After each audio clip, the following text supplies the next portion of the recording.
Who the heck is Pep Talks? I'm not gay, but I fantasize about Marco Rubio. Pep talks. Pep talks. Pep talks. Let's eradicate the Kung flu. I'm literally coming. Pep talks. Pep talks. Who the heck is Pep Talk? They want our women. They want our children. Pep talk. Sometimes no means yes. Grab them by the pep talk. Grab them by the Marco Rubio. Obama is a racist. Pep talks. I'm literally coming. I'm Pep literally coming. Pep talks. We found weapons of mass Pep talks. destruction. My fellow Americans, it has been confirmed today from Pep Talks that we are indeed all high on politics. Oh, yeah, we are. How's it going, everybody? Evening. Come on. Auto-correct right about now. Huh? There we go. Natash, what up? Allie. Alirda. I don't know why I just sang your name, but I think I was stumbling on it, and I was like, I'm going to save it. Whoa. But it was smooth, right? Oh, yeah. Uni is feeling better today. I will let her take the reins on that because she is hanging in chat today. So driving right now, just listening. What up, Kirk? How you doing, brother? Hope you had a good day. Hope work was not too stressful on you, man. The stress. Had a good therapy session today, gotta say. It's also why I'm a little late. Had to take a few hours just to man, I could probably just rhyme this whole thing to re-coordinate. If I had just kept going, I could have but yeah, not trying to do that. Lots of spiciness today. Oh yeah, what's going on? What's with the what's in the spice? What's the spice? Spice melange. Who has the spice melange controls the universe. Chipper, are you I hope you're not being facetious. Jesus, facetious. I say big words. No, for real, I hope you're not just being a cheeky little bastard. I hope that you are doing well. I hope you're all doing well. I mean this, because when you do well, I do well. I feed off your energy like an energy vampire, except it's like in a good way. I just take little bits. It's like just teeny little bits that you would never even notice. You know, I'm kind of like a venture capitalist, where it's just like I take the pennies, you know. Ooh, this Francesca drama. Oh, yeah. Yeah, man, it got spicy today. No, you are chipper, LOL. Really refreshing. Thank you. No, as I said, had a really good session with my therapist today. Had some breakthroughs, got to do some realizing of some shit. Like, hey, I'm actually doing pretty well. That was kind of a nice little pat on the back too, where it's not like you ever should try to impress your therapist, right? But it is kind of nice when they kind of come back at you like, hey, you're doing very well with like the way that you're handling this. They actually said that somehow streaming is not like detrimental to my mental health, so that's weird. It's actually very, very helpful apparently. So thanks, guys. Yeah, that was kind of cool. Where she was just like, yeah, usually streaming it could go, you know, either way. I'm like, yeah, no, it really could. So I'm one of those I have one of those communities though where you guys also kind of protect not just me but the broader community like at large. So thanks. But chipper. Now I'm all like a little self-conscious about it. I'm like, oh, am I? Ooh, yeah. Nah, I'm feeling good, guys. So, all right. Yeah, we got some drama from Franny Fio, and then we got some Impractical Joker stuff. Like, I didn't see this one coming. I was doing my show prep, and I got a alert on Ground News of all things. Here, you know what? Screw it. Let's just go into it. About not sure if you guys have watched the Impractical Jokers, which they're almost impossible to escape. I'm sure you guys have seen them on online ads of some kind, I'm sure, or you've seen them on cable. Like, they're everywhere. You're so pissed about your plants still? Yeah, man, I thought about that. That would piss me off. I'm sorry, but you know, plant new seeds. Let the new garden grow. Do an indoor garden where they can't really tell you what to do. You know, do what you can, but I'm sorry, man. That does suck. Yeah. I'm sorry that I kind of didn't really take that as serious yesterday when you were saying it, because, yeah, I was also in my own little world, but, you grew poppy? No. What? What? No. Nothing like that. Hi all. What up, Brian? How you doing? There's 70% of my property. Ooh. Man. You said you're in Florida, right? Yeah, that sucks, bro. I am sorry. No, Queen Jade, no. No, I grow peppers, actually. Actually, dude, I cannot wait to start those. Oh, shit, I just realized I gotta plant those. I got my heirloom seeds that I gotta get in the ground. Good thing I just thought about that. You're in VA? Oh, okay. Well, that sucks. I mean, I'm sorry for your plants, and I'm sorry that you're in VA. Oh, ayo, I'm just kidding. Kinda. Am I? I don't know. Either way, here. So as I was saying, if you guys have not escaped the Impractical Jokers BS, like commercials, or just in general watch the show, which I have to admit I did until I started getting some inside info about how it's done, where I was just like, oh, this is like fake. Like, it makes wrestling look pretty freaking like it makes WWE look like UFC, I should say, just to keep it simple. But yeah, man, yeah, they don't have plants, guys, and they can go what 15 years and still somehow fool people like this isn't a TV show. Yeah, okay. Still will never understand that, but all right. Also, good news. I got the capture card working. Oh, hey. I just realized that because I got the capture card working properly, you know, it is not working properly. Ha! My capture screen. Grow capture screen. There we go. All right. OBS. Yeah, my OBS is, well, hey, no, I gotta say, my OBS is fine. It was not OBS. It was 100% me. I just, I knew it was gonna be just something simple where it's like, hey, go and select USB 3 setting. I just didn't know where to do it, and I kind of had one of those like internet panic moments where I was just like, nah, I'm just gonna do this later. Ah! I let the anxiety take over. I admit it. I'm sorry, guys. I'm sorry. Try and get better about that. Here we go. Impractical Joker star cancels tour after SA allegations. Joe Gatto. You remember Joe Gatto? He's the one who left the Impractical Joker. So this was a little bit of a, just a teeny, incy bincy, or incy wincy, incy bitsy. I don't know. A little bit of a clickbait title. And I just, like, I popped my fucking collarbone. Ooh.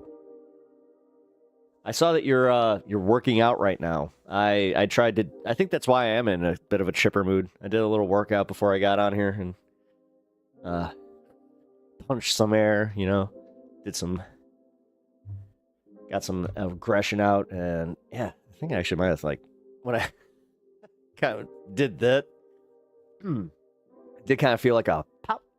So I was hoping it was a good one. But yeah, this was Joe Gatto. Star of Impractical Jokers has denied SA claims from a TikToker while admitting to exercising poor judgment. I have used poor judgment and as a result, have violated the trust of the people I love the most. Uh-oh. Oh, no, Joe. Joe, no. Oh, no, Joe. Well, Impractical Joker star Joe Gatto has denied a TikTok user's claim of SA, but admitting to exercising poor judgment.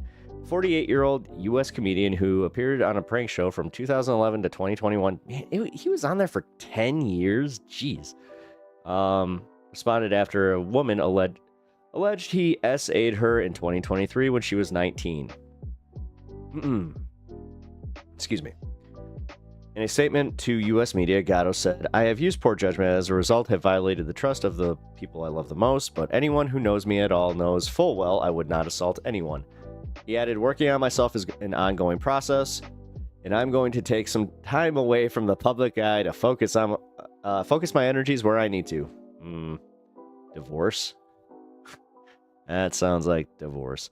The TikTok user claimed that she had been abused by the star at a Milwaukee hotel in September 2023 after having been invited to see one of his stand-up shows following a chance meeting. I got SA'd by Joe Gatto, the Impractical Joker, she said in a video posted on Thursday, adding that she had been talking about her experience for over a year and had not expected it to go for it to suddenly go viral. Excuse me. She said she has been... Man, I wish that my fonting would work on this. She said that she had been to see Gatto at his hotel after the gig, but I don't want to go into any detail about everything, she continued, but added she also did not want any girl to feel the way that he made her feel. She posted pictures of bruises on her bottom that the star allegedly caused with his teeth. Gatto started in Impractical Jokers, a hidden camera show, U.S. Comedy and reality show with improvisational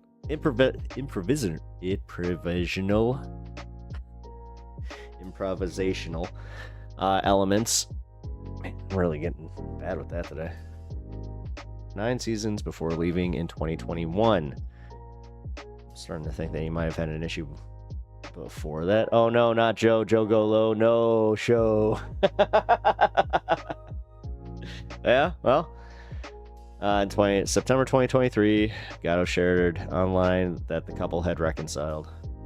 Oh, he did say. He said at the time he was stepping away due to some issues in my personal life amid a separation from his wife. In 2023, Gatto shared online that the couple had reconciled. Okay.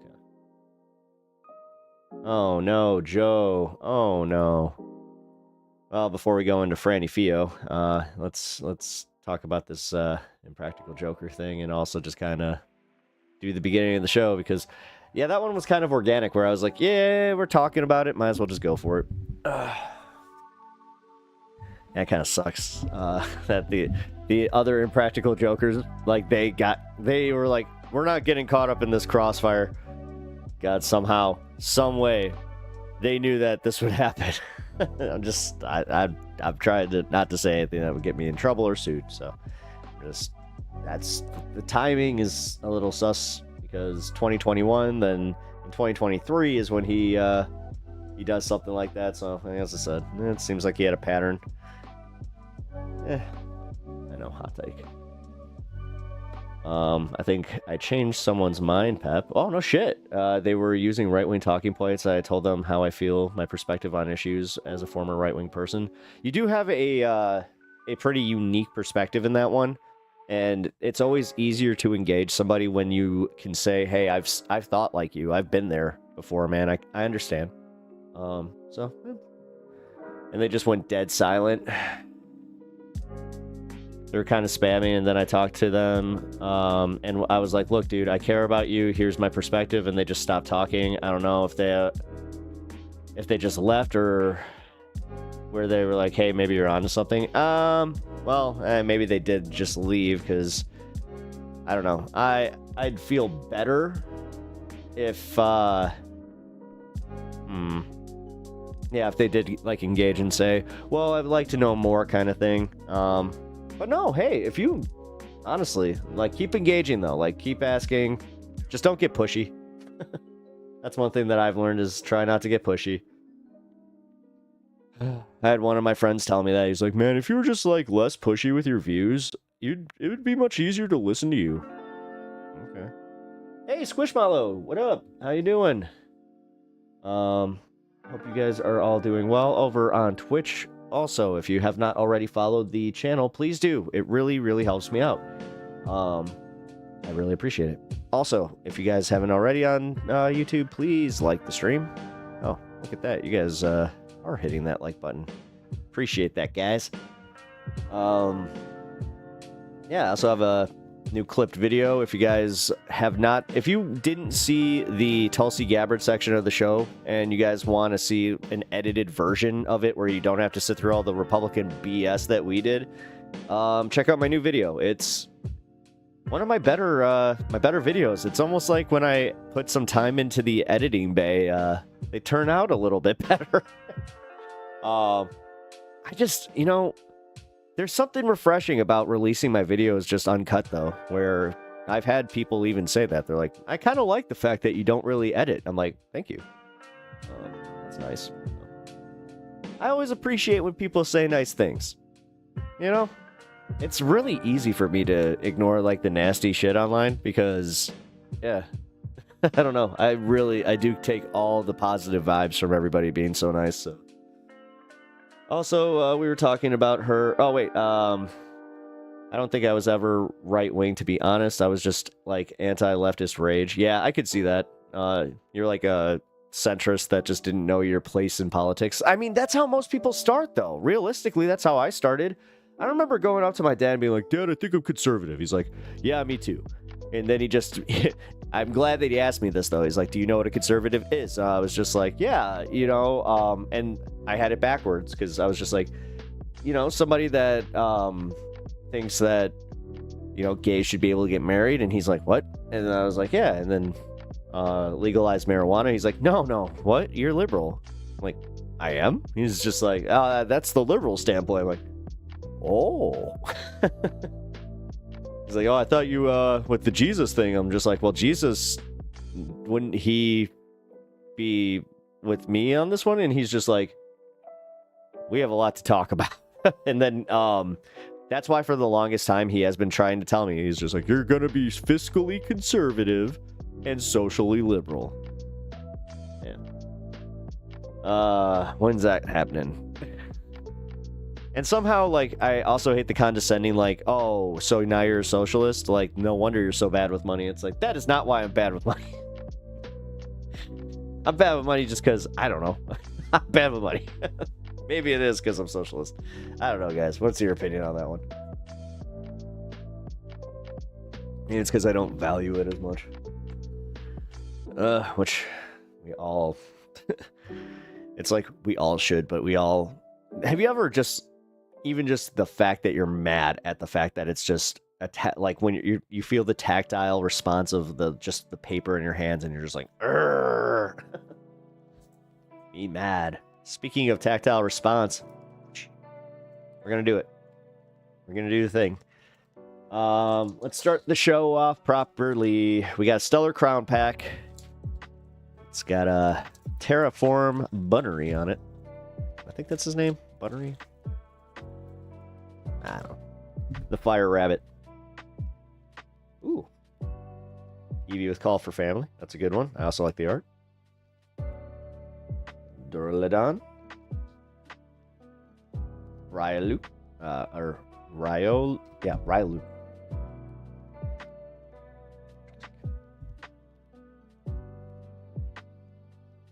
Bezula. Revaru. Briar? Greavar? Holy shit! Bombardier and oh, fucking A, guys! Oh, look at the pretty. Okay, yeah, I'm gonna just keep that up there for a second. Yeah, we pulled something today. Woohoo! Okay. Hell yeah.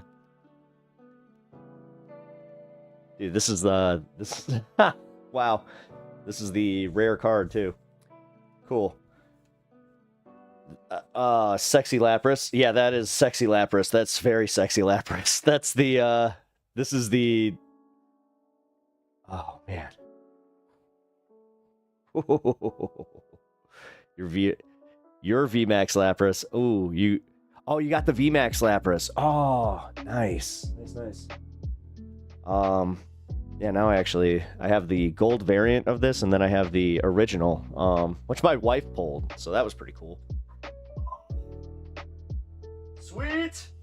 Oh, that's so awesome. Okay, that just, like, hit me. I just got the, like, rainbow variant Lapras. That's fucking awesome. Okay. Awesome way to start the stream. I gotta wait. The rainbow one first pack. No, for real? You got the... Oh, man. You got that luck. You got... Ooh. I still haven't gotten that rainbow VMAX Pikachu. Although we did get the Gigantamax Pikachu, the golden variant. We ended up with that one. That was kind of cool. It's always cool when you pull one of the golden cards. You're like, oh, fucking A! Dude, I'm such a kid with that shit. I really am. That's why I hate scalpers, because they're not... They don't get the joy that I do. They get the joy because they're just like, look! I just justified my purchase! I just somehow, like... I'm gonna scalp this. I'm gonna sell it to somebody for way overpriced. Meanwhile, this is going in my binder, and it will stay there until it gets undervalued and goes back to like $1. This always happens to me.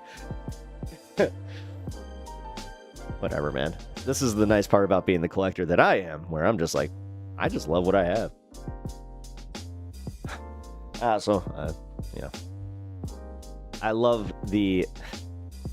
God, I was about to just say it. I was about to say I love the IP, but dude, I want to be done using that. Can I just say that I love the actual, like, the creations. I love the drawings. Like, I actually love the art of Pokemon. Like, that makes me excited. Every time I see a new, like, one of the new series of cards, I love going and just looking at the art. I love giving the artist some credit too. Like, I always look at the bottom to see who the illustrated artist is. Yeah, it's the same with comic books. Like, I hate people that use hobbies and people's love for hobbies to cynically try to capitalize on them. Like, that made me really angry when I saw that, like, the new Pokemon craze, especially with Prismatic Evolutions, the newest box, where it's just like, it's insane how many people were just taking advantage.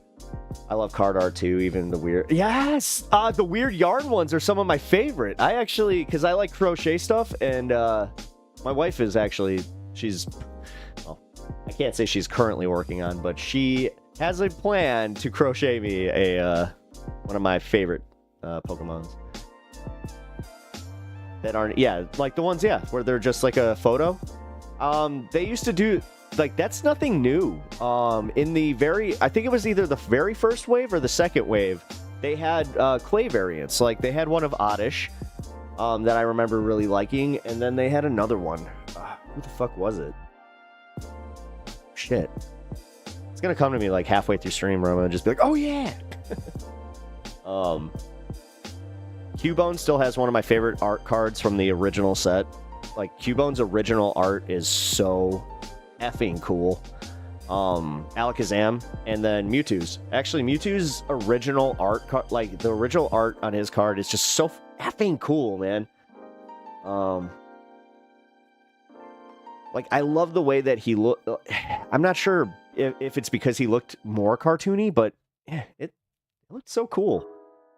There's no instinct to acquire money outside the vague assertion of acorn gathering, in my opinion.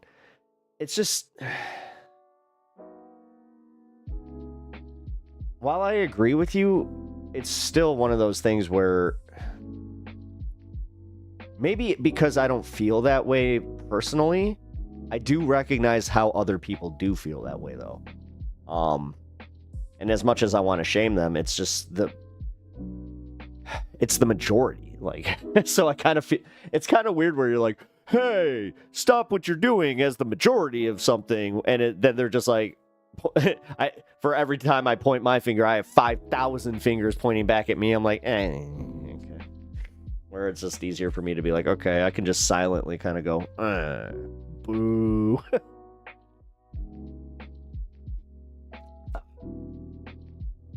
But also, something a little bit exciting.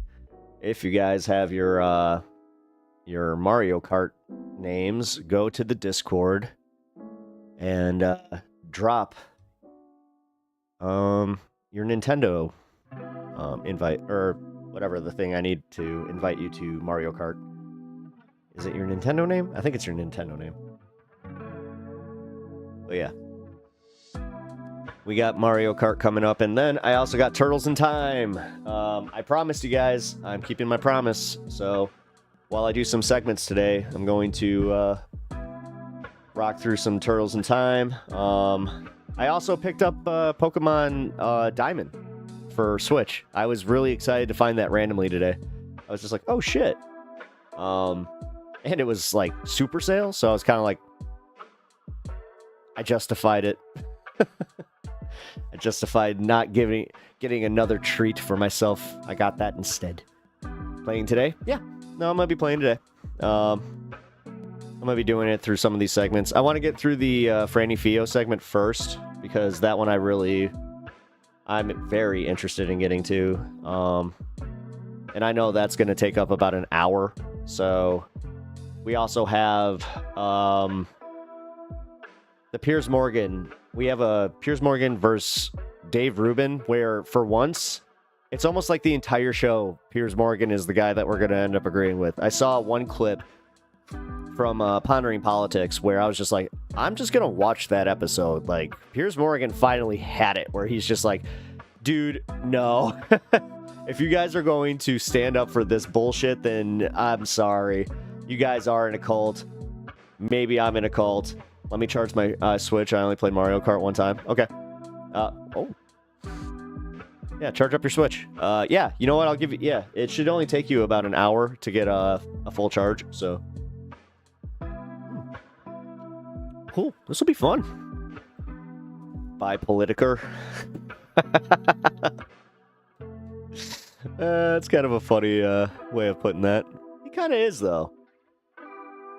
He's a little manic in that. I don't know, man. I don't think that he has any actual political convictions outside of keep me rich.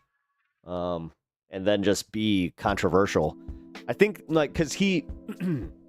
I think that's what makes him so good at it, is the fact that he's cynical in how he approaches politics. So, yeah, he sees it... Oh my god, I just kind of saw it as that, where, yeah, he sees it as business. He sees it like Vince McMahon sees wrestling, where it's like, it's not personal, it's business, pal.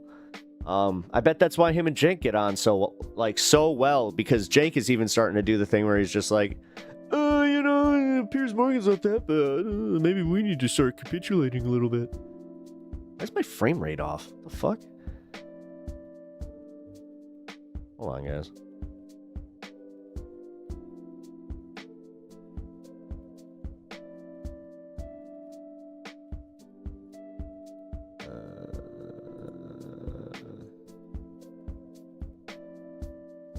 Whoa. Whoa. Hold on. There we go. Much better. I did fix that. Yeah, he finally did ban Francesca from going on the damage report and going on, Zoom enhanced. That really was a Zoom enhanced moment. Yeah, man, I still can't believe that he did it, though. Like, he put out a company-wide... Here, you know what? Here, let's get to it. I want to smoke first,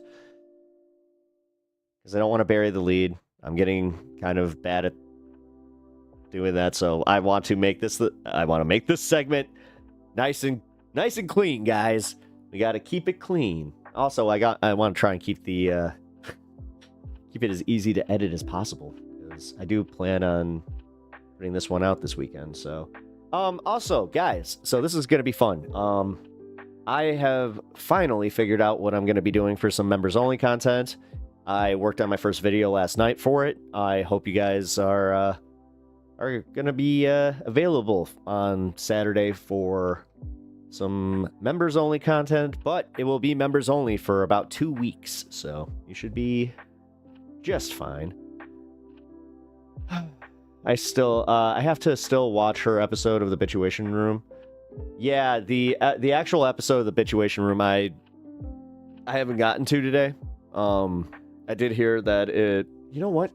Hold on, maybe I can find the timestamps, because I know that she just recently finished up. That was also part of the problem, because she was live when I was originally thinking about covering it. I'm kind of glad that I didn't go live when I... Oh, wow. Everybody covered this. Oh, my God. Oh, my God.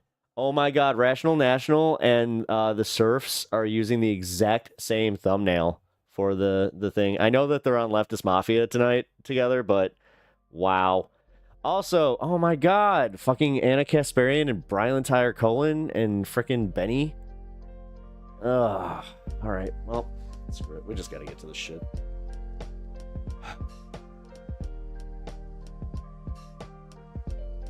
I'm the only one smiling, Piers. Do an invest. I will also put that up for later. Bituation room. Man, this is going to kill me with this ADD thing.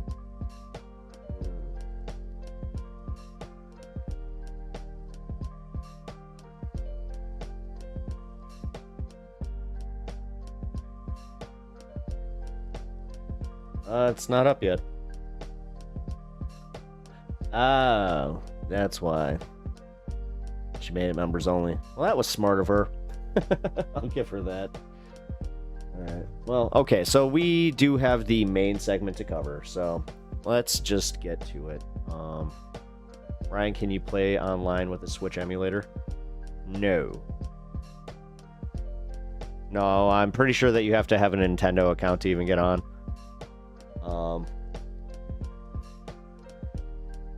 Yeah. Prize in PlayStation. Oh. Man, I feel bad. Like, damn, I didn't think about that.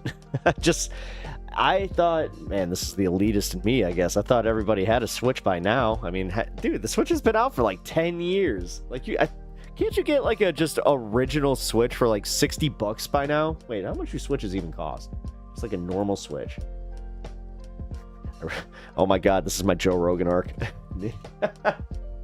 Listen, guys, look, he's totally out of touch. He doesn't know how much a Switch costs.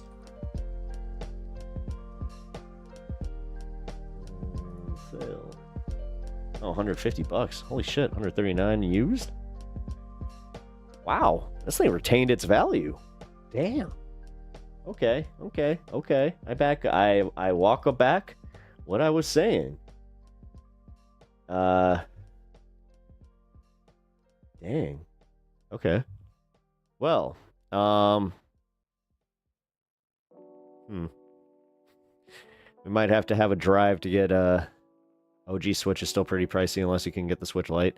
Yeah, I was about to say that's tell me how old the Switch is. I'm pretty sure that it came out in 2014. I remember. Wow. Oh. Yes, these are the games that I have to play. This is the almighty secret. I think that it's not even a secret. I think I showed you guys yesterday.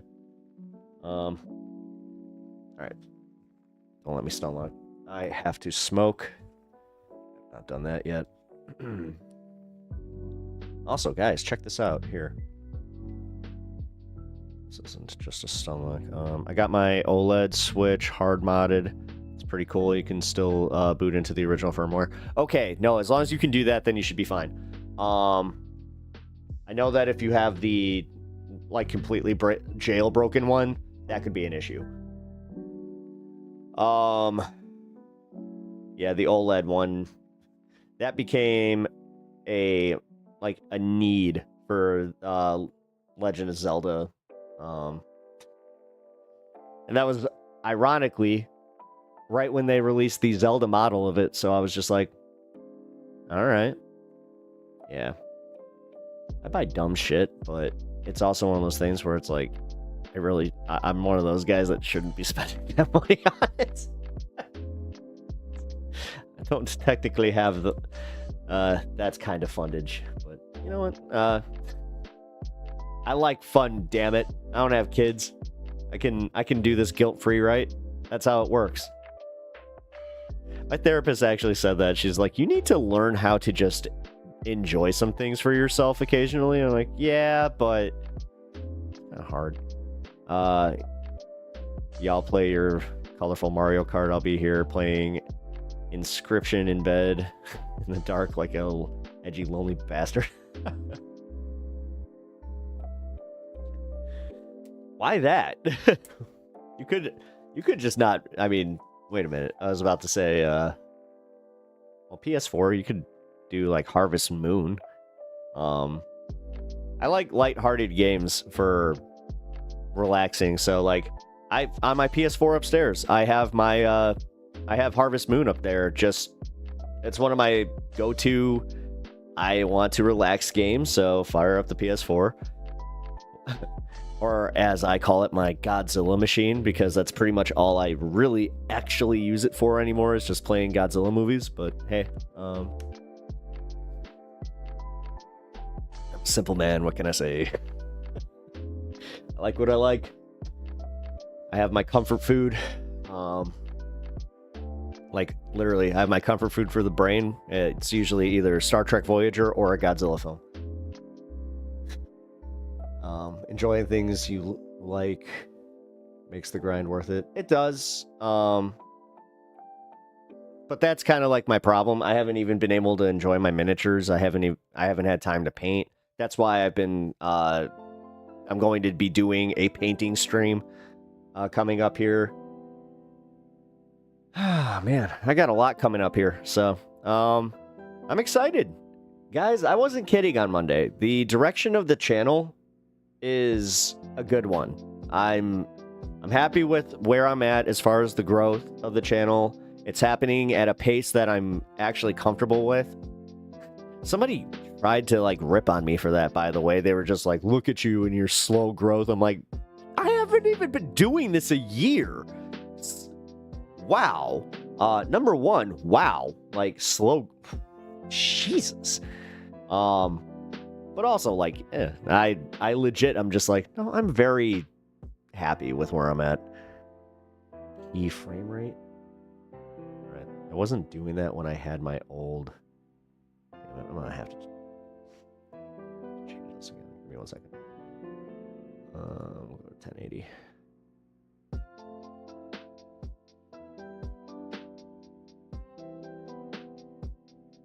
There we go. No.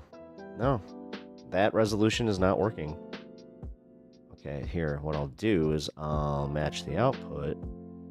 We'll go... I'll see you in the middle. We'll go 4K here. Boom. Then we'll go 4,000. Oh, that's the problem. Here, hold on. I gotta increase the bitrate to 5,000. Shit. Right, 5,000. Oh, what's it? 6. Might be too high. Shit. Alright, whatever. If there's a skipping issue over on YouTube, just let me know. Specifically, like, just again, hit 0, actually, if there's a skipping issue. That'll be the code.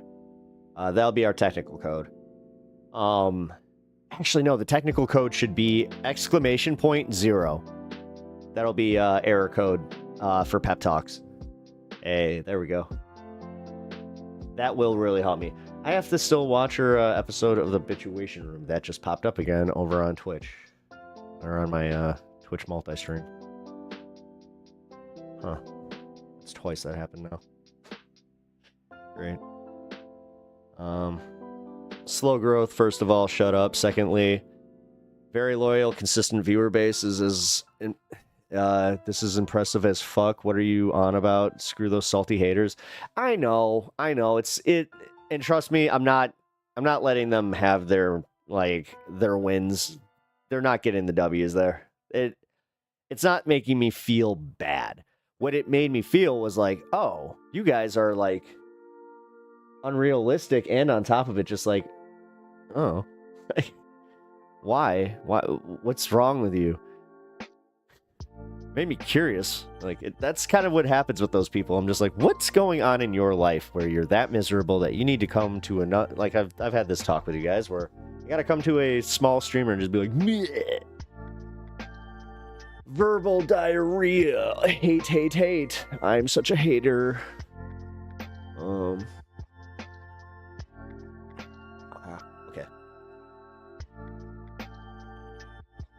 Yeah, literally. A little tangle right here. This is the bitch about having long hair sometimes.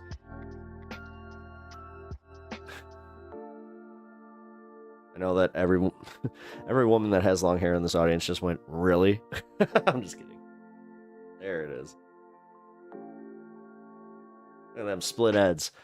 I gotta get a haircut. All right, let's cheers, guys.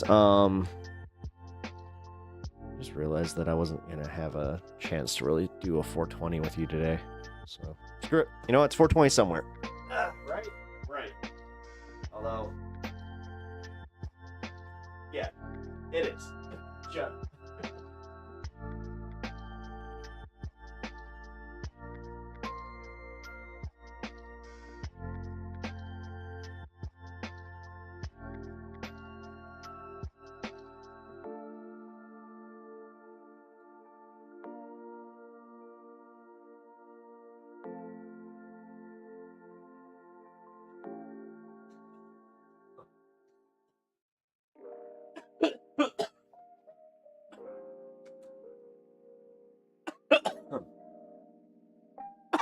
Oh, buddy.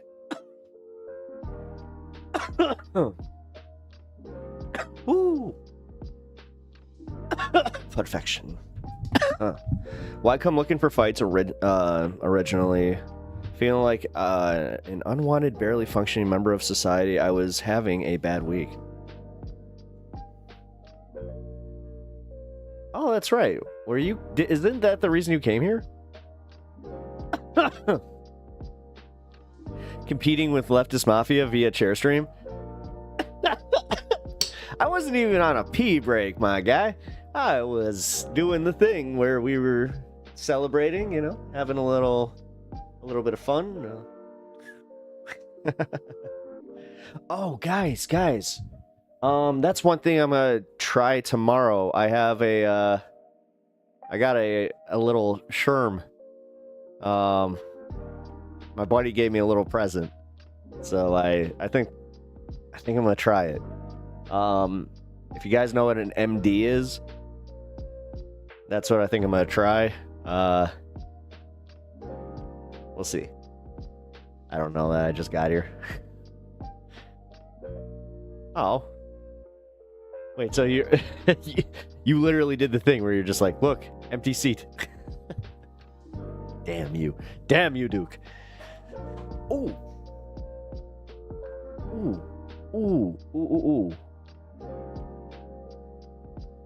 I really wish I didn't just do that. Ooh. Oh, I just did an old guy thing. Like I tried to. Gotta pop my wrist, and I don't want to. Okay. Hey kids. Make sure that you don't like overly crack your knuckles and all that stuff. I think that it's still a myth, but if it does lead to arthritis, yeah, don't do that. So I'll tell you what, arthritis ain't fun. I think that I'm at the early stages of it, so.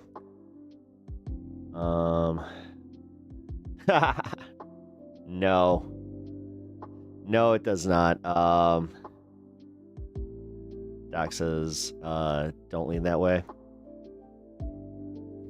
Well, number one, Miss Alice, you just did something that my mom would be proud of.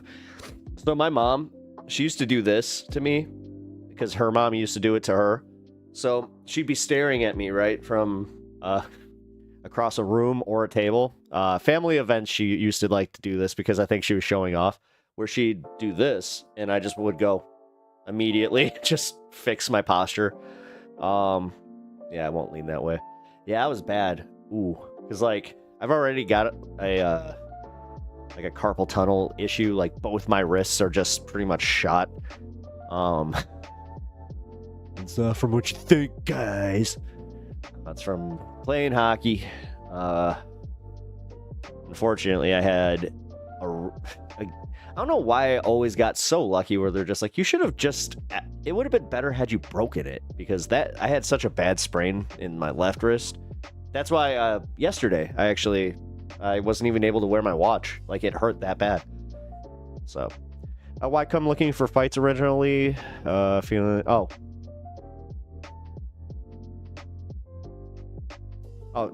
where I came back to that. That's like, why did I highlight this quote or this chat? Ryan, so wait, going back to that, did you come here originally as a troll? I can't remember.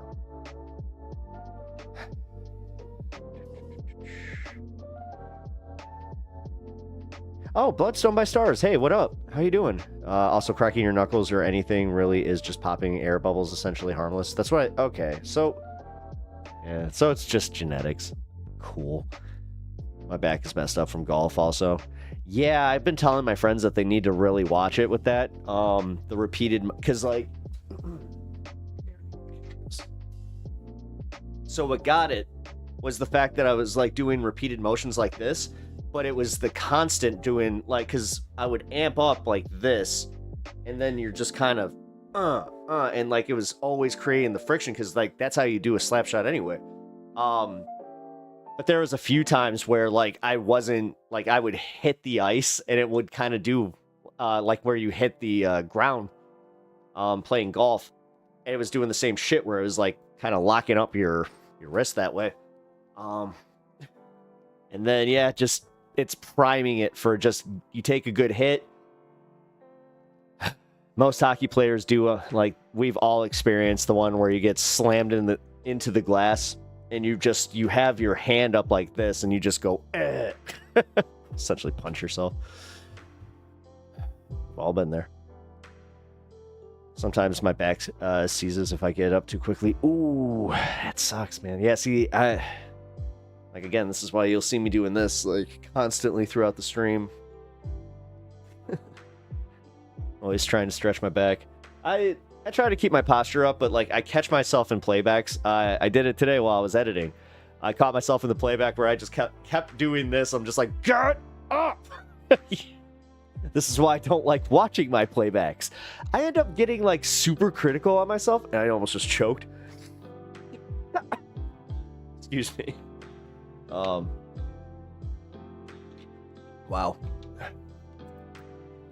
I'm glad you're in a better space, Ryan. Hell yeah.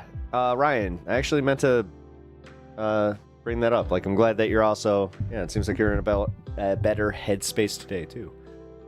So, I wasn't really a troll, but I came on pissed and tired. Oh, that's right, you did. No, I do remember that, and you did kind of, like, come in hot, wanting to discuss the prime, your prime issue, your Beetlejuice, if you will. But yeah, man. I'm still glad that you did. Like, I'm glad that you're part of this community. I'm like, just proof of how diverse this community really is. But yeah, somebody recently said it, like, and it damn near made me cry, where they came on here in chat and just said, "You actually changed my mind. You know, you need to value that," because I was getting a little sappy with everything going on, and I just, yeah, I started realizing how much, you know, my community does matter to me. I think a lot of streamers feel the same way. Do you know how afraid I am that, like, streamers that I like I had that thought with Vosh one time where I was just like, would he care, like, if any number of his community were to disappear? Does he have what I have, where legit I would get really upset if any number of you guys decided to leave. I'd be like, oh no, because again, I'm at that point where I'm very comfortable in being able to keep up with you guys and the number that are in here. I think I brought it up where there was the one day where chat just started popping off. We had a raid, I think, happen, and people did just stick around. And I kind of had that moment where I'm like, oh boy, prioritizing chat is getting a little bit harder. So I'm going to attend a protest this weekend. Oh, hell yeah, dude. I think everyone should at this point going forward, because the Constitution is meaningless unless the executive is removed and people are held accountable. Yeah, well, I don't think he's going to be removed or anything like that, but I do think he's pissing off he's pissing off the people, man. And you got enough Trump supporters that are responding to the Social Security issue. They're finally, because not just you, Allie. I was able to talk to one of my friends who also is on SSI, and he confirmed everything that he was saying, that you were saying. He was just like, yeah, man, customer service is essentially non-existent. Like, take your number. And then somebody brought it up today where they're just like, SSI had, it was one of the program. Oh, Sam. It was Sam Cedar. He was literally saying, sorry, I got like this. Oh, okay. I thought I broke a hair there. It turns out I didn't. But yeah, Sam Cedar was talking about how, God damn it. And there it goes. Oh no, that just happened in real time. My brain just reset. PlayStation reset. I got too focused on the stupid little hair itch where I was just like, oh no, did I break a hair?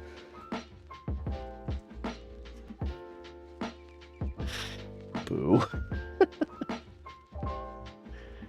Oh, screw it. I wanted to reset anyway. I was going for anything. Dude, that's super embarrassing. God, I just got super high too. Oh, that was fun. There we go. When the ADHD hits you like a semi-truck, it really did. That was bad. That was really bad. Oh shit. All right. Well, here, I want to intro this one, so let's just do it.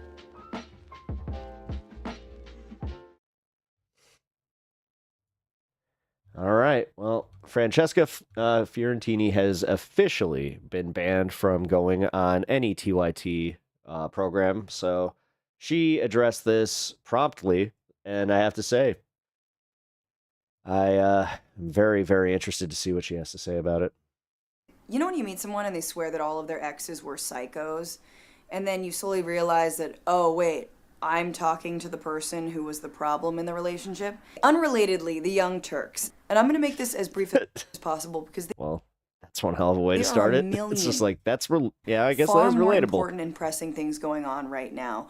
As you know, actual fascism. But to make it brief, Cenk Uygur, the head of TYT, recently hath forboden me from appearing on any TYT shows because, in part, I said that him capitulating to right-wing framing on many issues meant he was, quote, acting like a bitch.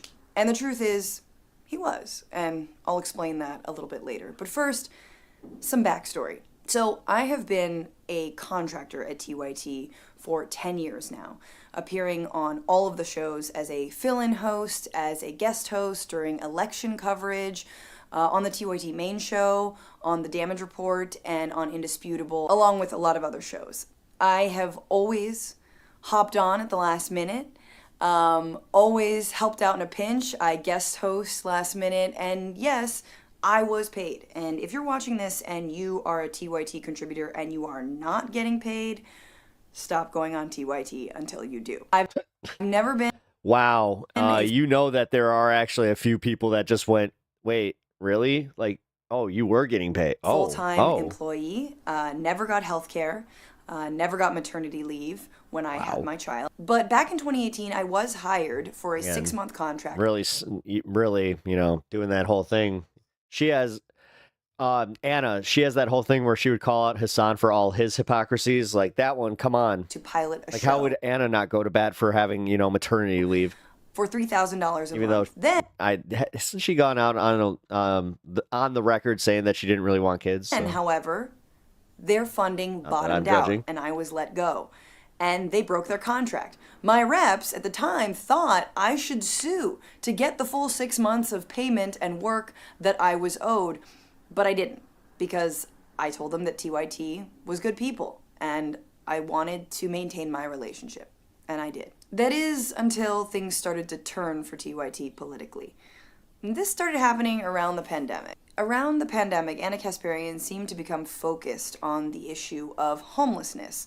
She looks different makeup. In Yeah, a I think city so. that I used to call home, which is San Francisco. She had an objectively scary experience with an unhoused person, and in fact, I went back to see when she told her audience about this. And I do remember the day that Anna told the story on air. In fact, I was also on after she told that story, but I didn't hear it at the time. It was within an interview that she was doing with an author by the name of Michael Schellenberger, who had written the book San Francisco, Why Progressives Are Ruining Cities. Instead of focusing on housing market prices, Dude. on how homelessness often shit, leads I to remember things this like exact addiction episode. and mental illness. Schellenberger focuses on Democrats who thinks go too easy on the unhoused. I remember that I jumped onto the show right after he got off, after that interview, and the TYT audience was really pissed because they felt like the framing and the platforming of someone like Schellenberger was a disservice to the issue of homelessness, mental illness, and addiction. Anna apparently took that as the chat downplaying what happened to her rather than how the issues were presented. She's since gone on right-wing shows like Glenn Beck, Piers Morgan, and Jillian Michaels, among others, to retell this story and use it as rational. Dark Sage, Pep Talks TV on April 1st. Everyone, politics is canceled for today. See you tomorrow. Now for why she feels the left left her, that maybe she's never been left, why she's politically homeless, or Will it be a joke? Yeah. sorry, politically unhoused. Since then, she's gone on to cover critical stories from a give me an right-wing idea. framing, like the alleged takeovers of buildings by Venezuelan gangs in Aurora, Colorado, like the mentally ill, undocumented man in Los TYT is good people is like saying drug lords are good for the community. Angeles, who was found lighting fires, but who was not responsible for the wildfires themselves in January. Throwing progressive mayors like Brandon Johnson of Chicago under the bus because he listens to teachers too much. Anna's actually really skilled at what she does, so the laziness with which she treats these stories really just stands out all the more. Let me give you some backstory, though, of Anna and my friendship. We've never been close, despite a hike, a dinner, and the time that she generously Ruining the perception, guys. gave me a gift for my new baby. Man, I'm gonna go cry now. It's kind of like when I found out Opie and Anthony hated each other. I was like, no, they don't. And then I started listening to the finer nuances, and I'll never forget the grapes episode where they had an argument about grapes, and it turned into one of the most uncomfortable on-air fights ever. And then I was like, oh, you guys hate each other. Oh, no. And Mom then and Dad are explained to me fighting. that she was going to debate Ben Shapiro because, in her words, she, quote, felt she could win over his audience. Two moments with Anna stand out for me in terms of how I've always treated her. In 2016, I was working with AJ Plus, and we were at the RNC. I had just started going on TYT a little bit and meeting everyone. And TYT was there, and Anna was there, and she was frustrated because she hadn't been booked on many appearances on camera, and instead a panel of men mostly clogged up the day. I stood next to her and told her how annoying that was, and just tried to build her up in solidarity. Then in 2019, we went out to lunch in Los Angeles at an awesome spot that she knew of. And Anna confided to me that she was frustrated about leadership at TYT, how she wasn't involved in day-to-day decision-making, and how Cenk viewed her more as a I don't have any tea, man. kid sister rather than a co-equal partner. And at the time, she wanted to Granny's branch out on going her for it. own and do videos on a new channel. I implored her at that moment to stay. I said that it's always women that tend to walk away from organizations, even when they've helped build them up to the point that they're at. I told her to fight for more of a decision-making role and to not walk away. And she did. And it looks like the editorial decisions that we see being made at TYT are in part because she now has the reins.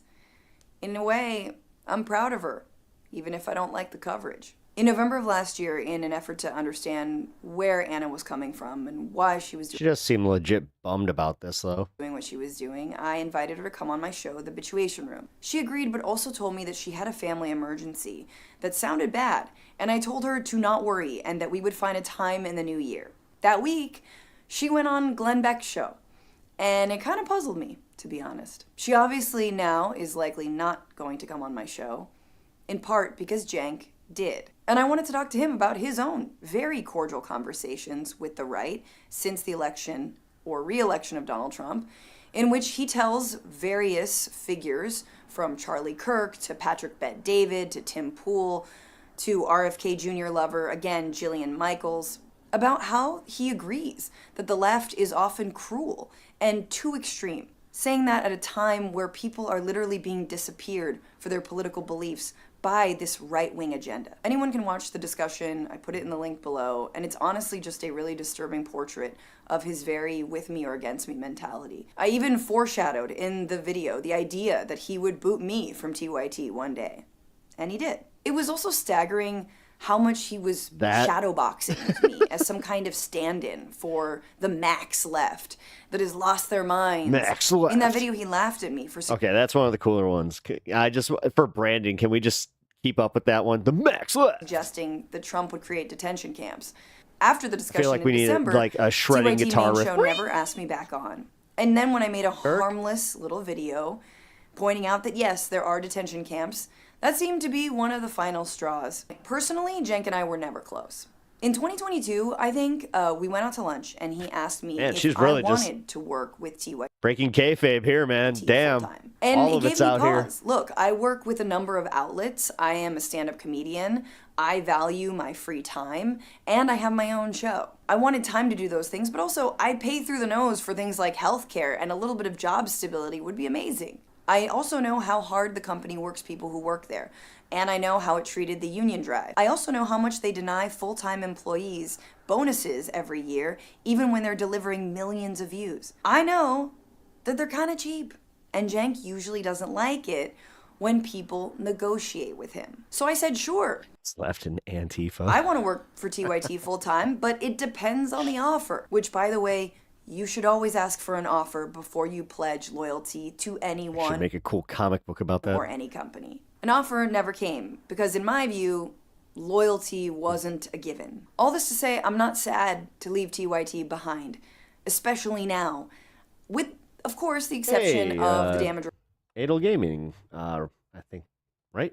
How are you? report with John Idarola, Hello. who I care about and I think is so talented. But we Welcome to stream. I appreciate you stopping by. live in a time of right-wing monsters, authoritarians, and yes, fascists. And anyone capitulating to their framework about human rights, about policing, around militarism, is not serious about liberation or democracy. Please, never watch anyone who can't admit when they're wrong. I can't.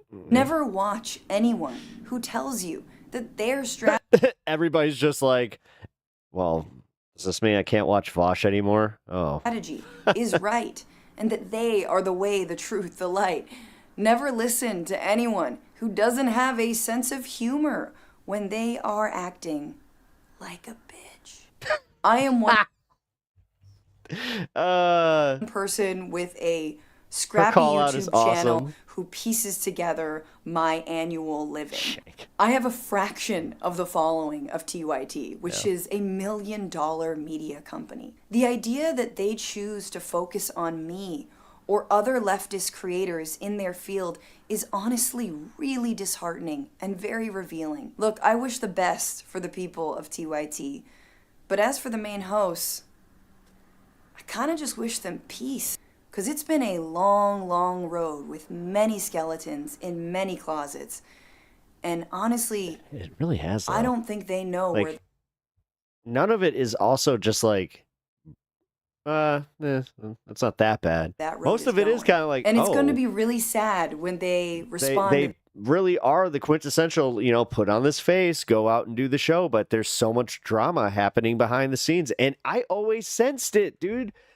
Can you not look at John's face every time he starts the damage report? I don't think it's the news that's doing it to him. I'm this just going to go out video on a limb. Try to smear me as if there weren't so many other pressing things to talk about.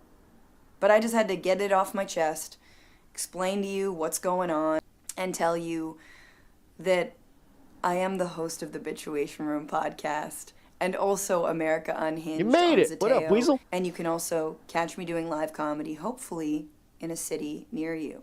Until then, later. Later. All right. Man, she really short and sweet, but she she went for it. I'm kind of surprised by that. I wasn't kidding though. It does kind of feel like, oh wow, she broke kayfabe.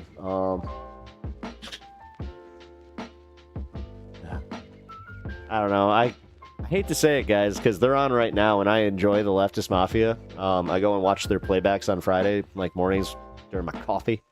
And all I can say is, every once in a while, I would think that because like the way that they handled the Illuminati at first, because they were just like, well, we need to really, we don't know. It's like, there were enough videos at that point.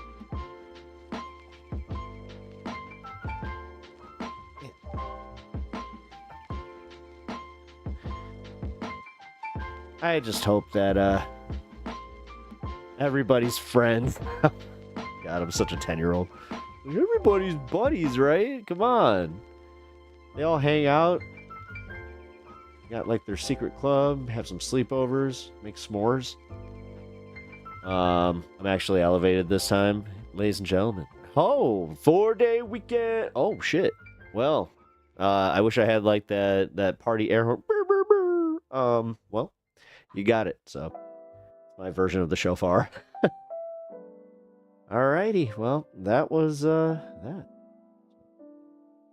Cool. Short and sweet. Thank you, friend. Alright, we can get right into the Piers Morgan bit here. I still have to go through all my videos. Ah, crap, I forgot to do that. Depressed Fornrick. What? Bro, chill. Picnic basket. Oh, he's gonna be excited. It's so funny. Every time I'm just like, go to work, he's just like, yes. Look who's up. Oh, look at that smile. Look at that smile. Breakfast in bed. Look at the smile. He just went. I hope you guys saw it. That was very, very funny. Oh yeah, Kirk, I forgot. I need to send you the timestamp from Sam Cedar saying my name on Majority Report, because I would really like that in my intro or in a bumper of some kind. Sorry if I'm asking too much of you.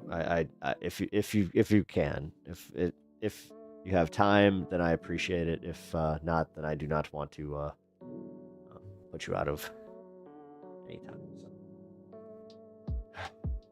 I still just think it's so cool that like Sam Cedar just was pep talks. I was like, yeah. It's the little things in life. There's no weasel or ferret. Oh, really? How about? Oh wait, yeah, they probably don't have it because of Disney IP. I was about to say Timon, that would work. But thank you again for the $2 donation, Matesh. Let me put that one in the thing. All right, and then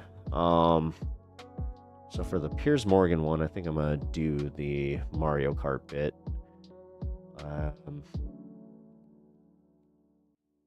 Give me 1 second. My take on TYT is I think Jank spent so long as the main leftist besides Sam. Voice that when Anna crashed out and changed the trajectory of the channel, I think it broke him. I think so too, a little bit. Like, I kind of did notice that Anna's crash out did influence the way that he was handling it, and at first there was a little bit of pushback because he really was just going, you know, it's not that bad, it's not that bad, and I don't have to agree with her, and the channel's not shifting. But then the writing was on the wall, man. God, after Benny left, that was the episode. I will never forget it. I thought that she was going to apologize. I thought, because she said, we're going to address it in the members only episode. So after that members only episode, I canceled my membership. I was so angry at her. The way she threw Benny under the bus, that was just insane. And then Jank doubling down and calling out Lance from the Surfs. That was all I needed to just be like, yeah, I'm done. You don't need pants for the victory dance. You can pants if you want to. You can leave them all behind. If you don't pants, then you don't pants, and then you're just a streamer. But I pants, because I don't know. I feel like I'm going to work. You know, I gotta do that extra thing to make sure that, you know, my brain is just like, hey, don't be lazy. Did you guys, was that a Jordan Peterson thing? Duke, you would know this. Was that a Jordan Peterson thing where he's like, you have to put on pants when you're on Zoom calls because it'll make you feel like you're in more of a professional environment? And then you gotta clean up your room. Make sure your bed is made. Oh, again, that's the one piece of advice where I was like, all right, fine. If this is what you're gonna tell kids or tell people, you know, for getting for a depression practice or getting out of a depression, it is kind of, before he even said that, I was like, oh yeah, you know, that was something that I had a therapist once tell me, where they're just like, yeah, if you're in a deep depression, then, you know, make your bed and then you can celebrate the fact that you at least did something. I was like, oh, that's kind of cool. So it's like a small victory in the very beginning of the day. I was like, fucking it. Sometimes, you know what? Okay.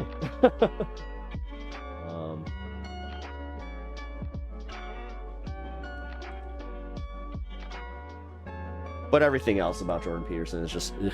And is like, he's one of those guys where he's got like an almost Trump-esque thing with his daughter, where it's just like, okay, the way that you talk about your daughter is creepy. Just gonna go out on a limb. Matesh, thanks for Happy Puppy. Yes, thank you for the Happy Puppy, Matesh. I appreciate that. They had the other guy, IR Baboon, that I think is president now. Yeah.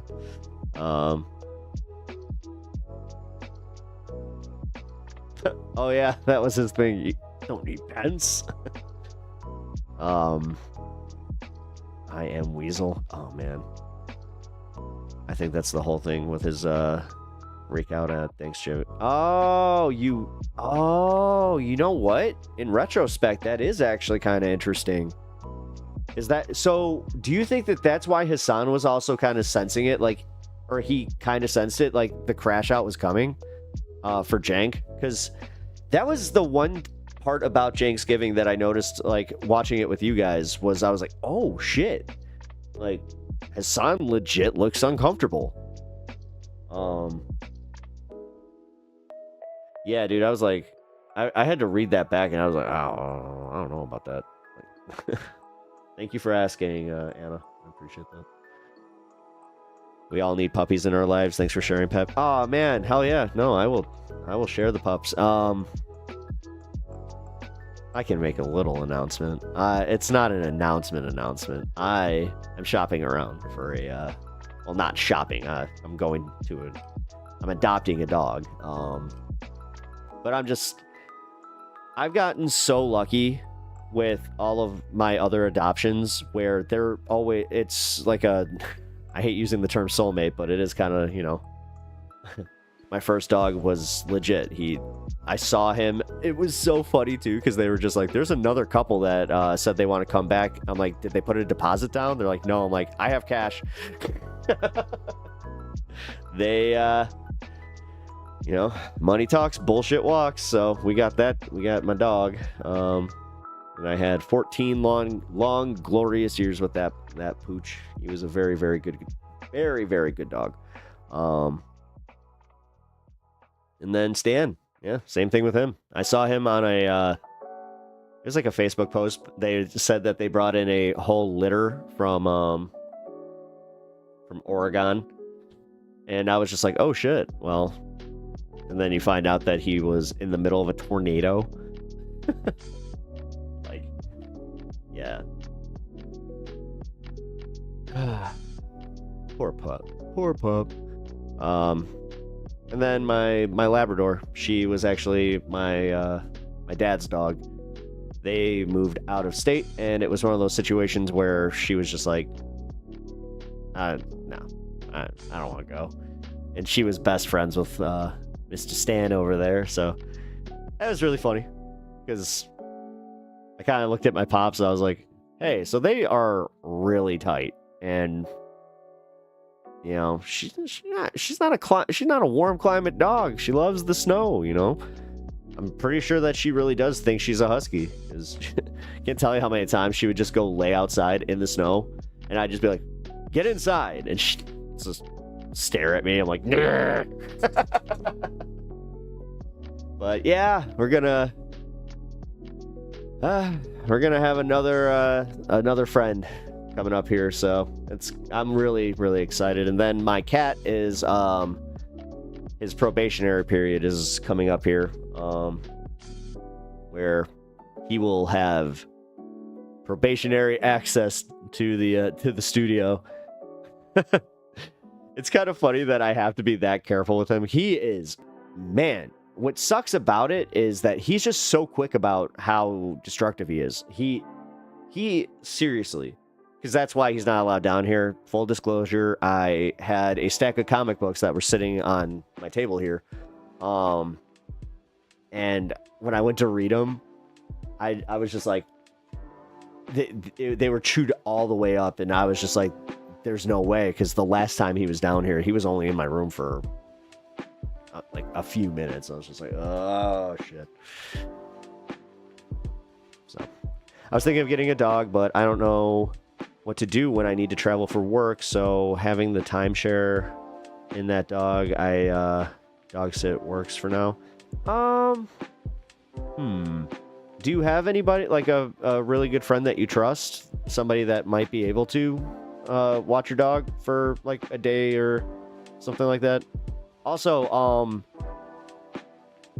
I know that they're kind of pricey, but honestly, if you live in, like, look into like the puppy hotels. My lab, I picked her up from a puppy hotel that my pops put her up in once. She had it better than I ever had it.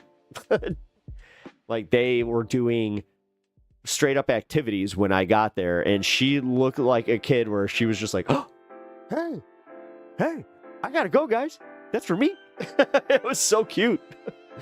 Yeah, cats are cool. I was about to say, if you want, like, cats are low maintenance, and they, like, you can travel, like, so definitely, like, my biggest recommendation is always have an animal.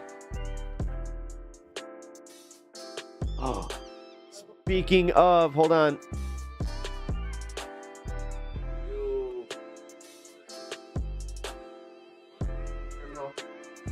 He's a criminal. He's a criminal.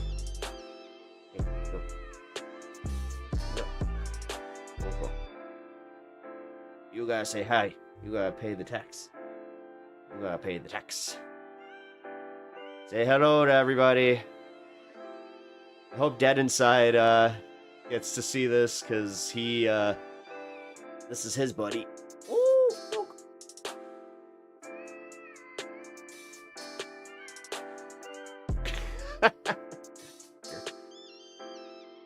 There you go. There's no comics out there for you to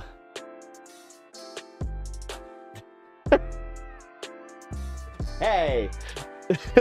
But he's gonna go for the treats. That's happening. Oh, you already did, you little butthead. Look at this. You already got teeth marks on this. Alright, I'm not too pleased about.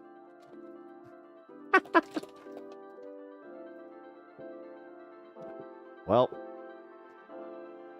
I was about to start the next segment, but I'm gonna have to deal with this for a second. Hey, what are you doing? I'm about to knock over the screen there, guy. Although you can't really do that, but knock off the screen. Hey, you're gonna just knock it off. Hey, you did. All right. I give up, guys. I'm just gonna let him do his thing. Wait. You go, buddy. You go.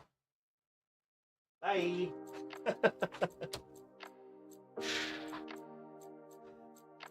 I know. Hey, look, you're the center of attention again. You're the center of attention again. You know, I love you. You didn't get any, okay? You didn't get any of your stuff. Don't worry. You're literally looking at your treats just like, did he get any? Did he get a treat? Did he get a treat? Bloodstone. Oh, yeah. You know what? I gotta do that real quick before we start our segment. I should also probably piss. You guys love the kitty? All right. Well, he's a good kitty. He's, as I say, he's a good kitty. Totally knocked off the screen. Thanks, cat. I really appreciate it.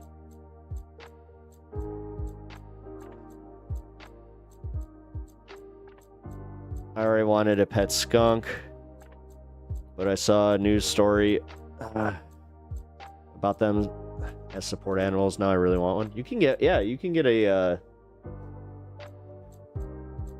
what do you call it? A deglanded skunk. They do have that, yeah. That'd be cool. I've always wanted like a pig, like I wanted what do you call them? Like a little, not a pygmy, the tiny pigs, the little pigs. Pygmy pigs? Is that what they're called? Can't remember. Cat burglar back to jail. Thank you. Mitesh $10. Cat burglar back to jail. Cat did go back to jail. Look at this. He was down here like what? That's new. Like this?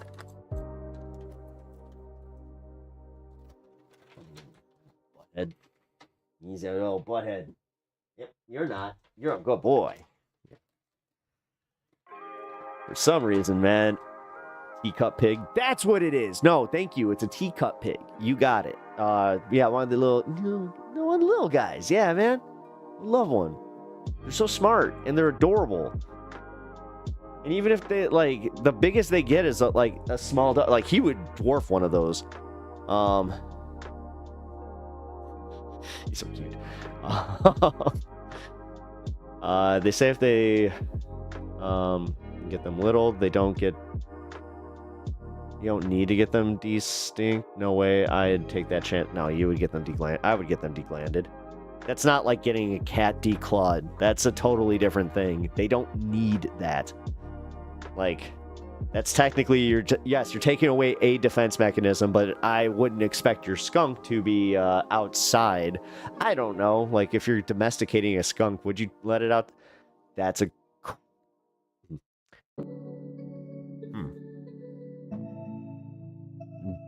Is it? Well, see, I'm already one of those guys that doesn't really agree with letting cats outside. Like, I think that's like we're helping bird genocide with that. But cat bites bag. Seems like I need to be cute for these treats. Fuck. Oh, he is. I mean, did you not see him when he was doing his little dance? Like, dude. He's a trip. Trust me, I want him to be able to stay down here. I'm working on it. I have to do something very specific to make sure that I can cat-proof this room, and it's pretty much a matter of getting like one of those it's almost like a fake wall where he won't be able to go behind it and screw with the comic books, because for real, that's part of the problem, is the it's the comic books, which you gotta love that. Alright guys, wait. Oh man, that's cool. Bro, you got quite the view there, man. I love mountains. Alright, so we've got Piers Morgan. I should probably smoke for this. Oh, right, and I also gotta get Mario Kart. Here we go. Let's do that, actually.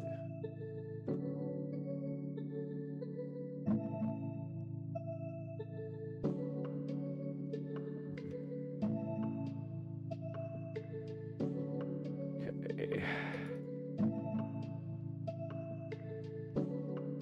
Oh, not Mario Kart. It's Turtles in Time first. That's right. Aha. Cat. I'm a kitty cat. And I dance, dance, dance, and I dance, dance, dance. Cat. I'm a kitty cat. I dance, dance, dance, and I dance. I had a God. He was a teddy bear cat. Like he did the thing where he would go like, you would go like this. He kind of did what Pop did there, but he would let you just hold him like that, and he would just go.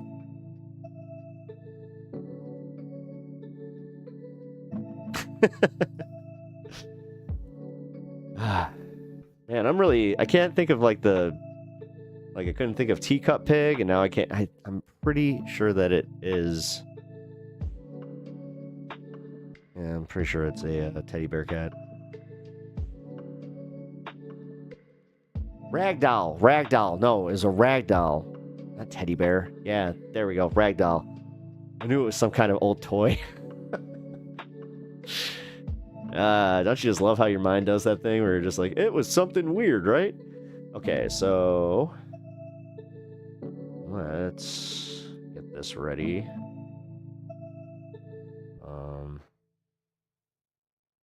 So what I gotta do is do this, right?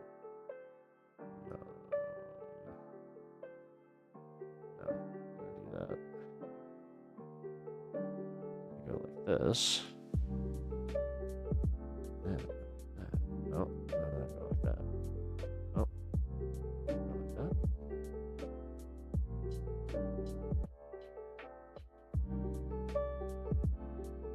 What? Hold on, capture card's not working.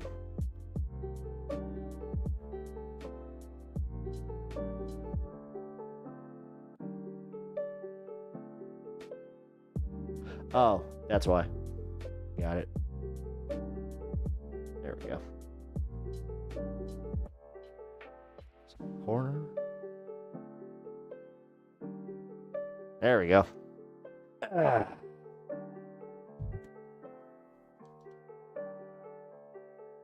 Let's figure out the game that we're gonna check out.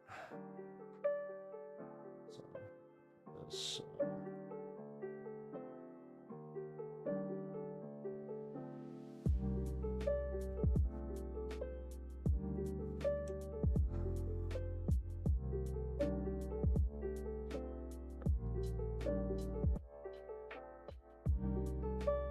Cool.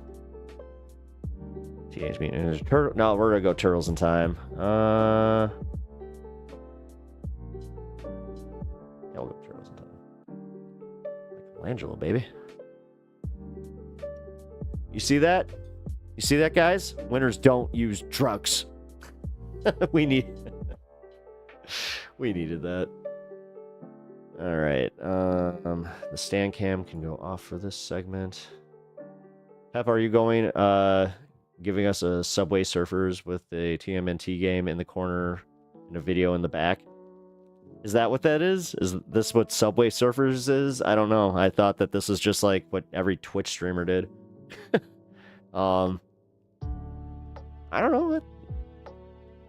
I promised that I was gonna play some Turtles in Time. I want to play some Turtles in Time and watch this Piers Morgan thing. Although what I will also do is hold on. I'll be a responsible streamer. I'll make sure that I'm engaged and paying attention. Also, all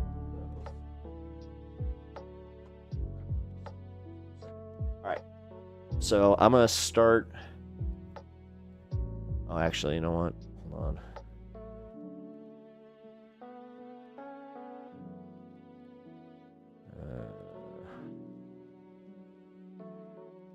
Here, I'm gonna play this for a second. They think I they're have getting to a little take a real traction quick with the piss. signal controversy.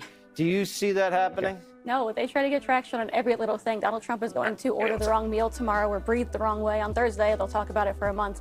The American people do not care. There's a lot of interest in this story, all right? Google searches this week versus last week for these topics. For The Atlantic, how many people are searching for The Atlantic? Up 900%. That is the highest on record since Google searches began. They started tracking them back in 2004. How about for Signal, of course, the app on which this all occurred? Up over 1,000%. Again, the highest on record. It has gone up through the roof. We'll talk about your shot and chaser. Initially, MAGA Republicans were smug about Signalgate or Whiskey Leaks, in which the Trump administration created the biggest national security breach in modern American history by inadvertently leaking highly sensitive, classified military intelligence to a reporter.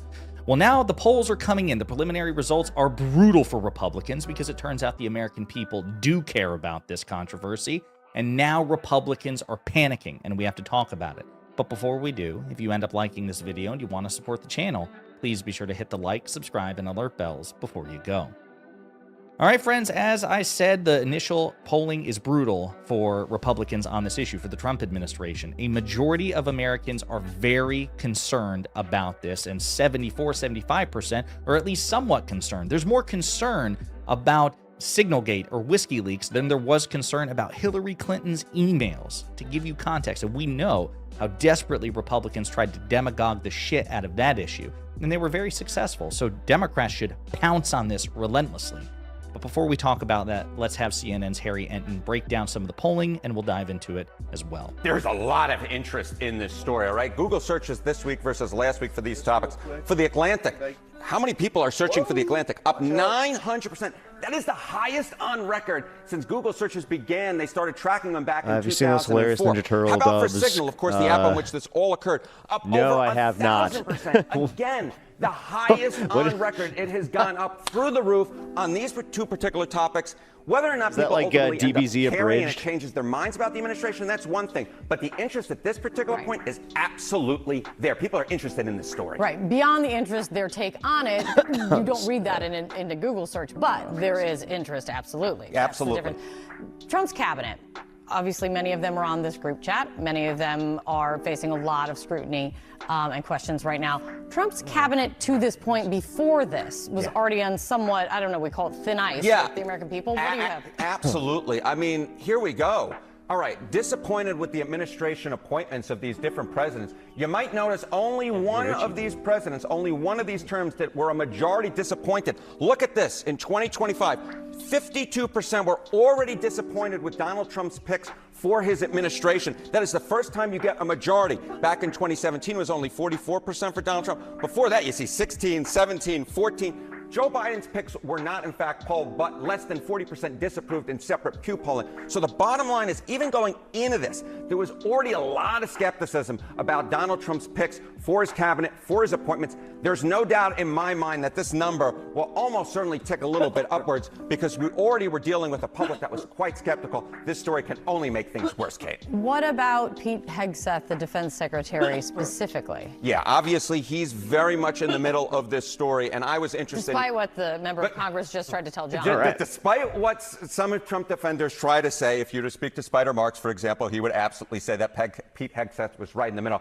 And again, what you see here was the most Personally, I'm surprised that the left has kept this story going for so long. I mean, it is a big story, man. Donald Rumsfeld, who, of course, was basically kind of forced out a little bit back in 2006. The unfavorable rating for Pete Hegseth, 42%, compared to this favorable rating that was only 30%. Many more Americans disliked Pete Hegseth coming into the scandal than liked him. Again, skeptical public. They're only going to probably become more skeptical.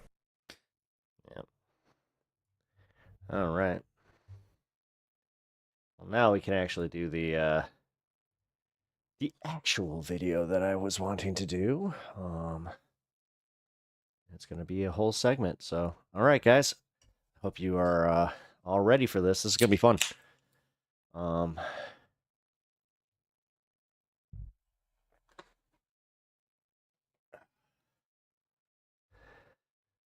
right, let's watch. Oh, shit. So Piers Morgan finally went against Trump, and I'm really, really interested to just see the entire thing because apparently he's one of the few conservatives out there that is not buying into this whole Pete Hegseth just being like, this is a nothing burger. This isn't that big of a deal. And then watching how like lockstep guys like Dave Rubin are with it. So it's kind of refreshing to see somebody like Piers side with the Angels on this one. So let's take a look. As I also stated yesterday, nobody's texting war plans. Maybe it's a black general or a woman. Imagine what Pete Hegseth would be saying today. Trump has to decide what he wants to do right now. It's not up to Trump. The Republicans act like a board of advisors to a CEO. Democrats just had 4 years of a president with dementia and a completely unqualified cabinet, so tell me more about the Republicans. Most left-wing media outlets in the United States had been added to that. They probably would have contacted the Biden administration and let them know that they had made an error. Y'all know we got Governor Hot Wheels down there. Come on now. We're really gonna get 5 middle-aged white guys on here just like tisk-tisking people over a little joke? We're still talking 8 years thought later that comedy about was Donald legal Trump again. mocking a disabled reporter, but people want to excuse Jasmine Crockett actually making fun of disabled people. The bungling of sensitive information by top officials is sadly nothing new. President Clinton used his very final day in office to pardon the CIA director for keeping classified documents on his home computer. His wife Hillary infamously stored top secret files on a private email server. President Trump was indicted for keeping classified files at Mar-a-Lago. President Biden avoided being indicted for keeping classified files in the garage next to his Corvette because the special counsel felt he was an elderly man with a poor memory. In each case, the other side has demanded jail time and resignations galore. That is the nature of modern tribal partisan politics. So it's difficult to blame Democrats in their current punch-drunk miasma of despair for seizing on moments like this. How did a Trump-hating editor of The Atlantic end up on your Signal chat?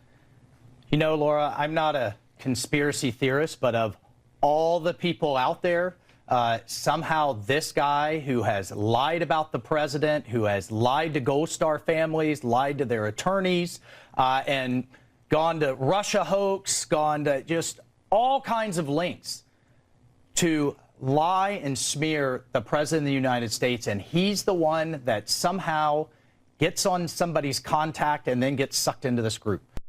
Cowabunga. Seems quite clear that Jeffrey Goldberg was sucked into his group by Mike Waltz, who was the one that added him to the group. The Atlantic editor was able to see Vice President J.D. Vance, Defense Secretary Pete Hegseth, and Secretary of State Marco Rubio, among others, discussing an imminent bombing raid on the Houthis in Yemen and making Europe pay for it. The consequences were limited. The US attack on the Houthis was a military success.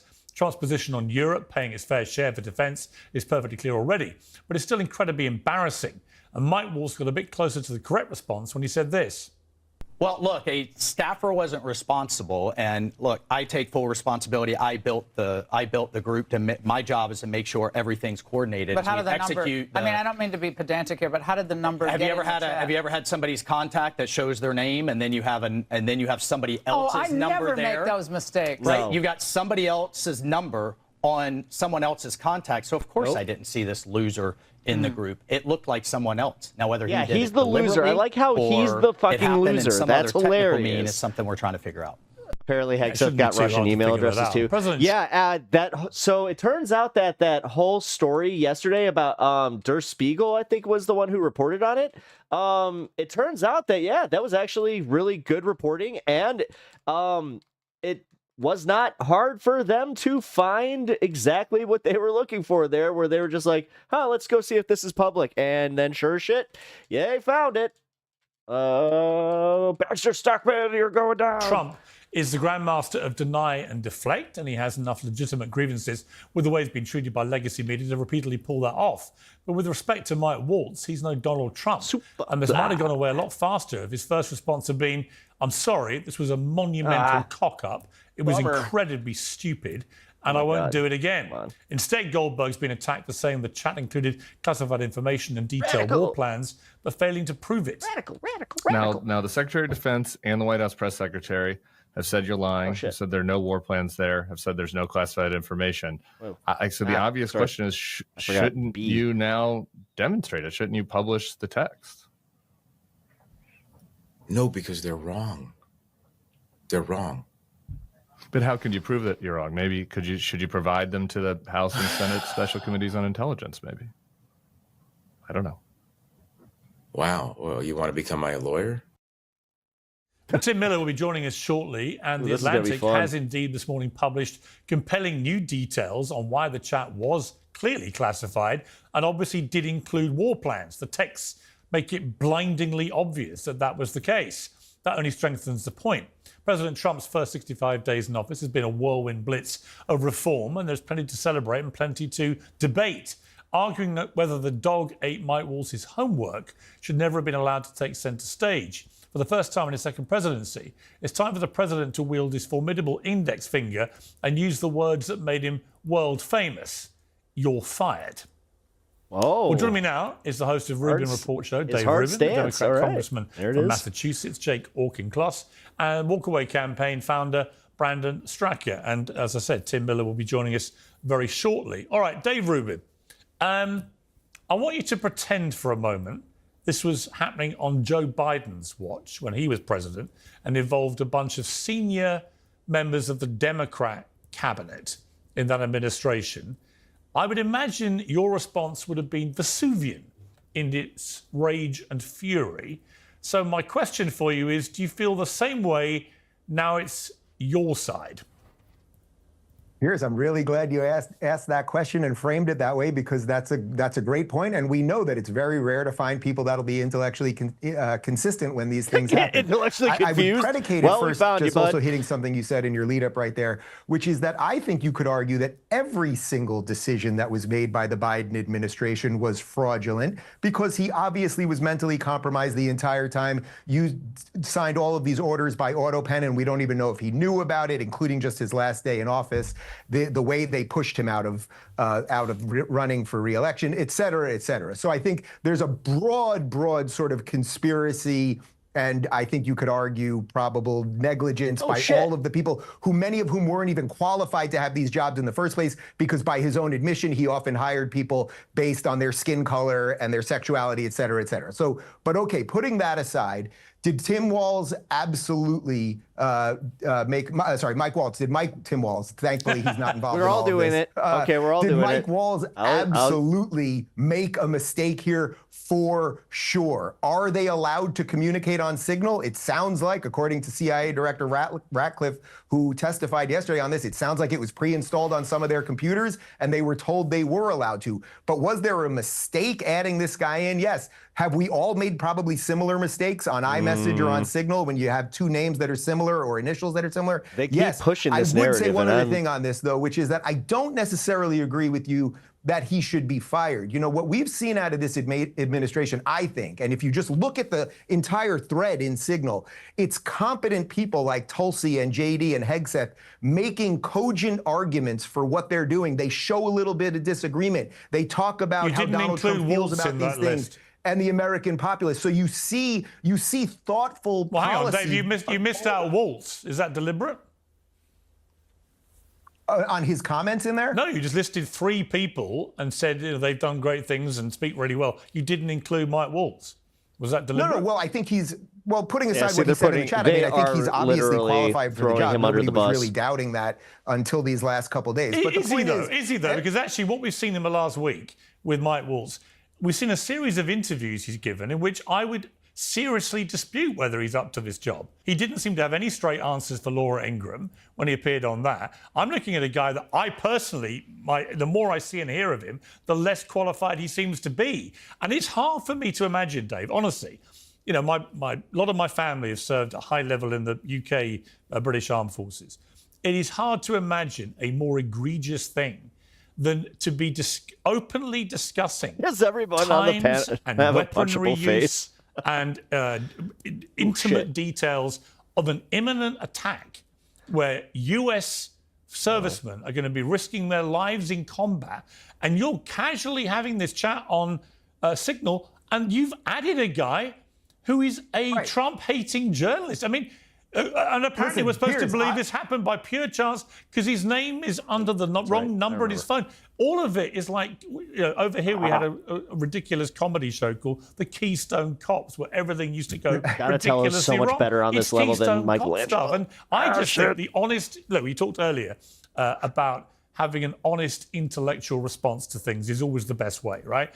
There is no getting away from this. This wasn't just a mistake, as you politely put it.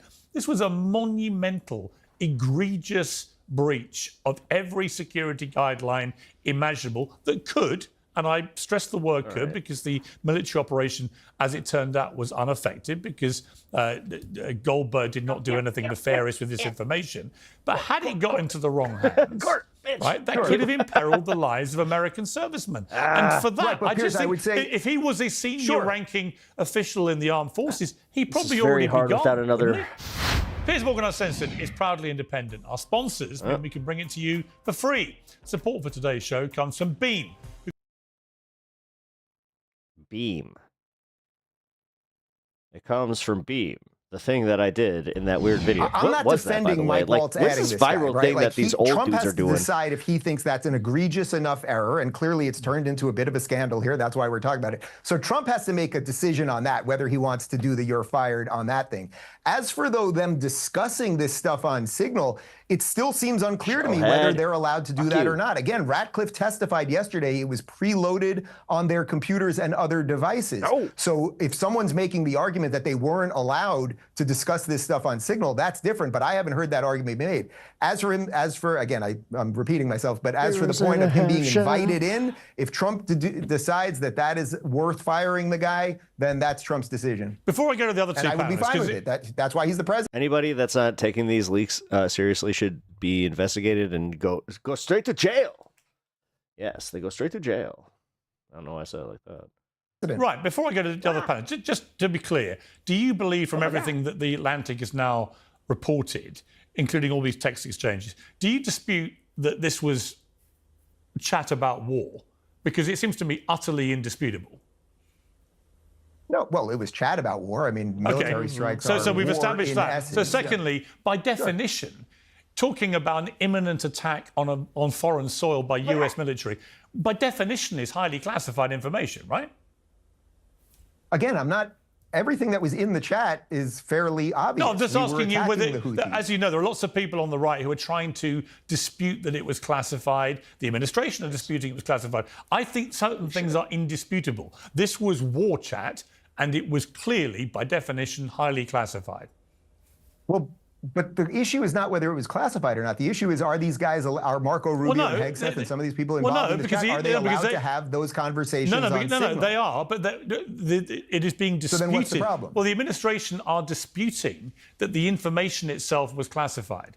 And I think it's indisputable that it clearly was. My hands are shaking. Oh, buddy. Well, I think you'd have to speak to a lawyer about that specifically.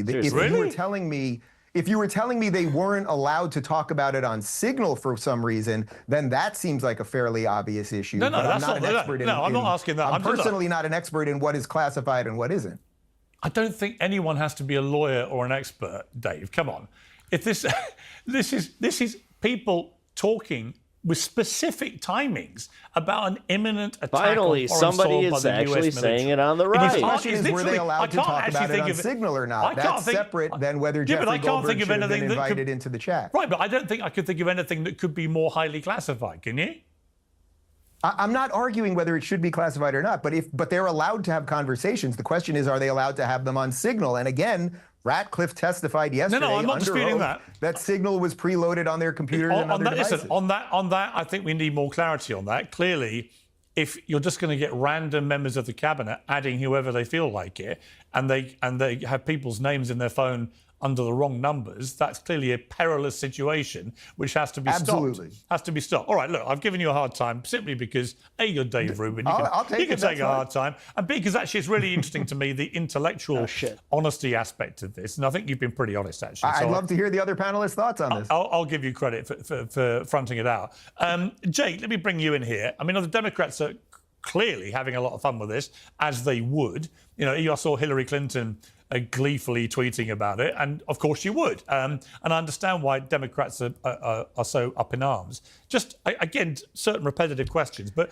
Yes, I will be here tomorrow, Ryan. If you need to go to bed, man. Do you believe there's any doubt that they were having conversations about warfare, or that they were involving specific timings and what kind of weaponry and aircraft were going to be used and so on?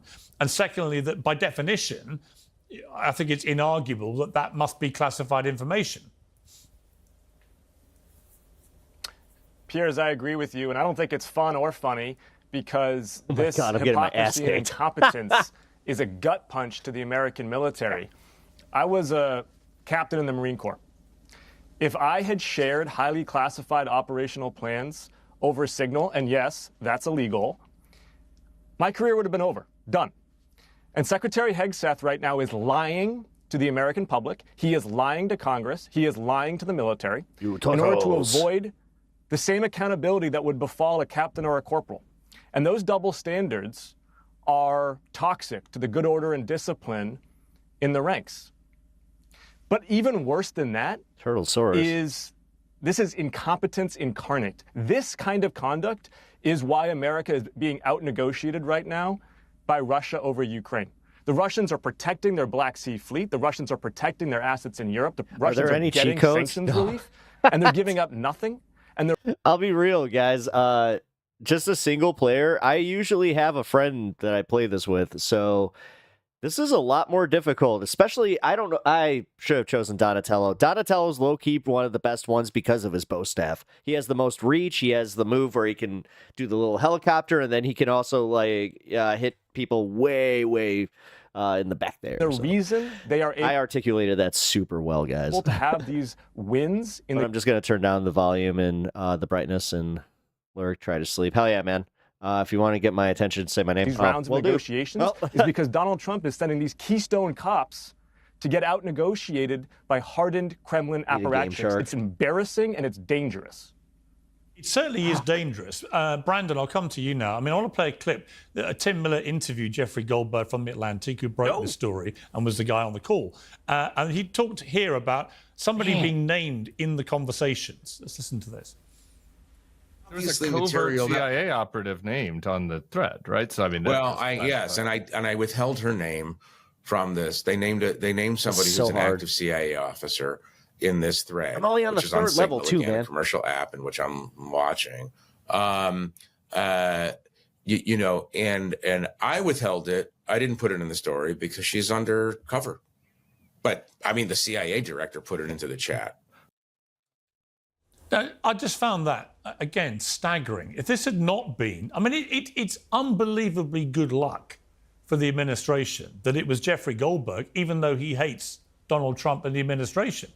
If in Mike Waltz's phone he had, say, the Russian ambassador's number, which had accidentally been attributed to whoever he was trying to add to the group, and that CIA operative's name was then in the hands of the Russian ambassador as a CIA operative who might even be operating in Russia, for all we know. You can see how cataclysmic this could have been if it had been somebody else who'd been casually added to that group. I mean, Brandon, can you defend any of this? I would go on record as saying I think it's a misstep for sure. But I mean, we could sit here until the end of time and come up with hypotheticals about what could have happened and how cataclysmic and terrible it could have been if this person had been added or that person had been added. But the fact of the matter is that's not what happened. What did actually happen is that we had an incredibly successful airstrike, which in the long run is going to have a very good impact on global trade and security around the world. So, I mean, that's what we really should be talking about, was that this was an incredibly successful mission. And sitting around wasting time, I think, talking about all the terrible things that could have happened. So just to be clear, so if the National Security Advisor under Biden had done this, you would be very keen, would you, in that eventuality, to be extolling the virtues of the successful mission, come on, and not the fact that he'd added some random journalist. Which is funny because this guy on Fox News earlier was trying to do a gotcha on one of the people that called out Tulsi Gabbard, where he was just like, oh, how about you? Are you consistent? Are you consistent? It's like, shut up. To the group chat with the foremost senior defense people in the country, talking about an imminent strike on the Houthis. Be honest. Well, if I think if we're going to compare the two things, then let's compare them across the board. Because number one, I would say that if a reporter from The Atlantic or most left-wing media outlets in the United States had been added to that, they probably would have contacted the Biden administration and let them know that they had made an error, and then they would have run cover for them in any possible way to make sure that this never got out and it never escaped. And to that point, I would say that this kind of thing probably did happen under the Biden administration numerous times, and we never found out about it because more than 90% of the media in the United States. You don't know that. There we go. You don't know that. I don't always pick the healthiest food options. I'm sure you don't either. We're all human and we're all busy. What are you talking about? That's why doctors created Field of Greens. I eat only the best. Glass of Field of Greens. You don't need to tell me. I mean, it took us about 5 minutes to get. I did not have Piers Morgan MAGA's sounded like a sane person on my bingo card. No, seriously, Robin. Today was kind of a weird one because when I saw the clip from Pondering Politics this morning, I was like, oh shit! Like I repivoted. Like I pivoted on everything that I was going to cover today to make sure that this was like one of the first things that I covered on the show. To whine about the media, because I think this is going to be a rare one. Let's see how long it lasts too, because I want to see if he's going to continue this opinion into the next one, which I think we already have the next one, and I think it's Anna Kasparian with Brian Tyler Cohen. I kind of want to see that. It is amazing what snowflakes. Hey, what's wrong with fish and chips? Fish and chips is really good. MAGA Republicans have become. Everything bad that happens, they blame journalists for. Can you guys ever take responsibility for your own mistakes? Well, funny enough, it's interesting you say that. I did. It's interesting you say that because if I honestly. Look, Donald Trump wasn't involved in this. And if I was Donald Trump, I'd fire somebody. I'd make a point of saying this really matters. No, secondly, and I would fire Mike Waltz if I was him, for what it's worth. But secondly, I would also, I think, urge everybody that was on that call who's now being interrogated about it. I've just seen Pete Hegseth. I like Pete personally. I've known him, worked with him. I hate the sand boss on this, and he's a mid-level boss who's actually way harder than the Turtlesaurus. And he just issued a statement saying, "Let me get this straight: the Atlantic released the so-called war plans, and those plans include no names, no targets, no locations, no units, no routes, no sources, no methods, and no classified information. Those are some really shitty war plans. It only proves one thing: Jeff Goldberg has never seen a war plan or an attack plan, as he now calls it." And then I'm reminded that one of Pete Hegseth's messages on the group was weather is favourable, just confirmed with CENTCOM. We are go for mission launch at 14:15, strike drones on target. And this is the Houthi WhatsApp group, not WhatsApp group, Signal group. Brackets, this is when the first bombs will definitely drop. It's hard to imagine anything more specific than that. There's the exact time, the exact way they're going to do it. We shouldn't talk about text message war or about texting war plans to randos. We should be talking about the bombs. You know, the bombs that with the bombs made with tax dollars, the bombs that kill people. Nothing to do with us, bombs. That's the first thing we're going to see. I just ended it with just if you're a nefarious person reading this, you could obviously use that information in a very damaging way to America. Now, I simply say this to you. I wouldn't care if it was the other way around, it happened under Biden. I would be exactly the same with Democrats that tried to defend this. I would want some intellectual rigor and consistency and the ability to say this is a massive fuck up of epic proportions. And someone's head's got to roll. Because otherwise it means people don't think it's serious. And Pete needs to stop putting out these statements which try to minimize stuff that is contradicted by his own messages. And I say that as a mate to him, right? So, look, we've got Tim Miller's joined us now. Let me bring Tim in at this stage. Of course, he's a mate. Tim, I like your interview with Jeffrey Goldberg, but it just seems to me, and, again, just to stress, if it was the other way around, I'd say exactly the same thing. I don't care which side is doing it. But anyone that tries to defend this or downplay the severity of it or play whataboutery or anything else, I think it needs to stop. This needs to be accepted for what it was, a tremendous error which could have had tremendously serious consequences. And if it was a senior military person who'd done it, they'd already be gone. For sure. Look, to that senior military example, look, Pete Hegseth has already fired several generals.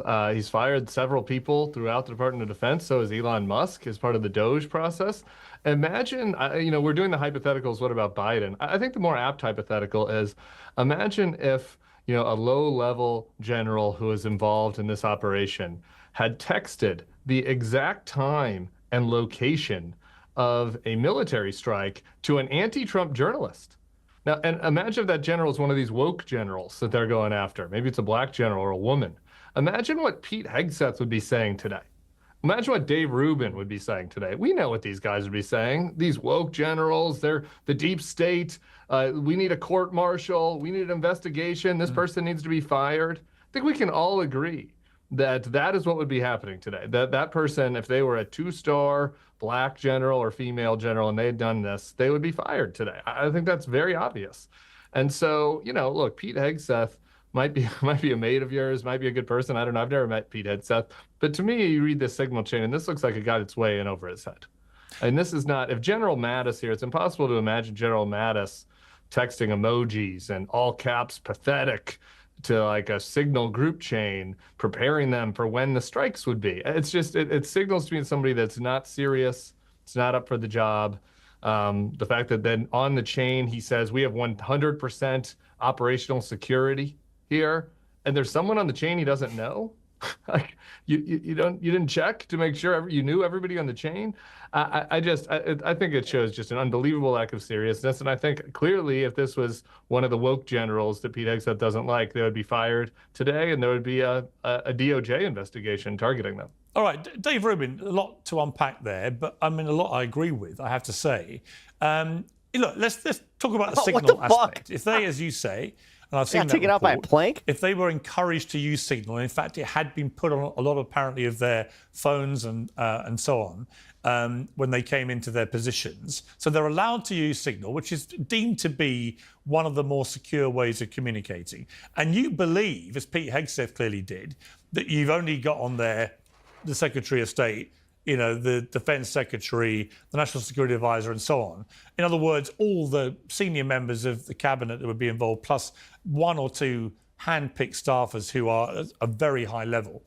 If you assume that's who you're talking to privately, then I'm not too fazed about emojis and stuff like that.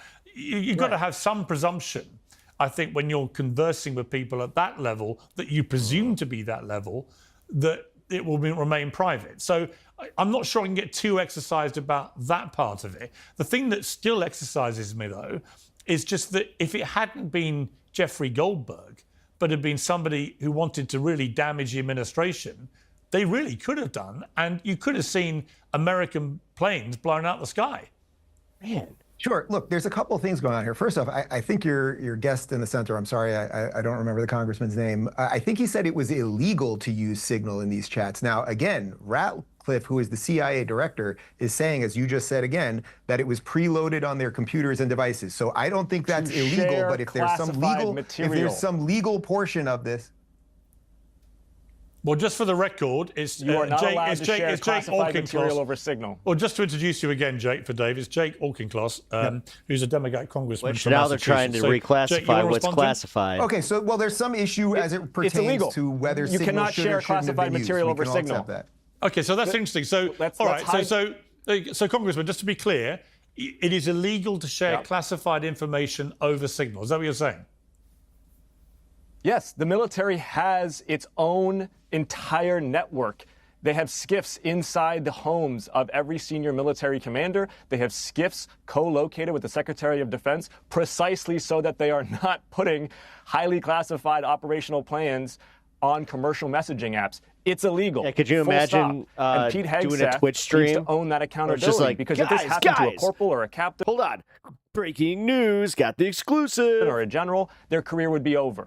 He shouldn't have this job in the first place, and my goodness, he certainly shouldn't have it now.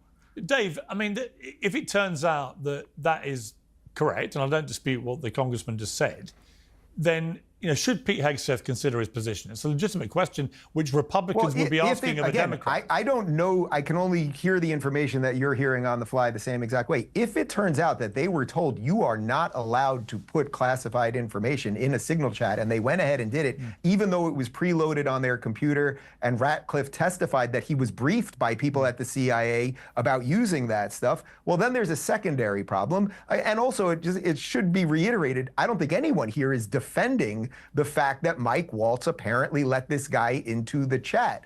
So there is some intellectual consistency here. And it's up to Trump. Trump has to decide what he wants to do right now. Does he think this is a big enough scandal and it's worth firing a guy that he just brought into NSA or not? It's not up to Trump. See, this is the problem with the way Republicans. This is the problem. That's not with the way how the Republicans presidency works, you dumb is motherfucker. They act like a board of advisors. Democrats to the just had 4 years of a separate... president with dementia and a completely unqualified Pete cabinet Hegseth, and virtually sure, everyone that had anything to do with it. So tell me more about the Republicans. The Republicans act like a board of advisors to a CEO as opposed to a separate and co-equal branch of government. They have abdicated their responsibility. Mike Johnson acts like a courtier. John Thune acts like a courtier. They're the ones who confirmed this junior varsity squad of people who are getting out-competed by the Kremlin and out-negotiated, who are being laughed at by the Chinese Communist Party right now as they prepare to blockade Taiwan. This is threatening the safety of the American people. These people are not fit for the office that they hold, and all Republicans in Congress can do is shrug their shoulders. It's pathetic. Did Joe Biden have dementia, and we had 4 years of him? Do you think Joe Biden was mentally competent to be president for 4 years? Do you think Joe Biden knew things that he was signing for 4 years? It's amazing, the whataboutisms. Why do you bring up Hillary Clinton too? No, that really is, though. Like, think about it. Like, what does that have to do with anything he was just talking about with, like, national security? This whole, Biden old. What do you, did you believe Biden old? Yeah, gotcha. Do we want to talk about Barack Obama's tan suit as well? You would do anything to not have to talk about the fact that the Secretary of Defense just shared classified war plans. To be fair, was Joe Biden mentally capable of being president? Let's yes all or no? accept Joe Biden was mentally unfit for office. Let's accept that.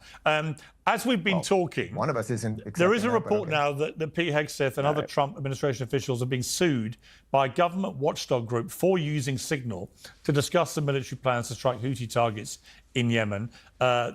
American Oversight alleges in its lawsuit the chat on the unclassified commercial app that mistakenly included the Atlantic's editor-in-chief, Jeffrey Goldberg, violated federal records law. So that does appear to be something that is now an active lawsuit. Tim Miller, just to bring you back in on this, what do you think should happen? I mean, in terms of accountability, at the moment, there's a sort of Trumpian playbook of them all doubling down, launching a lot of whataboutery attacks back, but nobody wanting to actually say, it's a fair cop, Gov, and I better stand on my sword. Yeah, look, I mean, I think that there should be an actual investigation into this. I don't really have any hope that the Pam Bondi or DOJ or Kash Patel FBI will take this seriously, but I think there should be.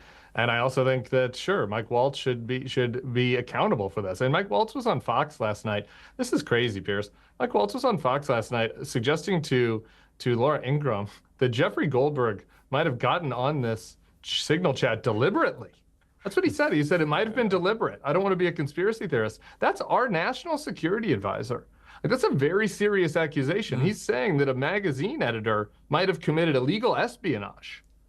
And so, but he just doesn't want to actually take the accountability. Then he changed, yeah. But then, because to find out whether or not that was true, you'd need to have a real investigation by DOJ or by a special counsel, and they don't want that because he knows it's him. So he just wants to throw out those lies willy-nilly. And it's kind of an absurd lie, really, actually, if some boomer magazine editor was able to sneak onto the chat illegally. That I think speaks even more to how incompetent the administration would be, other than the true story. Yeah, I found it slightly more disconcerting that his second explanation, because he had quite a few on the Laura Ingraham interview, was that somehow Jeffrey Goldberg's number had been under somebody else's name in his contacts list. And just to remind the viewers watching this guy is the National Security Advisor for the United States of America.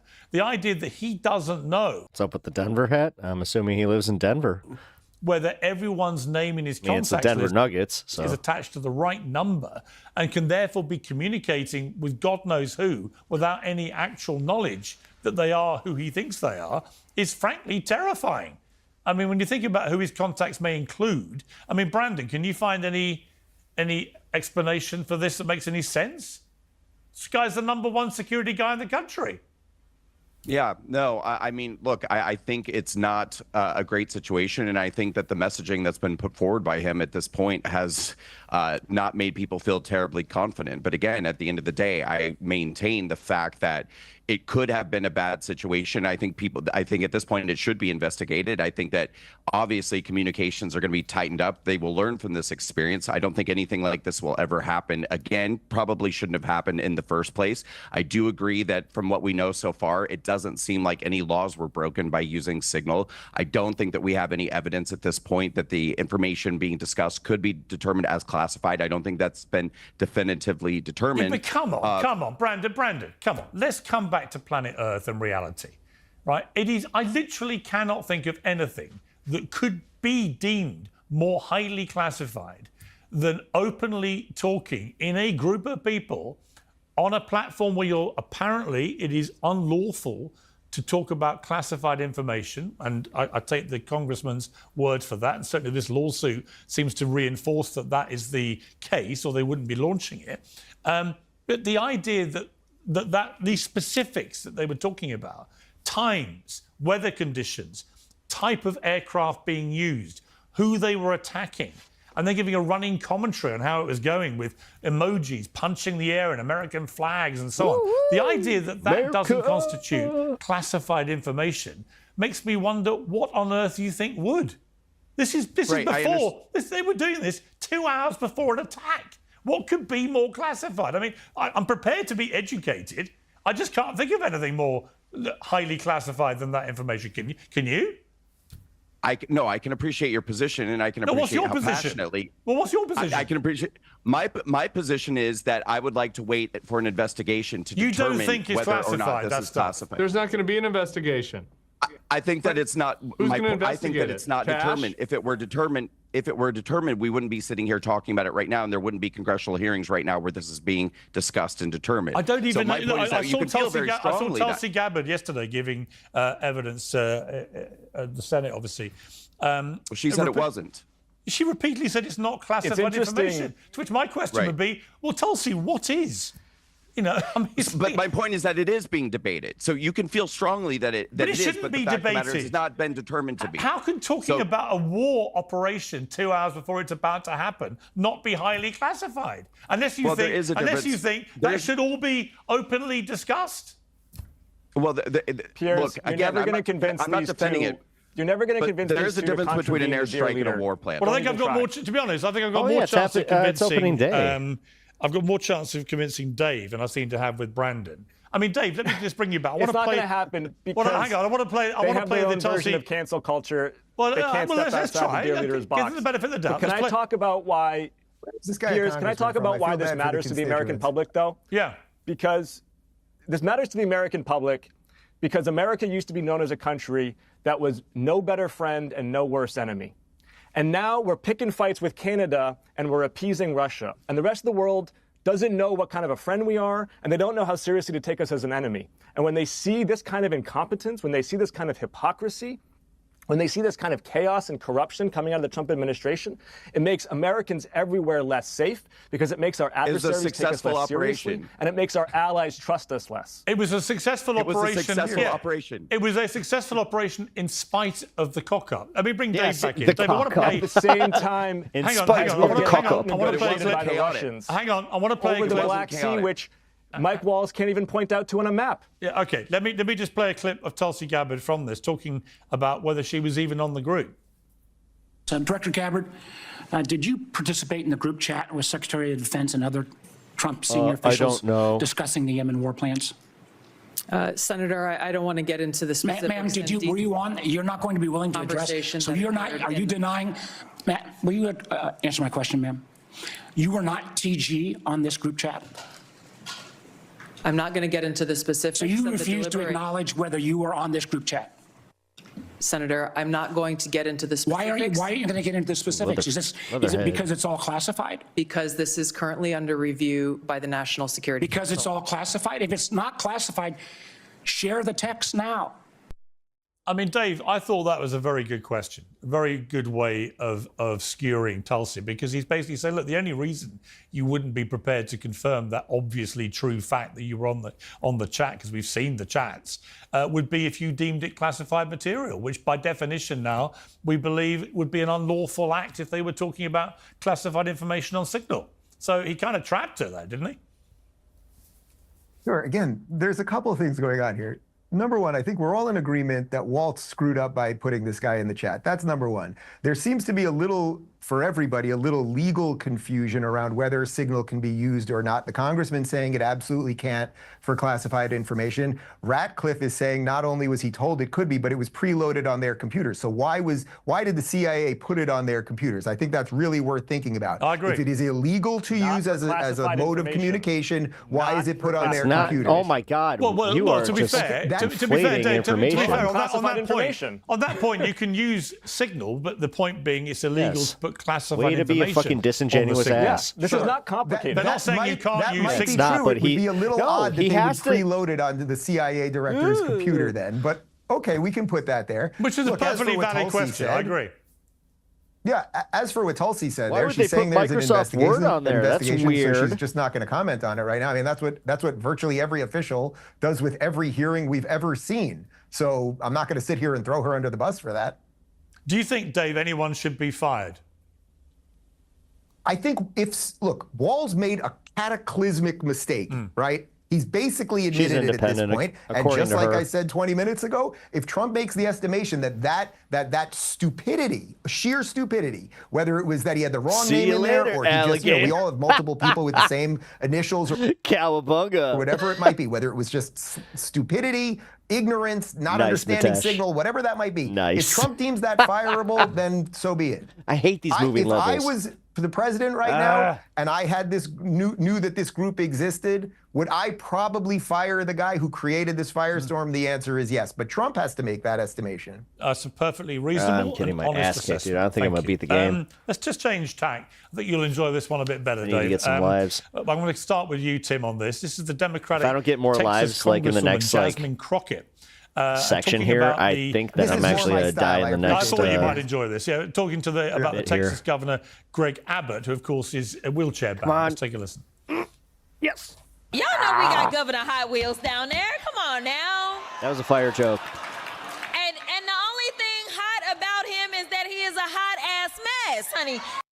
Tim, not only did she make a crass, repulsive jibe about the fact that Greg Abbott is a disabled but comedy is in a illegal wheelchair, again. that is clearly so comedy is illegal. It's for Democrats. She then did this. She issued a statement saying, "I wasn't What thinking about the governor's the Tony condition. Hinchcliffe joke? I was thinking about the planes, trains, and..." Wait, seriously? I can go back to that because I remember where he was just like, Tony Hinchcliffe, he was just joking. It was repulsive, but he was just joking. Automobiles he used to transfer migrants into communities led by black mayors, deliberately stoking tension and fear among the most vulnerable. Literally, the next line I said was he was a hot A mess, referencing his terrible policies. At no point did I mention or allude to his condition, so I'm even more appalled that the very people who unequivocally support Trump, a man known for racially insensitive nicknames and mocking those with disabilities, are now outraged.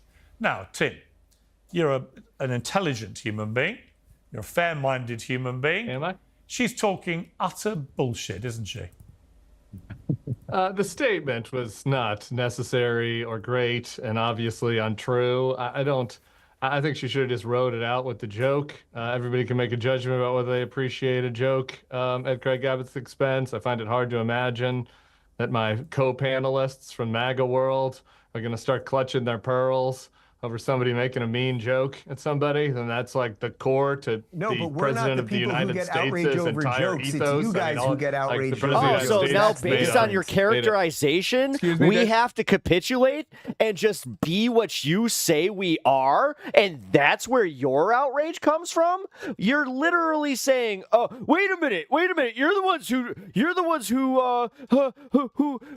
call us meanie bo beanies. We now you're calling us meanie bo beanies?" God, what Tim, a pathetic the difference ass. is that we are not the people who get outraged over every joke and every I gotta word say, Hot Wheels was kind of a compliment. I mean, it was a fire joke. It's you guys I'm who glad. do. Well, so good. So then I'm we have not another agreement. outraged I like at the agreements. joke. I'm outraged at the fact that a human rights campaign fundraiser. I'm just sad that Wheels from the BK Kids Club turned out to be such a bad governor. Where it's about all the marginalized people and the perceived oppression of the trans people and everything else. I always knew he was faking she's being a making kid. joke about disabled people and they're laughing about it. I'm not outraged at the joke. I make far worse jokes than that on my show every single day. I mean, let me bring in. So we're slicing it kind of thin there. So we're going to pretend to be outraged about her joke when the president of the United States core brand is making these sort of jokes. So I wouldn't, if I was her, I wouldn't have put out the statement afterwards. If it's me, you know, I don't know. I think Kamabla got the kung flu. It's kind of business model over there. You know, I And don't little take Marco money went and from visited any her. Russian assets. Like that's just me. So I'm able to just kind of say Yeah, what you I just really take money think from on here with MSNBC, Dave. You never champ. know. Good for you. So I understand why he might not. You know, Are you really gonna sit there and say who's taking money from who, Dave? Really? might want to pick his spots. What up, All right, Bourbon? well, let me That's bring some in. great work you're doing at Bulwark. A real solid place of journalism over there. Well, we Keep it haven't up. taken Keep any it up. money from the Russians at the Bulwark. Oh, there it Piers, I don't know is. if you know this, but Dave took Clown, $400,000 per month from a Russian information operation. And so you'd understand why. And what was Dave Rubin the wouldn't be name upset of about the show fact that I the did for the government Russians? Tell me right that. now is just handing Tell me things that. over to the Russians. That he has to pretend to be outraged about things. You know, just you don't know who's paying the bill. what was the name of the show I did for the Russians, champ? It was Tenet Media that paid you. Tenet Media. What was the name of the show? Right? What was the name of the show? $400,000 per month and a What was the $100,000 name of the signing show? bonus. That not you? Yeah, you just literally don't know what you're talking about, which is Was that standard. You not work you? for MSNBC and the Bulwark. It's impressive. All right, Okay, so that let's wasn't try you and. then. You weren't commentator one in that indictment there, Dave? That wasn't you? Yeah, I was commentator one. It was nice to read okay. something honest about me, that I did all my due diligence trying to figure out what was going on over there. What was the name of the show? Tell me about Did the you not take propaganda the I put money, out there. Dave? Did you not take the money? What was the name of the Tenet show? Media that was paying you. Tenet Media was a Russian. It was what was the RT, name of the it was show? an RT cutout. Yeah.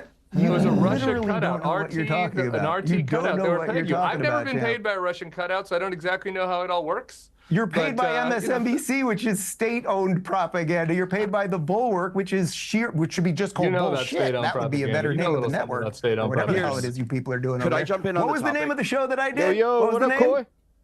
You don't know. I've You told don't you so know many because times, you bro. don't know what you're We are watching Piers Morgan actually disagreeing with Donald Trump for once, and he brought on a panelist in Tim here that is actually going to call Dave Rubin on his crap. So this is kind of fun. saying. All Very right, impressive. let me told you several times Let me who paid wrestle you. things back. Time out. Let's wrestle things back to the I'd actual. rather talk about Jasmine Crockett's eyelashes. Let's but, talk about Jasmine Crockett. I want to bring in Jake here. I mean, Jake, presumably you would condemn both the joke and the statement that was obviously a pack of lies.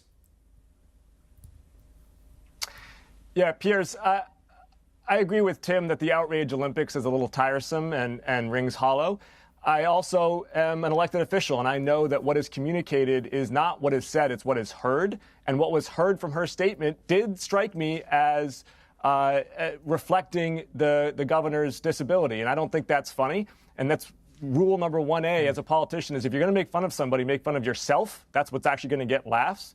So I don't think it was an acceptable statement, and I don't think it's like acceptable how they're when giving Trump mocks comedy people with classes. disabilities. I don't That's want to see fun. Democratic politicians do it That's either. fun. And so her statement bit was therefore, by definition, from what you said, a pack of lies. So guys, right? to In which be she a played the Democrat, race card, remember the Trump card, self-deprecation the first. disabled card. There wasn't a card she didn't try to play in an effort to deny what we'd all heard with our own ears.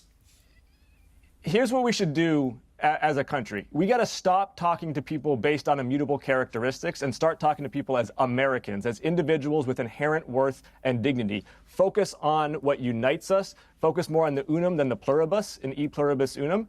Jake, and stop Jake, with you wouldn't both even have a the hard party left if and the hard right the Democrats baiting didn't each divide other. people by race, gender, and sexual orientation. You wouldn't even have a party. Your party wouldn't have a platform. So what are you talking about? And I'd love to sound off, honestly, on this issue of Jasmine Crockett. What are you talking about? You literally do this thing with immigrants. You do this thing with everybody, and you do it based on color of skin. Again, I haven't seen a mass roundup of Polish immigrants, so shut up. Because this is... I hate this disingenuous BS that these guys come on here with. Representative of... Oh, yeah, before I forget, I would like to recommend... I would like it entered into the record that I was... correct to call Gavin Newsom that in light of his rightward turn, licking Charlie Kirk's taint, yet another liberal L. A really pivotal moment in my life. This is why I left the Democratic Party 7-8 years ago, because I believe the left-wing narrative that Donald Trump had mocked a disabled reporter, which actually turned out to be yet another Democrat Party liberal media lie. We're still talking 8 years later about Donald Trump mocking a disabled reporter, but people want to excuse Jasmine Crockett actually making fun of disabled people when Donald Trump actually wasn't making fun of disabled people. But then, of course, You're right, Brandon. Donald Trump doesn't make fun of anybody. You're right, man. You nailed it. Well, let's play the clip. All right, let me play the clip. No, hang on. Hang on. I'm going to play the clip. Please name an example. Wait, Brandon. Let's play the clip. Let viewers remind themselves of what Trump did, talking about a reporter who does indeed have a disability. Let's watch. Written by a nice reporter. Now the poor guy, you got to see this guy. Oh, I don't know what I said. I don't remember. He's going like, I don't remember. Oh, maybe that's what I said. This is 14 years ago. They didn't do a retraction. Now, Brandon, Trump did vehemently deny he was mocking the reporter's disability. He has a disability with one of his arms. Oh, but he Jasmine certainly Crockett looks denying like it. Yes, you give the same credence to. Shut up. Right, and I remember. I think his the pearl Democrats necklace just getting broke. very outraged about it. But to the congressman's point, should we all try and elevate all ships here in the way that we talk about people on a personal level? Well, hang on, because first of all, you did what the left-wing media does, which is take that moment out of context and assign a false meaning to it. What we haven't talked about is that Donald Trump has done that just exact like same January voice 6th, right, Brandon? That exact same January voice and 6th that was exact just same it was an episode. All right. You were just Sure. at the Capitol. We'll talk about a 4.5-year-old It was a false narrative out of January 6th. Yeah, That's why you have a criminal great. conviction. Actually, I don't. I'm pardoned Just for a false narrative for based my on, nonviolent misdemeanor charge for standing outside of the Capitol shooting video. Yes, I've been pardoned for my Class B misdemeanor charge. But calm down. I'm going to finish my point. Donald Trump has done that exact same voice and that exact same gesture numerous times throughout the years when he was imitating anybody who was flailing because they were caught in a lie. He was making fun of the fact that that reporter who happened to be disabled was flailing because he was caught in a lie. What the left-wing media did was freeze frame a moment from that, put it side by side with that reporter, and say that he was making fun of his disability, which in itself is actually disgusting what the media did. But Donald Trump was not making fun of a disabled reporter. What Jasmine Crockett did was actually make fun of a disabled person and then double down and turn herself into the victim and play the racial identity card instead of apologizing for what she did. And I'd like to know, where's the Democrat Party outrage about this? We're still talking about Donald Trump 8 years ago. To be fair, when it comes to intellectual honesty, both of the left-wing members of the panel have both said it was wrong, and they both said they don't believe her statement. I'm not sure what more you could expect. I was pleasantly surprised to hear that. Well, Tim didn't really say it was wrong, and Jake said that it was sort of wrong, but that we need to stop playing identity politics in this country. Well, Tim said which her is literally statement the was a platform load of of his nonsense, which entire I totally party. agree with. Literally his party's platform. All right, I think we can all agree she was obviously. I said her statement was nonsense, and I just want to say, maybe me and Elon Musk agree on something. I just realized that's the way that they think they win arguments. By not actually listening to anything that these guys say, and they apply anything that they can identify with their party's platform to, oh, see, they actually believe that. It's like, dude, he didn't say anything about that, and Piers just actually said, like, oh, hey, look, they're kind of outraged at this. Oh, weird. Let's legalize humor.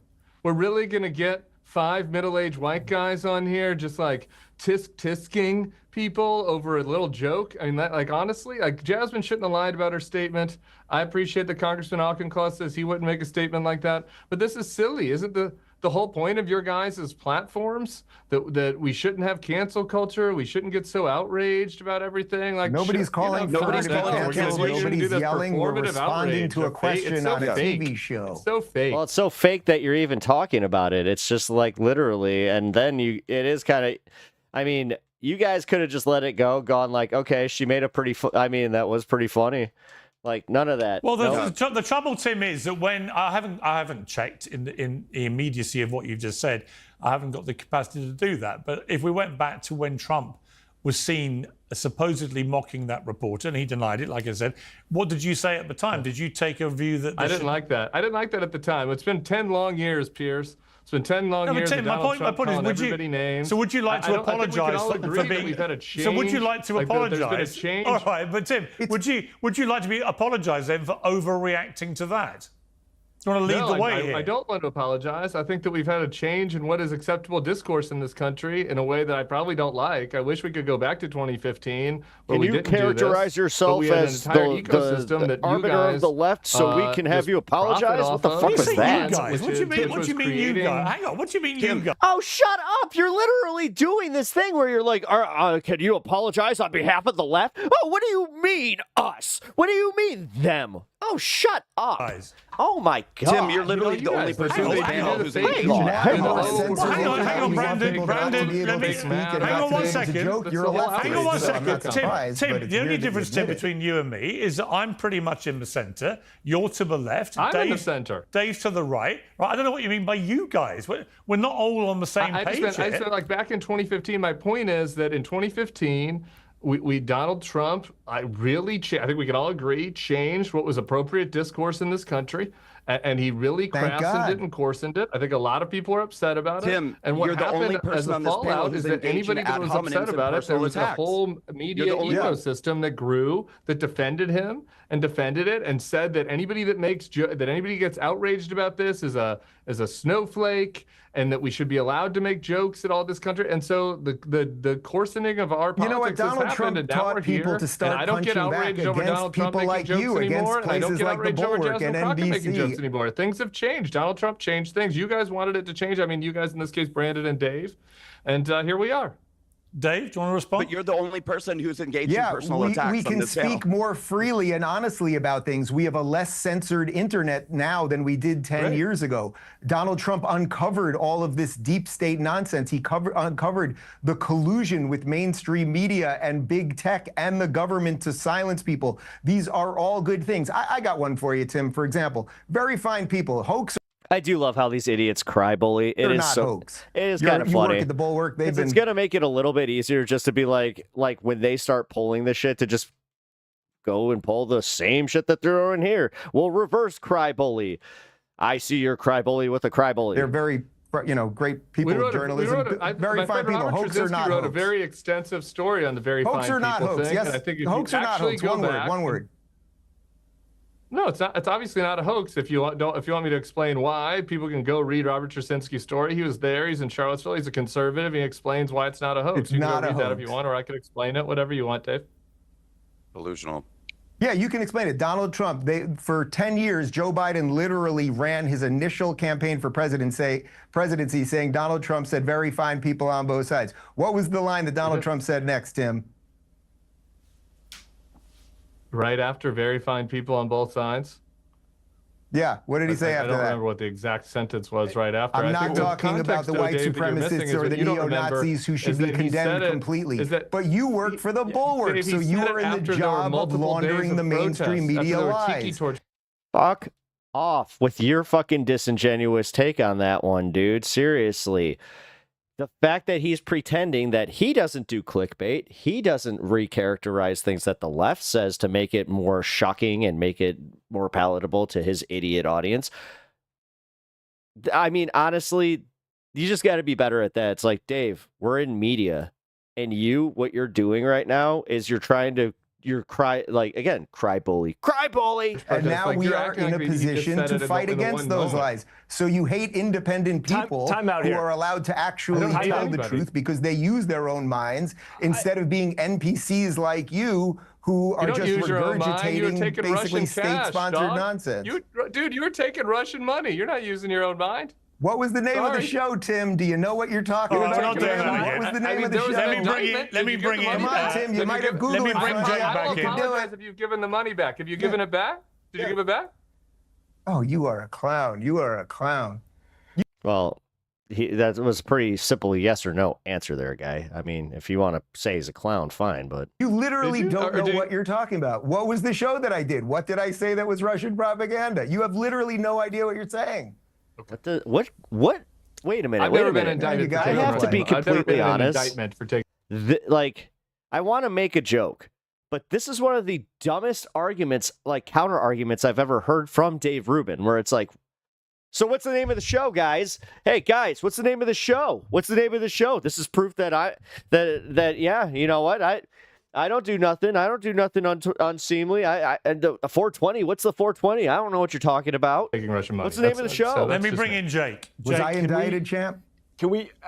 In an indictment. I find it weird that Dave only debates low-hanging fruit issues. He will never debate the far right. He just wants to talk about issues like Snow White movie. Oh, yeah. The Russian talking points. The Russian talking points. No, he's literally just like, when they come for the gays, he wants to make sure that at least his house is okay and that his neighbors say he's one of the good ones. Being Good parroted on God. this show is are why less everyone concerning hates to me leftists. It's just endless. than the it's Russian endless talking dribble. points. Yes, everybody hates leftists. The Russian talking points being used.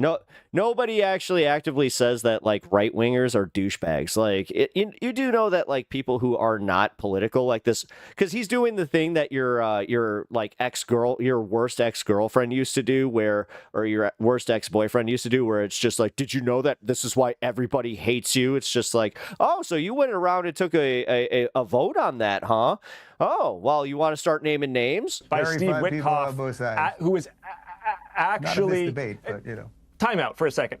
Stop with the lecture for somebody who has defended the January 6th insurrection against the United States government. I do not want to hear you talk about false narratives or talk about drivel when the two conservative panelists on this show launched attacks against a free and fair election. Smug works. One of whom has a criminal conviction for it, what have I and trying to said make about themselves January through 6th? performance art look like We they're got some kind another of one doing the martyrs. same thing. You Piers, two this is what they- attacked Hey, the Congressman, tenets what have I of said this about January democracy. 6th?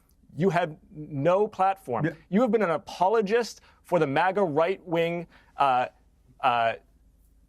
false narrative around January 6th. I was in the building that day. They were trying to hang the president, the vice president of the United States. They were trying to attack members of Congress, all in order to... His show is so useless that no one knows the name of his show. Actually, that would have been a great burn. It's like, nobody knows because nobody actually watches it. It's just a bunch of Russian bots. Steal the voters' voice and vote of the 2020 election. So you two do not have credibility talking about Charlottesville, talking about left-wing media narratives. Please spare me. What I'm focused on right now is Russia You gotta fake and the the fact emotion that this more, man. It's administration television. is You're not very good at this. appeasing. What you're focused on right now, you just talked about a 4.5-year-old is riot for 5 minutes. Yeah. Parroting Russian talking points as they are negotiating for Ukraine's sovereignty It's funny. I follow the far right, and they legit hate Dave and Rubin. independence, and it puts Americans at He risk. deserves it. All right, Dave, last word, given he whacked you there. Yeah, look, Piers, as I always come on your show, I tell the truth. I tell people what I think. They can agree or disagree. And well, I'd love to find out if Tim knows if there's very fine people on both sides. Again, Well, not of this debate. I would but encourage you of both to continue the that white supremacist fascinating debate after we finish. Got to leave it there, chaps. Thank you all very much. I appreciate it. Thank you. Thanks, Piers. Piers Morgan Uncensored is proudly independent. The only boss around here is me. If you enjoy our show, we ask for only one simple thing. Shredder Hit begs to subscribe differ, on and I'm YouTube literally and fighting follow Shredder Piers right Morgan now. Uncensored. So, haha. Actually, here, this is how we'll win that. Haha. I'm gonna just go up here. All right, let's take care of Shredder. We did it in the time that video was played. I got to Shredder. And somehow only used like 4 continues?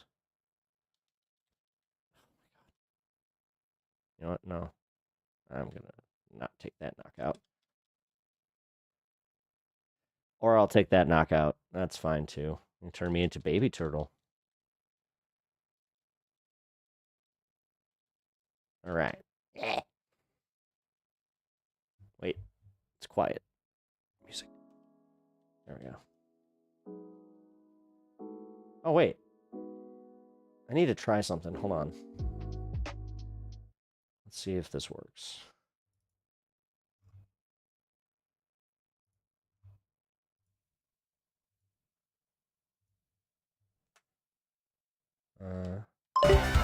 Yes! It worked.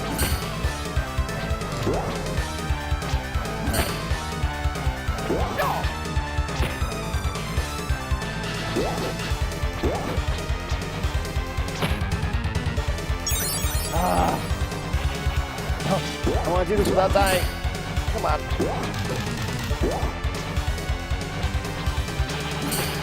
Michelangelo is literally the worst character for Shredder.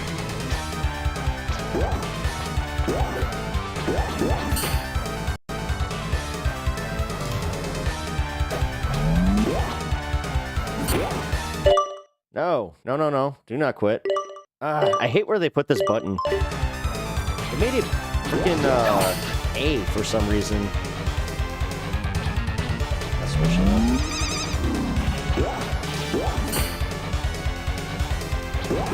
All right. Come on, Mikey. This is so much easier when you have somebody that can distract him up front and then just go and pummel him. Officially a Twitch streamer. Oh, shit.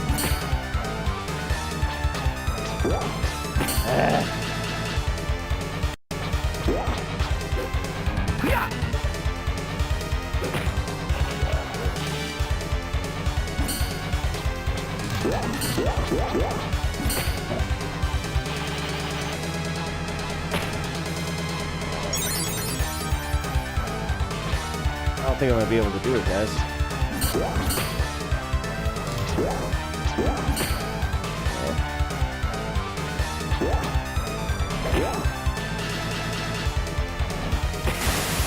Really? That has a whole screen? No. Where's my rattle?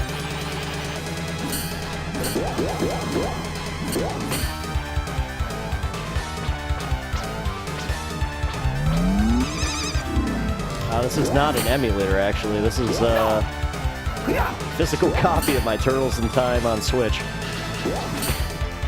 I got the Ninja Turtles collection.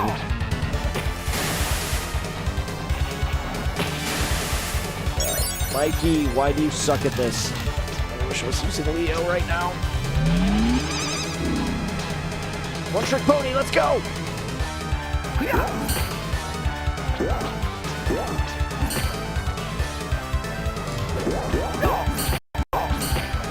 Oh my god. Come on. I'm getting so close. I'm giving all the clips right now. Oh no! I'm on my last life! Crap.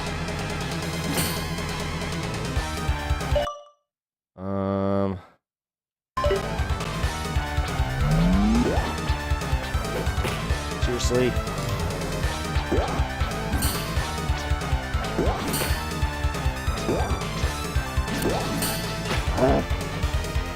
Alright, one more time. Wait, I can't remember. Was he immortal in his purple? Shell shock. Alright. There's in a half shell. Alright, well, fuck it. Let's just get him done. And we'll move on to the next segment and Mario Kart.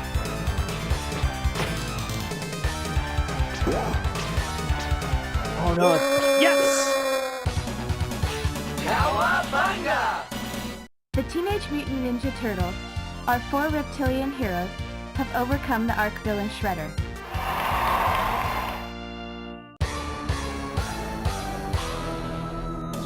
Yay! Honestly, playing TMNT is 1,000 times better than anything that comes out of Piers Morgan's mouth. Well, you know what? It made that so much more tolerable, so that's just a fact. Yeah.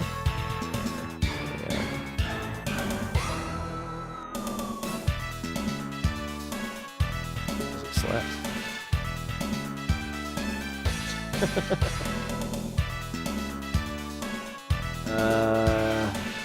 There we go.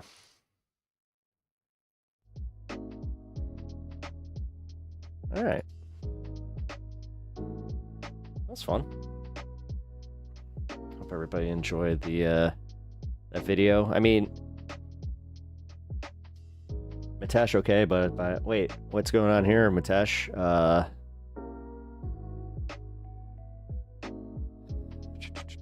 Mitesh still not proposed yet.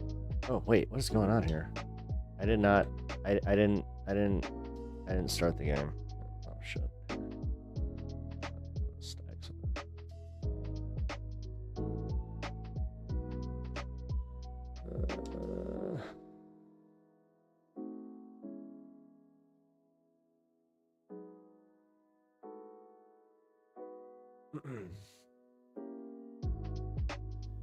All right.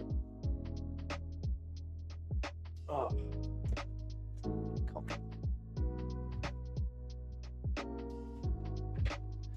How's everybody doing?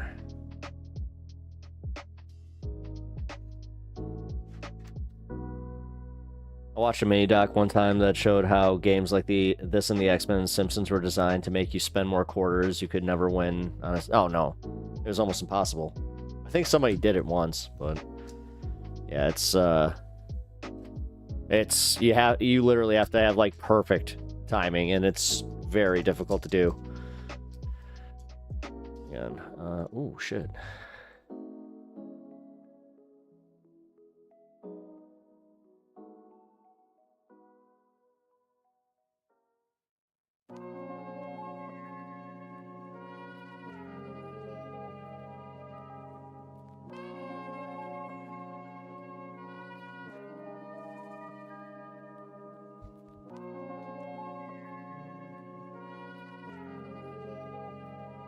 Watch out, someone is always after your kidneys. They can have good luck having my kidneys, man. They'd be so upset. They'd just be like, wait a minute, why is this guy's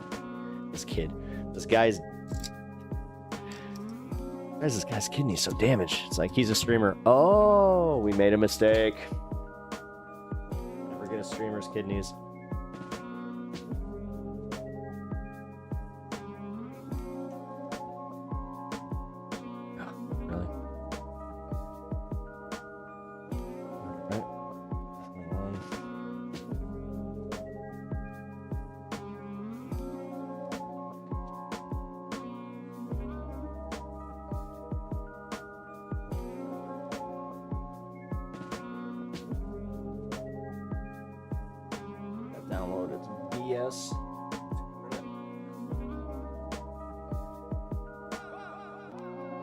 Is there a return policy on these kidneys?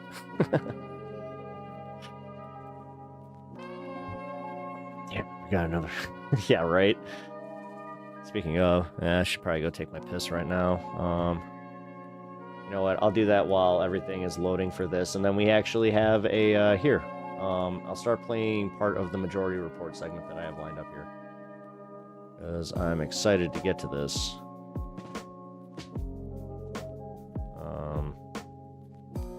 Let's make sure this is not the Tim Pool one, because I think this is the caller. Yeah, it is. Okay. That's good. It's nice to get some good news. Oh, hey, thank you. Thank you for the follow, man. I appreciate that. She was quick. Let's do one more. Canavento. Welcome to the stream, man. I appreciate you being here. Calling from a 501 area code. You are the final caller for reals. Today. Man, that feels special. This is Nathan from Illinois. Nathan from Illinois. What's on your mind? So, man, with the right-wing headspace, like the blindly just following things, like their leader, Donald Trump. So like when I was a kid in Arkansas, we had some really bad weather one year, and we had to hunker down in our closet in the middle of the apartment. And so my guardian decided to read out of the Bible to like calm us all down, you know? Mm-hmm. And guess what book he chose to read? Was it something like about like all the fire and brimstone? Was it like not like what's the ugliest in the New Testament? Revelation. Not new. Romans. Okay. Leviticus? Job. Oh, Job. Okay. Job.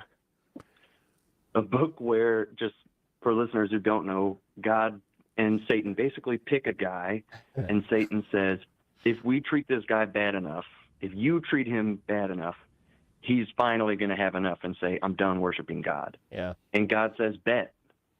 So he destroys this guy's whole that's actually a really good way of putting that. life, family. He kills them one at a time, the worst way. Actually, a really good take from the caller. Like, Did you find that calming in that in that moment? Man, no. I was like, Lightning is flashing. All right, I got guy to piss. who- I'll be right back. Am I the guy getting tested, or am I like an extra in this show? So, yeah, man, and that just seems to way. I mean, they are totally. I actually don't have contact with them anymore, but last I knew, they're totally on the Trump train, and that's the kind of like, hey guys, haven't you had enough? And they're like, no, I just gotta. It's this guy, like he said. I mean, look, there is it is not a coincidence. I mean, I've mentioned many times Bob Altemeyer's research from University of Manitoba. He's since passed away. In the summer of 2016, he was writing, I think it was on Daily Kos at that time, we must defeat this Trump coalition. He had done research that showed in the North America, the continent of North America, there are about 25% of right-wing authoritarians. His research, this is over the course of 20, 30 years, his research also showed there were some left-wing authoritarians, but far less in the population. And the reason why there's more right-wing authoritarians, it makes a lot of sense, is because they are raised, and these people, you know, and it's not just a correlation, and it's not simply, I mean, it's a correlation and a causation. If you are a religious fundamentalist, you are trained, I think the best fundamentalists are this way, and if you are even like sort of like a decent one, you get trained in this, specifically to essentially be authoritarian followers, to be authoritarian. You're not an authoritarian leader, you're an authoritarian in terms of mindset, which means that like I am taking an edict from, in this instance, invisible guy in the sky, has communicated through, you know, the person who has deemed himself to be the arbiter of it, and I follow that. And it just goes, you know, and where you fall in that hierarchy, which some people also call a patriarchy, because that's all it is. It's just a hierarchy where it's always the guy who's in charge, because, of course, that way you get to be closer to the person who is getting the secret message from the invisible guy in the sky. And in this instance, Donald Trump just fits in nicely. He just becomes like their pastor or whatnot. And so that's exactly it. And I don't want to beat on religion. You know, if people find peace in religion, that's great. If it were just them talking to their God and right back, and no middle-aged pedophile in between, that would be dope. That would be the best. I am right there with you. I have no problem with people. I mean, I have no problem with people who are whose religion guides their life. I do think there are. That was like my mom. My mom was very much that way. I could never like. I remember one time I asked my mom, because she was like, you know, she was a college grad. She was very philosophical, but it was always odd to me that like she could do the mental gymnastics required to keep herself in, you know, the Christian religion that she was part of, which she wasn't part of the one that I was, and she always kind of wrestled with my school, where she was like, I feel like you're leading him astray. She would always try to kind of de-radicalize me, but I would always like end up arguing with her. That's where I get a little bit of this. But that's also where I'm saying, like, I could never imagine telling her, like, hey, you can't have that. And well, I can't say I can't imagine it, because I did it. But I couldn't imagine doing it now with a clearer head. Because when I first got out of my religion, I was more aggressive about it. I was reading Sam Harris, Christopher Hitchens, and I was definitely one of those new age atheists that was definitely using like edgy comedy and also kind of doing like the nihilist take on everything. So, but yeah, I agree with Sam here. Circumstances where people are getting abused, frankly, in some of these fundamentalist religions. But I don't know, outside of like, No, I have not. What's that? The way that we've structured civil society, there's a way to basically, deal with that. But the fact of the matter is, okay, I am largely live and let live when it comes to that kind of stuff. But the problem is when someone's notion of having a corner on the absolute truth, so much so that it's delivered by a special, invisible person in the sky, it becomes problematic. And it also the invisible person in the sky. It's the person on the earth. Well, that's the secret they don't want you to know. I'll check them out. Absolutely. But appreciate the call. It's a good point. Hey, thanks so much for taking it. All right, thanks, man. Folks, It just reminds me of a point about the there's a Native American sort of origin story where they a figure emerges from the underworld to a sort of pristine nature where there's all this hunt and chase that can be done, and they bring it back. They kill a deer and bring it back to everyone in the underworld, which is a political message is much different than the thank you for the follow, Swagmaster. Hey, this is God's property. You need to tend to it, but don't go outside of the owner of the said property's instructions. Yeah, Or I think that isn't that like I know they made a movie called The Killing of a Sacred Deer, but isn't it based on that parable? To get really bad for you. That's right. The origin story is basically let me show you how discipline works. Yeah. And also, let me Every show you culture who's has going one. to be in second place in the hierarchy that I create exactly on Earth. Isn't that a good consolation for you, young men? I wonder if a woman wrote that story. As God did. I mean, I remember postulating that God was a woman once, based on a song where it was like, "Tell me all your thoughts on God," and it's just like literally based on that song. I brought that song in thinking I was like having a total gotcha moment with my pastor. I oh my God, it was so cringe. I played it on a boombox.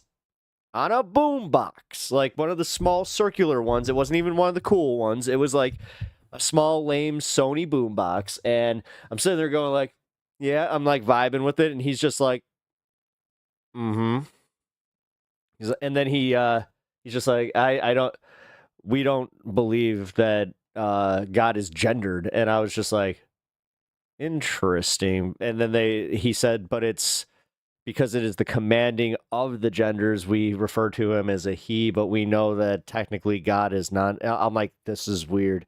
So they were inadvertently kind of explaining trans issues to me through explaining God. Hi, Canadian here. I don't know if you're Canadian or American. I'm American. I am from Chicago.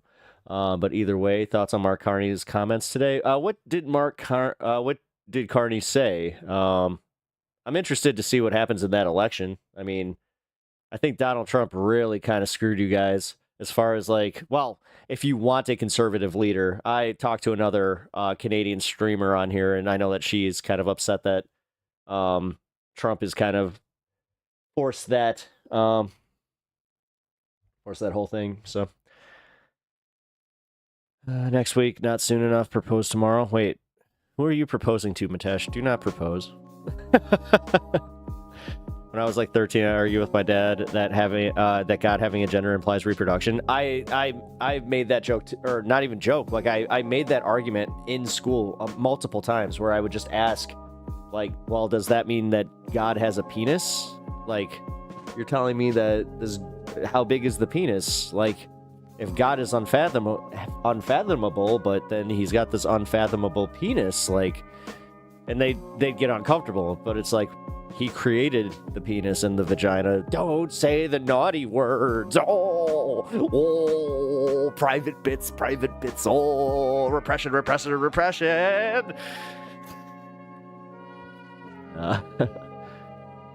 I borrow a comedy line off you and get your thoughts? Boon a comedy. Yeah. Bounce a comedy line. Yeah, go ahead. Sorry, I thought you were... At first I was like, can you borrow? I'm like, it depends which one. Can God make a cock that is so big he himself cannot suck it?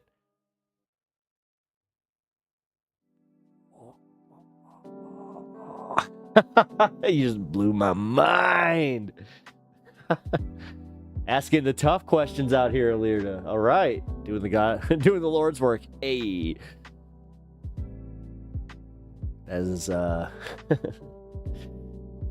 that's like a purely American thing, though. Yeah, I haven't had a official girlfriend since high school, so if I can at least get there, that is a win for me.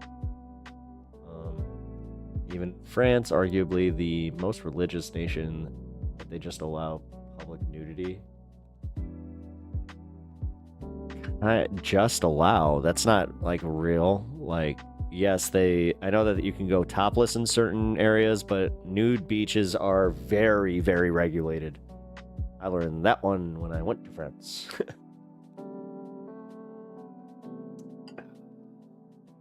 Remember asking my mom that too. Just like, where are these nude beaches? Like, I was very much like Buzz from Home Alone. But they have armpit hair, right?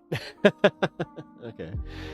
So these lines are in relation to a comedy magic mind reading routine where I am reading a woman's mind. At some point, I will ask a woman to think of her first crush when she was a little girl. The line goes, I want you to think of this boy. I'm going to think of this young... the thing is, you want to be careful with that because I'm not even trying to be like woke about it. You don't know if the person that you're pulling in the audience... just say your crush. You don't need to gender the crush because it could be anybody. And it works that way. And then, hold on. Oh, shit. But that's the joke. Okay, hold on. I ruined the punchline. My bad. Ladies and gentlemen, we are thinking of a young...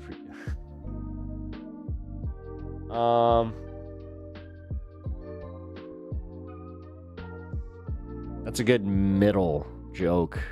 If you've already established your humor, don't use that as anywhere near the open.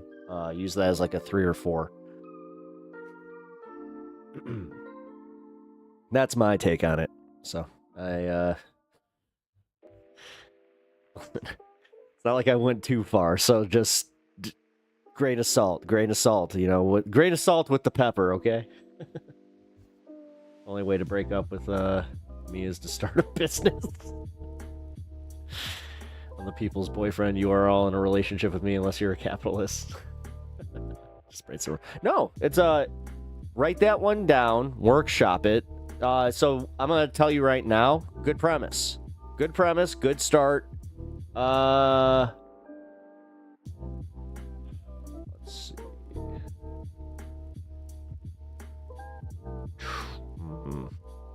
Yeah, because that one does make it uncomfortable if you. Yeah.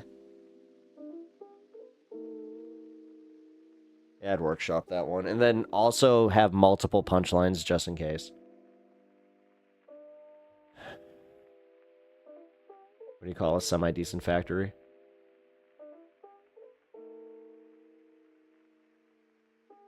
I'm waiting for the punchline. Wait, is there a punchline to this? Like, is it Peterbilt or something like that? I don't know. Wait a minute. I'm looking for the joke. I can't think. I can't think of a joke. Oh no! He's gonna get me. He's got me.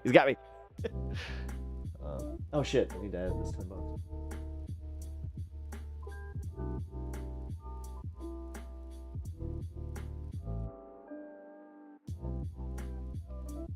Premise these nuts. Got him. Satisfactory.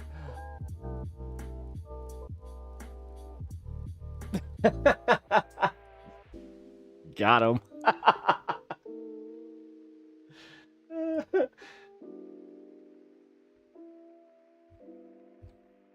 That was pretty good. I'll give you that one. That was pretty good. All right, all right. Satisfactory. Yuck, yuck, yuck, yuck. Waka waka.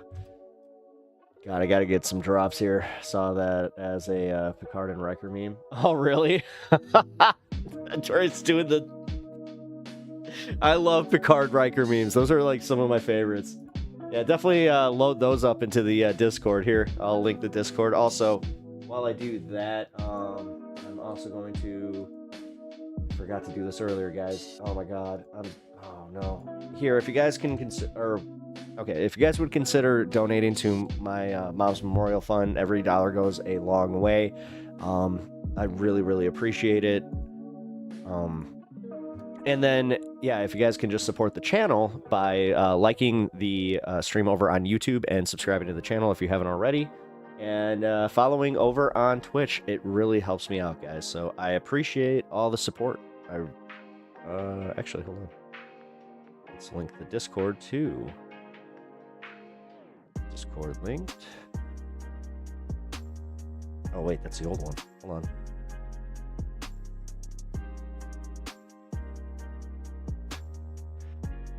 Why is this link even still here? What? Deleted that. That's weird.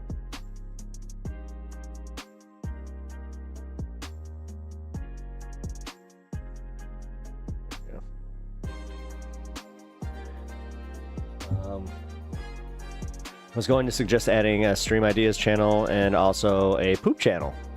Poop channel? I don't know about the poop channel. As much as I like a few poop jokes, I don't know about that. That could get...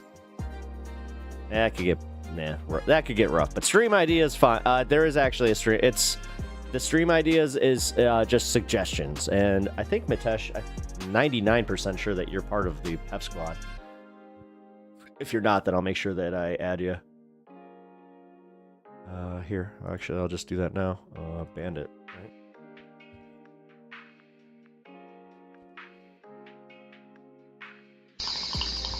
Oh shit, dude. Mitesh $50. Viddy snacks. Oh, bud, dude, thank you so much. Seriously, man. Thank you for the donation. Thank you for the $50 donation. And yeah, snacky time.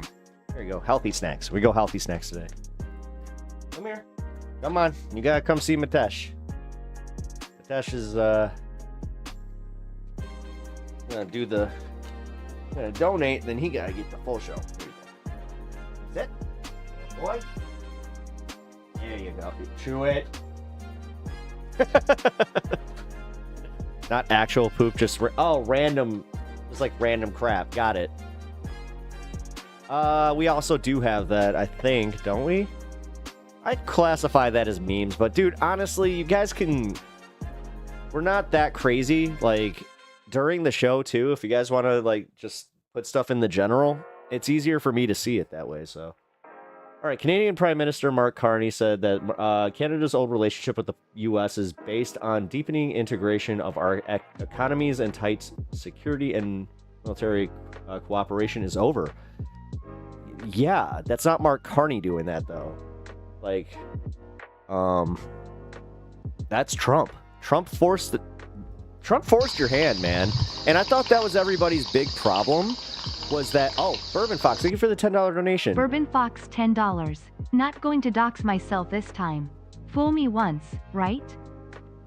I'm sorry, TTS doxed. It was funny, too. I had just turned TTS on for that stream. I'm sorry. Had you done that any other stream, it would have been fine. Thank you, Bourbon Fox, for the $10 donation. I really appreciate that, man. Oh, dude. And thank you for the $50 here. Oh, my God. Here. I'm going to add that now. Because, yeah, whenever you guys donate over on YouTube, I have to actually manually put that in here. Just give me 1 second.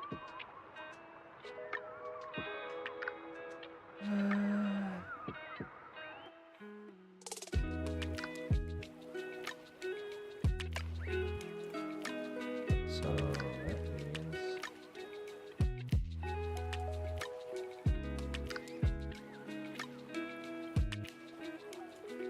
Oh, look at that. All right.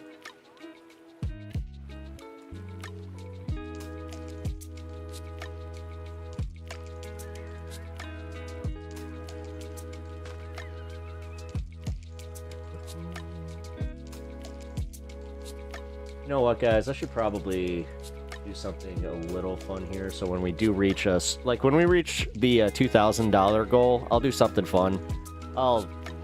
I'll wear like my Uggy, or I'll put like a funny hat. Like I have so much. Like I got funny hats. I got masks. You know, I can do something like that. I know. I feel like I can give you guys a little bit of a little joy.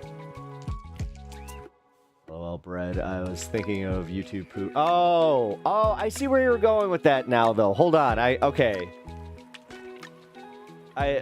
No, unfortunately, the marketing doesn't work for the channel, but no, I see where you're going with that. Okay, so I 100% agree Canada has a right to defend its economic interests and go against a hawk such as Trump. Carney has made it clear that Canada will not back down, said Canadians must fundamentally reimagine our economy. Really wondering what the plan is outside of retaliatory tariffs.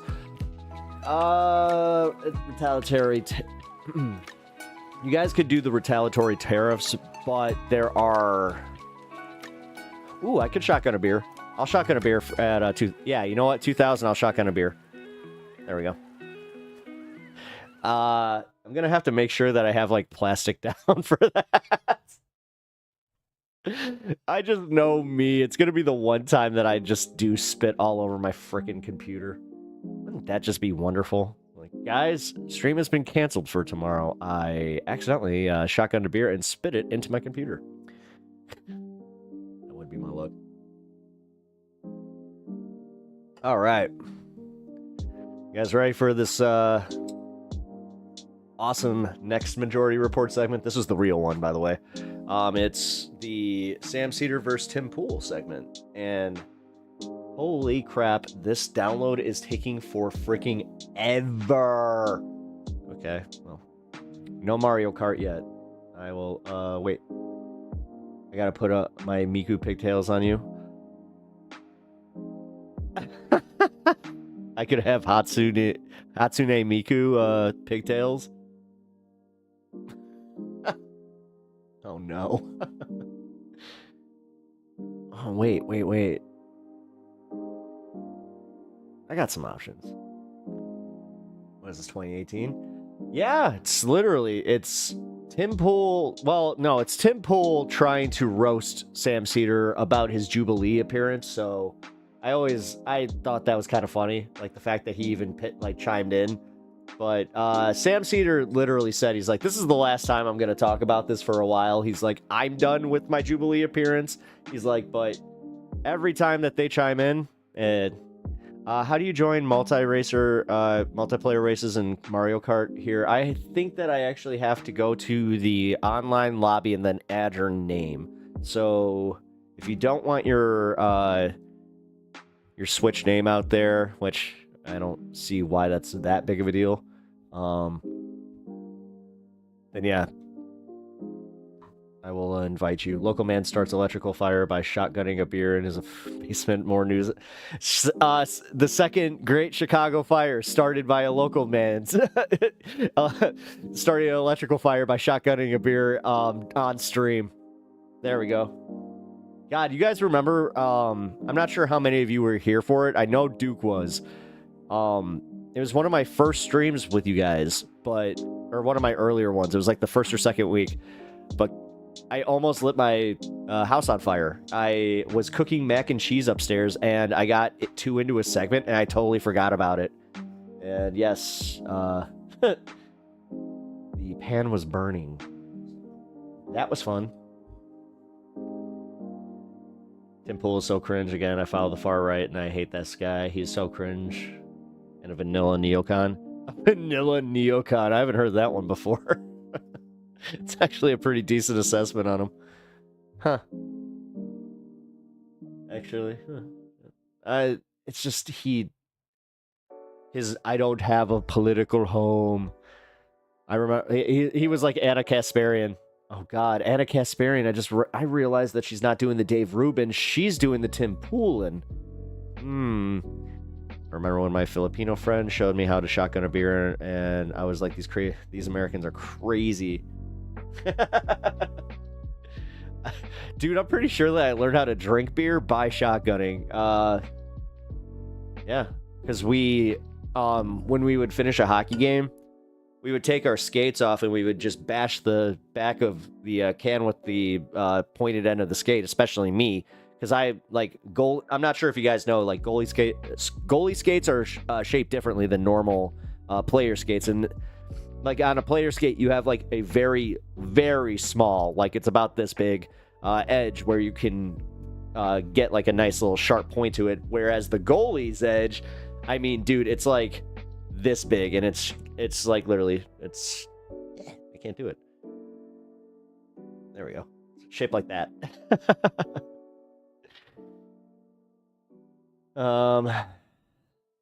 He'll never take a hard position. All these talking heads. Yeah. Well, that's what was happening on the Piers Morgan interview there. Nobody was really taking the hard lines. Dave Rubin kept doing, what's the name of the show? What's the name of the show? What's the name of the show? Hockey question. Why are their last names on their jerseys so long? It depends. Usually, the Finnish and Swedish guys, like Hjalmarsson.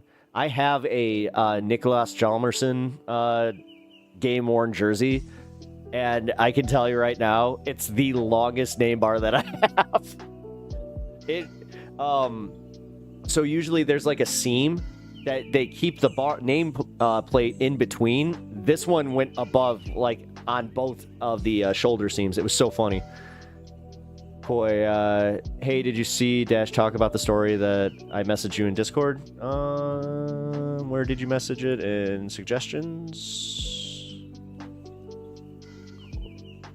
Or was it in general?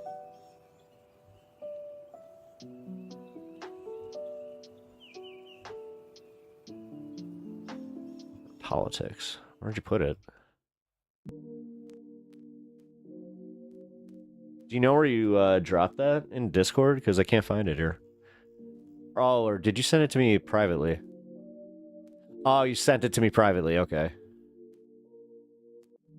4 U.S. soldiers have been found dead in Lithuania under the Secretary of Defense Pete Hegseth and Donald Trump's watch. Oh, shit. No, I did not see that. Okay, yeah. Okay, I got it. Yeah. My bad.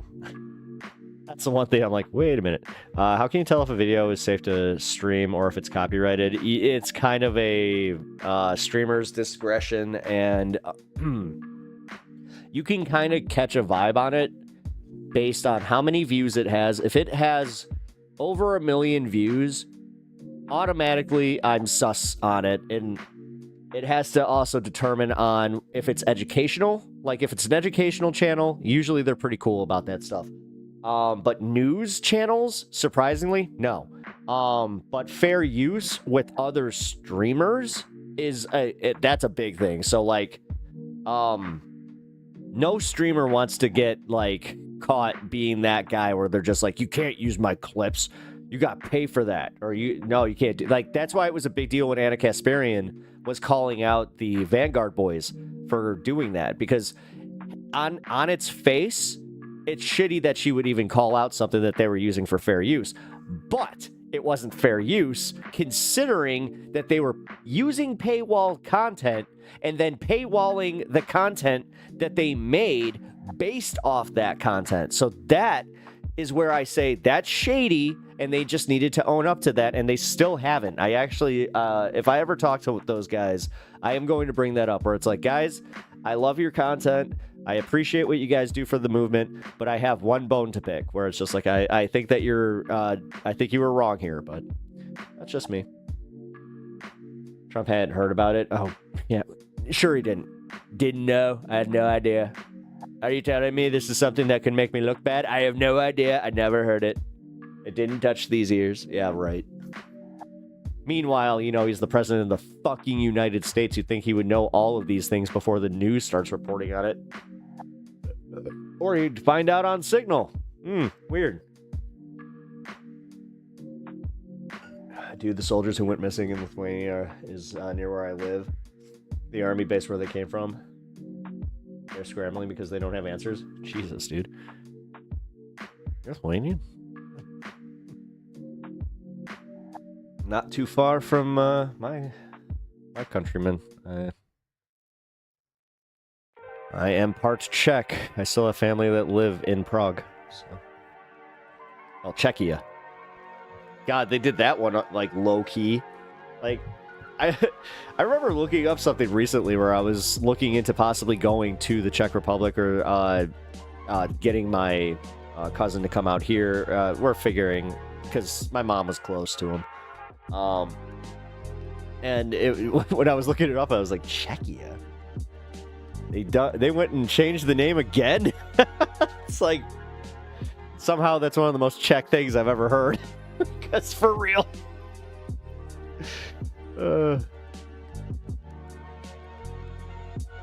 yeah, Mitesh, if you honestly, another thing that I can say is if you suspect something of being copywritten, do not be afraid to send that to me in the Discord and ask, like, and I'll just take a look. And because I do have something like as a YouTube creator where I can run it through it, like it's got like its own little check thing on it, so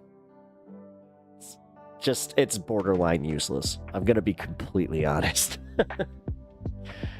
I'd say for like every video that I check, maybe 2-3 actually come back with any results, so where every other one comes back inconclusive.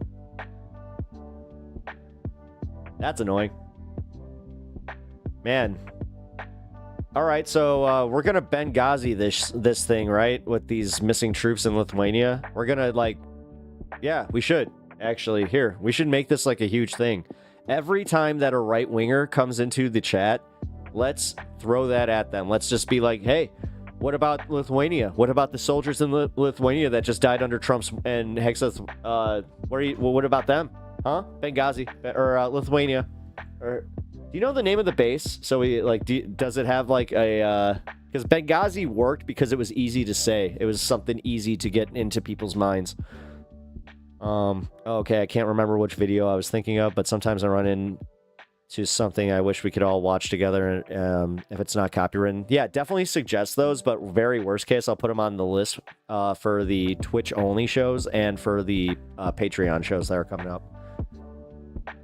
Oh, I need to activate my Patreon.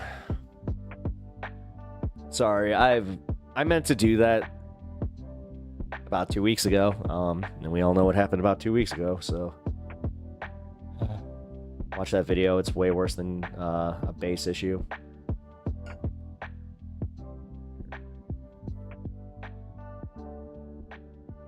I can't. I actually can't. It's an Instagram reel. I don't have Instagram. I did that on purpose. I refuse to get Instagram.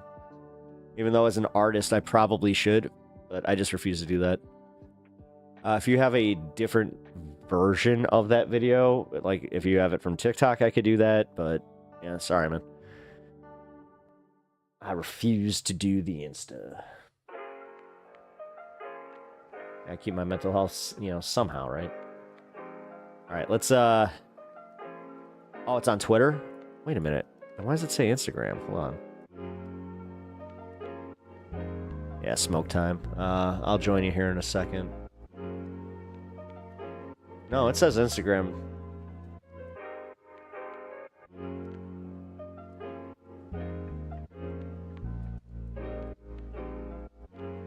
Yeah, if you don't mind. No, I shared on both. Oh, you shared on both. Oh, you're on. Okay. You're on Twitter. Got it. Give me a second.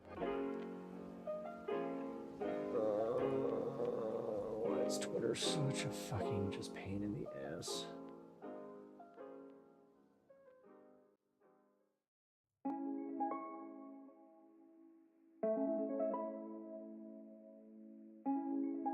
Huh.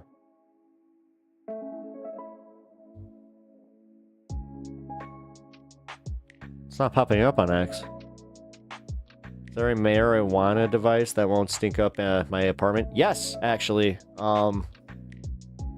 So it's essentially like they have a technological, I forgot what the fuck it's called, but it looks like a tiny little microphone that you blow into, and it does the same thing that, like, you know, we've all used the trick where you use the toilet paper tube and then you put a dryer sheet with a, you know, rubber band or a hair tie, and then you just blow into that. That will make your smoke smell essentially like, you know, clean laundry. It works. I mean, if that's works for you, then just do that. But they do have one that you don't really need to change out the filter or anything. It works really, really well. Febreze, no, that doesn't really work. Ozium. Ozium is the one thing that will totally take out marijuana smoke. The marijuana gummies. Nah, stop, John. Nah. Some people like to smoke, Jeff. And you have to respect that just as much as we respect your gummies. There's a ritual to things. Yep, loads of Febreze. Febreze doesn't really work. You just essentially smell like skunked up Febreze. The only stuff that I've ever had that actually takes like the smell out, it's called Fresh Wave. Like it's a all natural. Incense sticks. Ooh, I want to burn some incense, but I can't. In a basement. I have learned the hard way. Do not burn incense in a basement. Because that doesn't get... It literally just stays in the ceiling and doesn't smell great. What's going on here?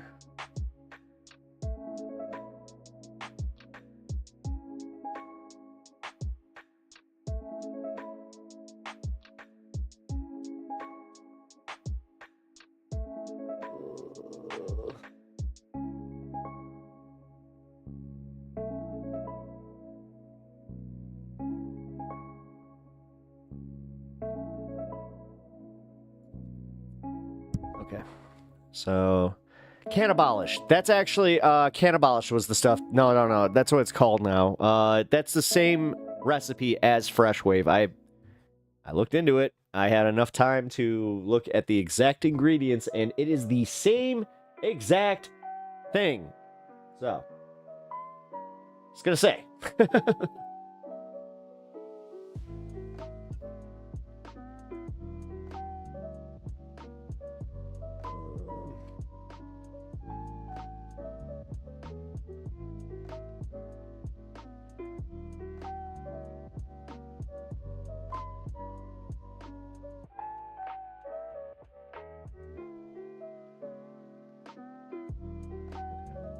I'm a right-winger, but blaming Benghazi on a specific party is idiotic. Both parties keep the cycle of Middle Eastern conflict going. I don't want to hear anything from any of them.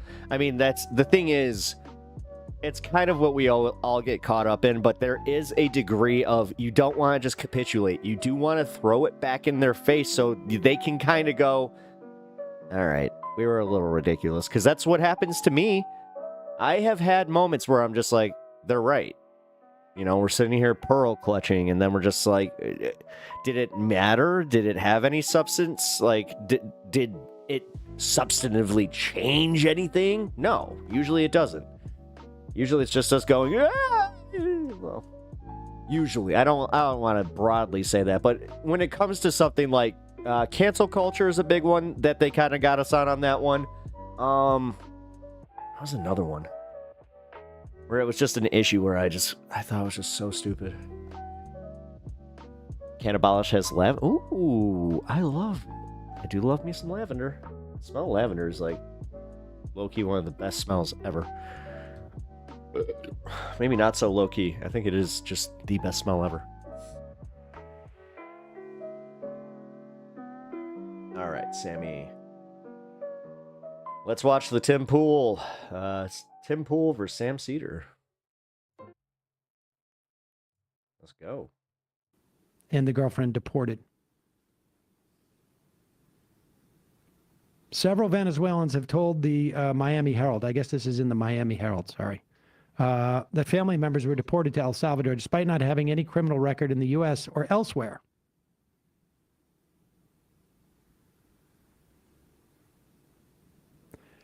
Jersey Reyes Barrios, a professional soccer player from Venezuela, took part in peaceful demonstrations against Maduro's regime in 2024. He was detained, tortured with electric shock and suffocation. He was released. He fled to the U.S. seeking protection.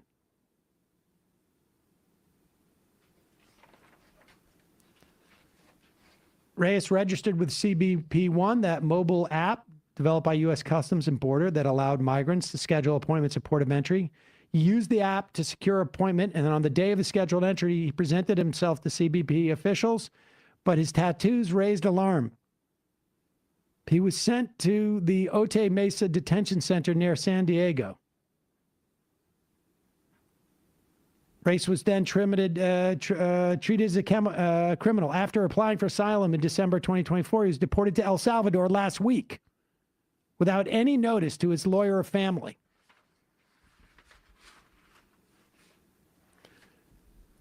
Here is Tim Pool talking about the judge that basically said, what are you doing?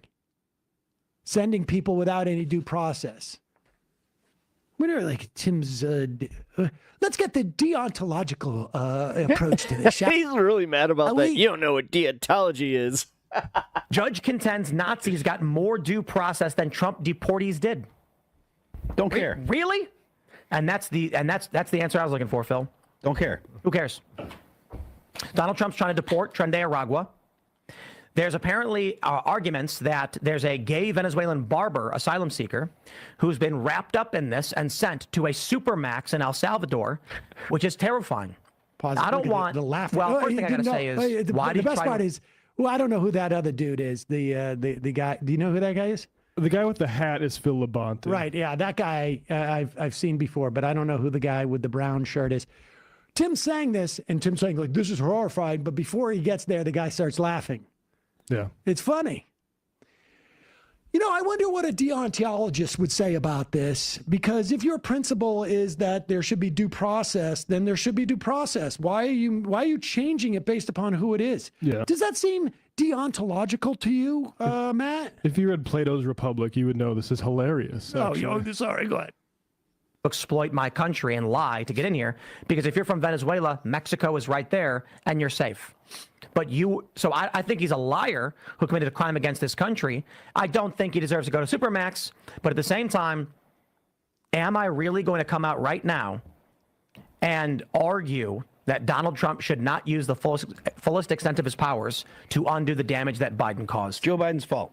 Joe Biden allowed millions of people to come into this country illegally. Now we have to get rid of them, and that means that the chances of people that are not here illegally or that are not criminals or whatever, they're going to get wrapped up too. And pause it. Wait a second. No, wait. When he says chances are there are people who here are not here illegally. In other words, legal, maybe citizens, maybe legal residents, maybe legal refugees are going to get wrapped up in this. He's trying to justify that. How broad do you think the word people is in his mind? Does he think that like anybody who is Venezuelan, in this instance, even if you're here legally, that beard should be illegal. If you become a citizen. He does look like a create a character from Tony Hawk. It's just Venezuelans. When he says people, or does he think that like anybody who speaks Spanish from any Latin American or Central American or South American country, you are the people? Or does he think like the guys in the studio, these white guys? Does he think like even if you guys get wrapped up in this, even if they come from me, because got to do what you got to do. I don't know. Do I get a tattoo? Does this guy Phil have a tattoo on? Even if they come from me, it's all part of like, we just have to pay this price because of what Joe Biden did. Jan 6. I have a feeling he would probably pick, when he says people, he's talking about a very specific subset of people who are, he had an interesting phrasing, not here illegally. That means that the chances of people that are not here illegally or that are not criminals or whatever, they're going to get wrapped up too. And hopefully we can fix it after the fact, and that they don't have too much actual like irreparable damage or whatever, or repercussions that can't be remedied. But there are going to be errors when you're trying to remove millions of people. And I'm sorry that that's going to happen, but that's going to happen. No, you're not. And you can't avoid it. We are fallible humans. If you want to blame someone, blame Joe Biden and blame Democrats who have been pro-illegal immigration for at least 10 years. No one should be allowed to wear a beer that gets half a cheeseburger, Scott. Lost 300,000 children. Hey, I will watch say. it. Okay, pause. Hold on for a second. I don't know who that dimwit is either, but the idea of lost 300,000 children. There is not 300,000 children that are lost. It is that the DHS did not have the capacity to be tracking all 300,000 children. Yeah. They don't have records on where these children are any more than they have records on where any other children are. They address these instances when the children are missing. These are not missing children. This is just simply a misinterpretation. It's been going on for 3 or 4 years. It was misinterpreted. It's too useful to interpret correctly. Exactly. They're not going to correct themselves. But again, this other guy, this Phil guy. I gotta go get my stuff. Some people are going to get wrapped up. Innocent people. Gonna get sent to El Salvador. Whoops. Okay. We go. Like, that dude looks a lot like, I don't know. Jan 6er. Yeah. Or, the Proud Boys. Maybe we should roll them up. Look, it's going to happen, folks. People are fallible. Look, you shouldn't have did Jan 6, and now we just have to just roll over the Constitution. People are fallible. A barber that gets caught up in an El Salvadorian supermax prison sounds like a fantastic premise for a great comedy movie. It's like Barry. It's like Barry. My jeans just tried to kill me walking down the stairs. That was great. Barry. I haven't seen this Bill Hader's show. It's amazing. About the serial killer, right? He's like a murderer. It's crazy. Okay, yeah. Bill Hader's. It's amazing, but there's a character just like that. Pause it. That guy's got a tattoo. Put him on the list. I'm literally like, my heart is pounding right now because, dude, you ever have that where admittedly, I was kind of running down the stairs, and you have that moment where my heel got caught in the like the bottom of my pants, and it just slipped, and I went boom. Dude, I thought I was about to just do the splits because my other leg was still kind of planted on the other stair. It was either splits or fall down the stairs. Gang tattoo. I don't know if that's Serge. There's a few guys in there. Shane and then Devlin. I don't know who's Shane, who's Devlin. I'm not sure. But that guy's got a tattoo. Maybe he's on the list too. I mean, listen, people are fallible. Murderer. It's crazy. Okay, yeah. Bill Hader's. It's amazing, but there's a character just like that. Yeah. Good story. Well, it goes back to the point you were just making about, lamenting, oh, well, if we do this, then Democrats will eventually use that against us.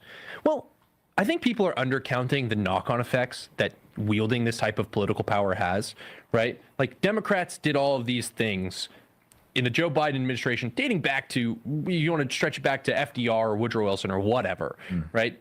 They were not concerned with what the right was going to do when the right got power. That wasn't a worry for them. Why? Because they knew if they Ellie, you've got 3 more than I have. Exercise power in such a way, they could inculcate their interests and their people's so that when we come in and we have a mandate like this on the right, breaking down that wall is proving really, really difficult. Just ask the Trump administration. Okay, legal so team in who other finds words, what he's themselves saying is involved like in people 130 like Social Security, and they like it, and it's an effective policy, and destroying it is very difficult. Or, you know, the net benefits of immigrants in this country, even undocumented ones, are literally, you can show it in numbers. Billions of dollars into the Social Security system they never take out. Work that, like, you know, we saw what happened in Georgia when they tried to crack down on undocumented immigrants. It was a very, very poor peach crop that year. We know the benefits of immigration in this country. Yeah. And so it's hard. Yeah, but the thing, what I hate about it is like how disingenuous, like even Republican voters are about it, where they know damn well that their groceries are set at a price because of immigration, because of taking advantage of illegal labor. Yet they're like, they never can figure out which one is more important to them, cheaper groceries or the idea of brown people go bye because they never can also just piece together that, oh, these people don't actually negatively affect my life, really. When you start to round up people. But then they listen to the news and they're just like, but they're taking my tax dollars. That's it. That's my tax dollars. That's it. Not looking at the tentative the tentative good that they're doing and the money that they're actually saving by having them here. And send them to supermax prisons because they have a tattoo on their wrist. But as long as there's a gay guy in there, I think we can all laugh about it. Yeah, it could be like a comedy premise. It could be a comedy premise. Two different court cases, right? So this idea that power once wielded can be equally applied by the other side, I don't think that's true in the current system that we have. So it's smart for the Trump administration, as Tim was saying, to use as much power as possible to get back to those basics that we were talking about, right? Moral cohesion. To get back there, you need to destroy everything that they've built to inculcate their values. Obviously, right now, if, one of the questions I had for the trigonometry guys is, if with all these terror attacks that are happening against Tesla facilities, and we've already seen the summer of riots, so we're in this period of conflict. If the legislature of a state voted to protect these far left groups from their own law enforcement or from federal law enforcement, should Trump intervene? Invoke the insurrection. Is this guy going like and like having his classic sort of jerk off session about Civil War again? Yes. Is he doing this again? You're kidding me. You're kidding me. It's Civil War when the Democrats are in power. It's Civil War when the Republicans are in power. It's the only thing he can think about. Yeah. It really is like some type of fetish of his. Because, it's one of those things where he can just sort of speculate, and there's really... Night, guys, I'm out. Night, bourbon. Nobody can go like, dude, what are you talking about? Because it's all just speculation anyways. He doesn't have to talk about anything real. I wonder why foreign countries would want to... Like, what far left groups is he talking about that the state is going to, like, we're going to give special privileges to the DSA? To firebomb Tesla? Well, I don't even understand what he's saying outside of that, or unless it's some type of code for what he's saying is like, you can't discriminate against gay people or trans people. Like, I can't quite figure out what he's talking about here. Law enforcement. Should Trump intervene, invoke the Insurrection Act, and start enforcing the law federally through the National Guard? I was hoping they were going to do that during the Black Lives Matter riots. The Summer of Love. Right. Yeah, like they didn't do it then. If the states then vote to bar the National Guard entry into their state and physically obstruct them, should Trump order the politicians arrested for levying war against the United States, seditious conspiracy? Yeah, probably. I mean, that is I don't know that I don't know if it would be the politically prudent thing to do. Would Trump theoretically be within his rights This is to just do it? honestly like, this is... This is like literally like sitting in like somebody's basement in junior high. Maybe sophomore, junior year in high school. All right, guys, are we done with this? Can we go play D&D now? Hey, watch it. Watch it, sir. The only thing that Poole is doing here is trying to sort of like convince his audience that the idea of Trump invoking the Insurrection Act to essentially shut down civil liberties in this country is somehow justified. I mean, that's all he's really effectively doing. I don't know if he actually knows that, because I don't know that Tim functions that way, where he has anything type of, it's just like, this is what he is obsessed with. This is like what Andrew Jackson's party was talking about. Like, can we do the, before the radical Republicans came on, say, can we enforce the fugitive slave laws? And if we don't, can we just go in there and enforce it? This is like basically secessionists in 2025, but they have power right now. Yep. Is there any more of this that's worth watching? I don't even know who those two guys are. That's what is his name? Bradley Devlin. I don't know. No. I hope, the only thing I can say is I hope that they have to go in some type of porta potty. If I did my job right. Sam, you blew up that bathroom. Calling from a 631 area code. All right, that was pretty good. Gotta love it. I love Sam's little tips with Tim Pool because they don't matter. They're not important. They're just fun.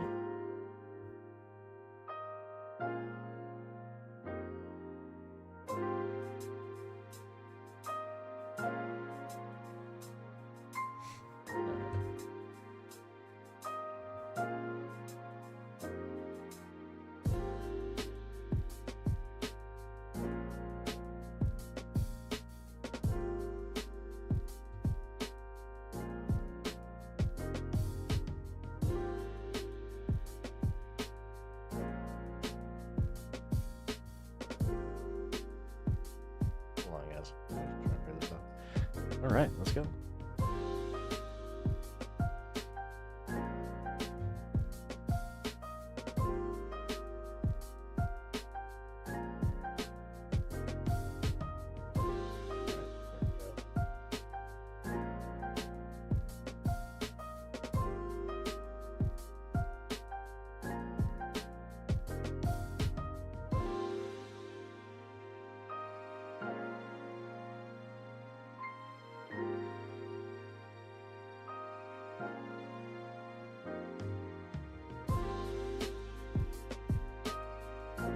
All right.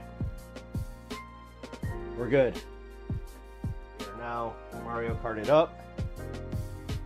Your friend code. All right. Thank you. I will put your friend code into the...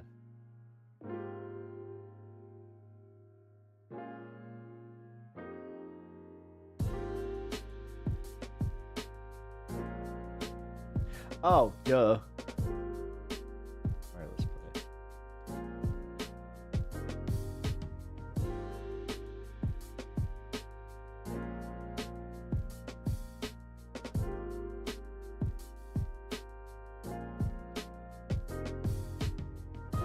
Not who I wanted. Sorry. Had to. He's also, I mean, unironically, he is my guy. So I just go basic KART.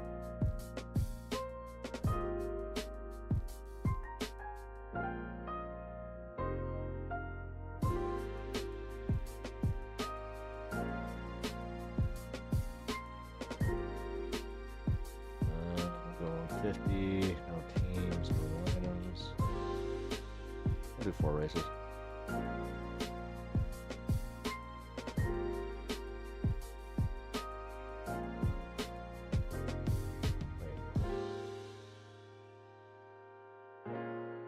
hell's the invite?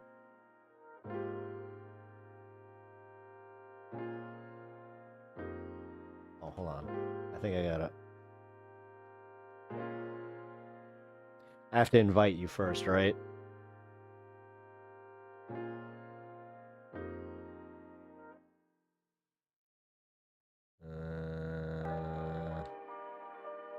Where's the invite friend?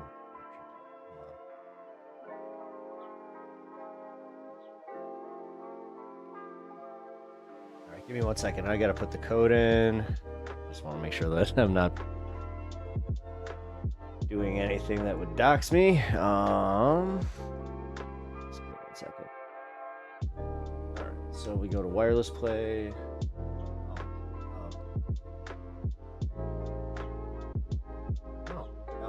It's still local. Okay, so it's one player. Boom.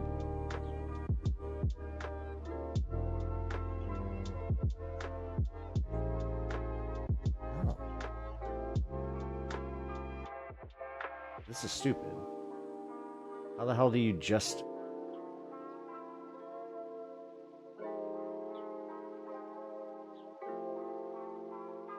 Yes, I want to KART.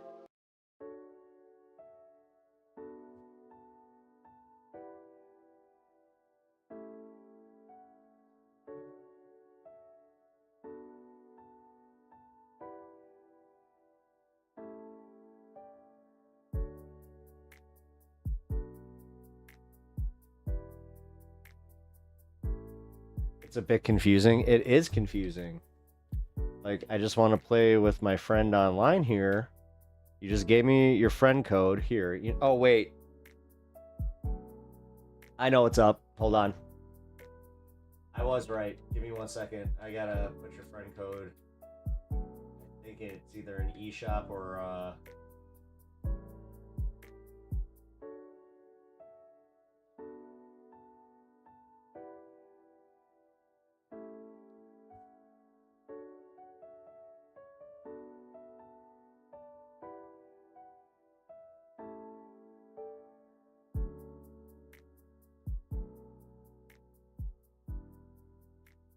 That's exactly what I have to do. Hold on, I'm adding you as a friend.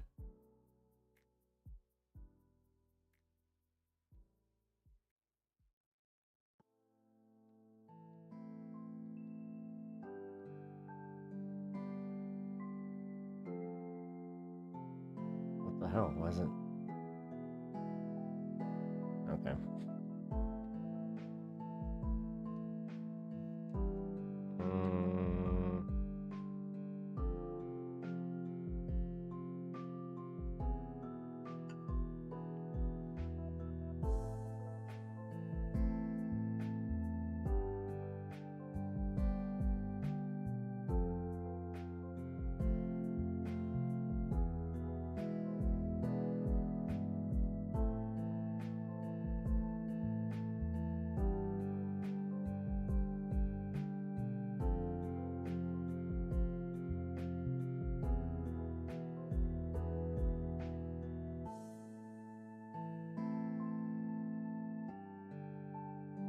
Now, I think I got it.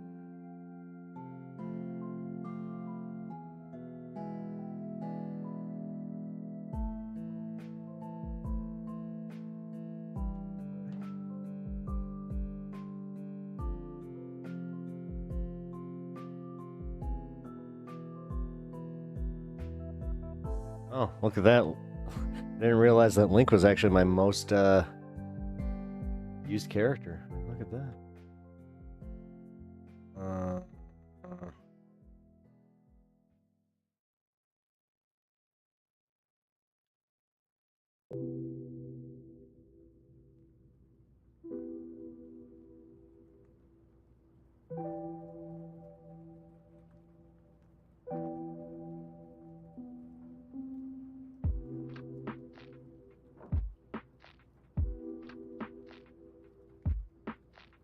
This is very confusing, because you'd think that it's just, hey, I'd like to,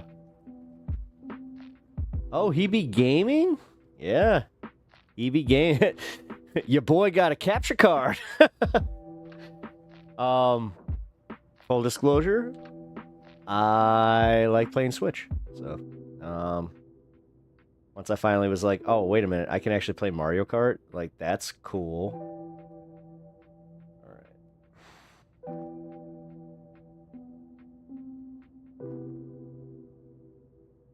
All right, let's see.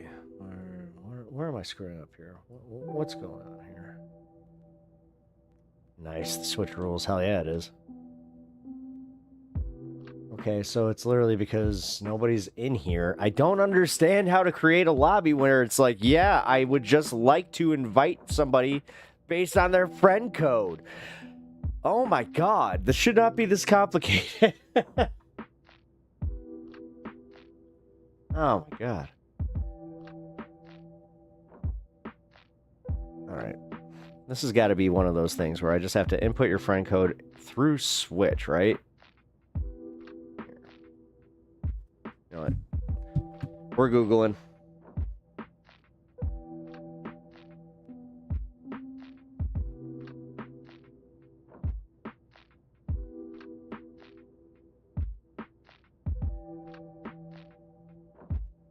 Ah, user icon, my page. Give me 1 second. Yes, the Twitter link did work. Here, actually, I'll play that in just 1 second. I'm setting something up with my capture card real quick.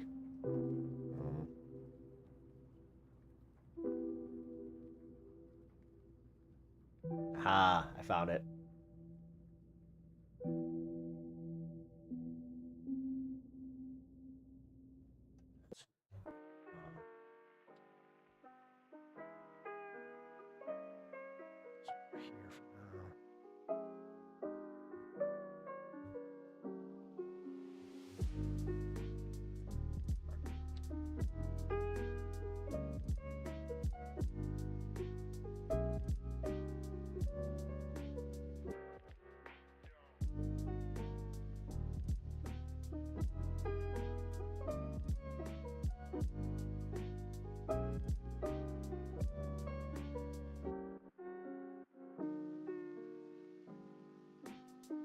Ha! Got you, buddy. Here we go. And then your code is...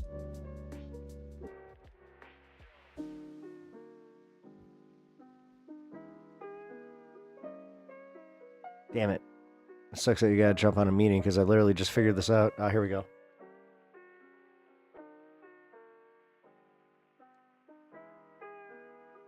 For a...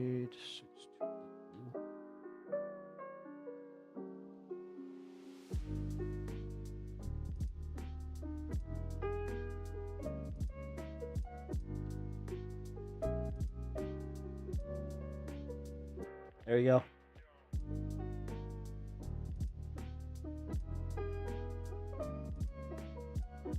There you go. All right, we're good.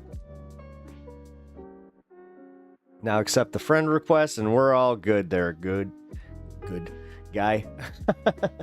I'm listening and putting my kids down, but I might get into a couple games with you when I get them snug in if you're still on. Hell yeah, man. Yeah, just send me your friend code. If you don't want it public, then just send it to me on Discord and I'll put it up.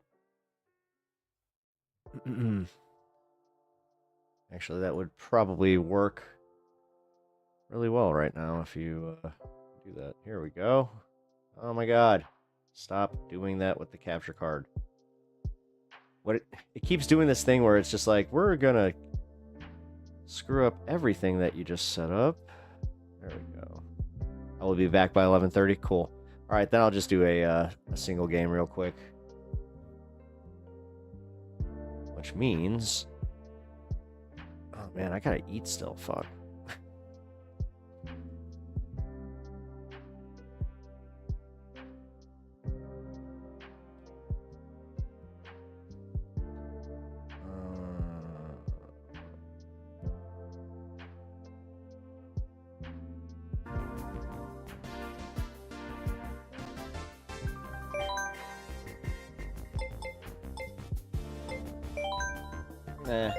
Anything. We'll do 100.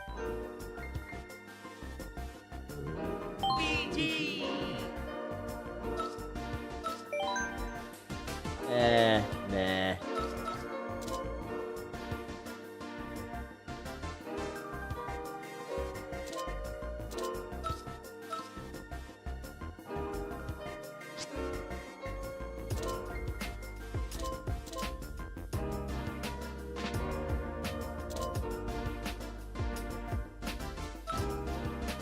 Oh, try that. There we go.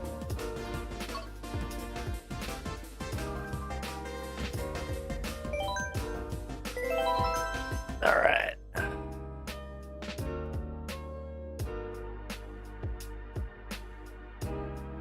Yeah, I was about to say.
It's on. Let's go.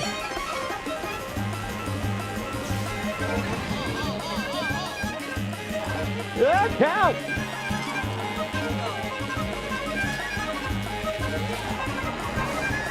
Push up, push up, push up. Oh.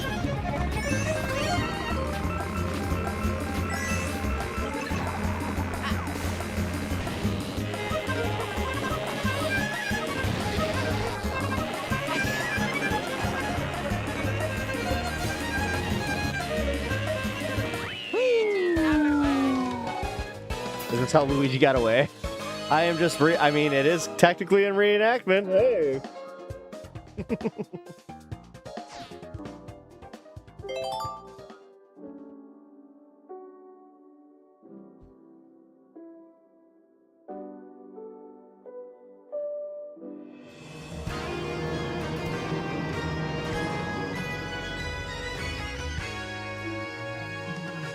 Aged Gouda. What?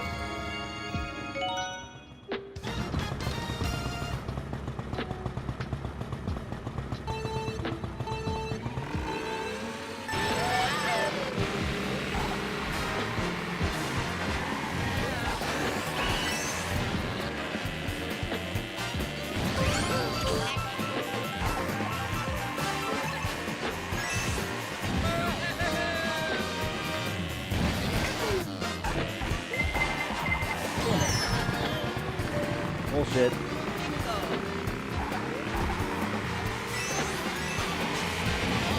Oh, what?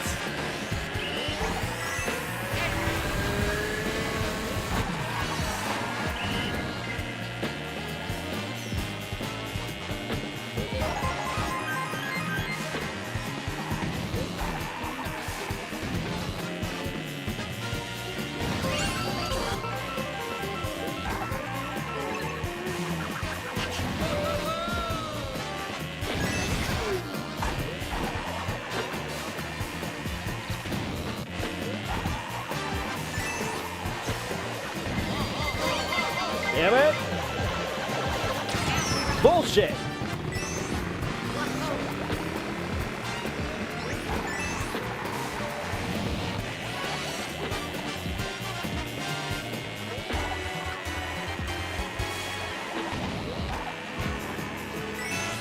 I heard that. I was just, oh, damn it. Mario! Why would you do that to your brother? Hey. No, oh no. Oh, god damn it! Oh my god, I just got boned so hard there. Oh, screw you all. No. No!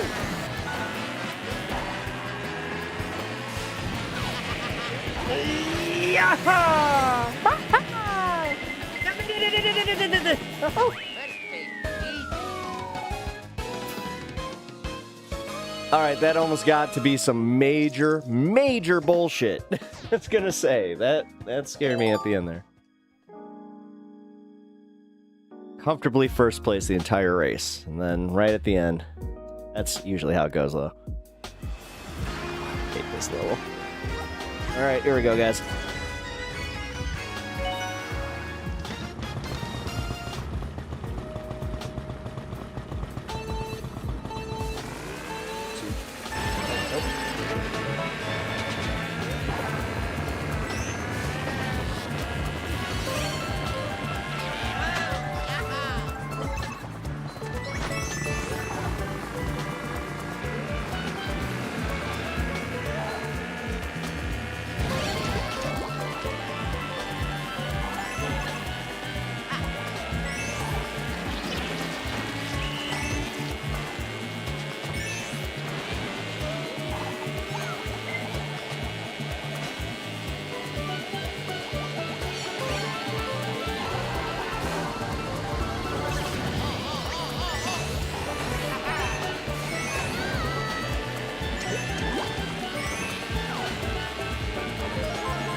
Get it! Oh, what the fuck? Oh, what the fuck? No! How? How? What the fuck? Oh. This is bullshit! Oh my god, dude, I just got so freaking... Oh, that's screwed. Oh, look at my stuff.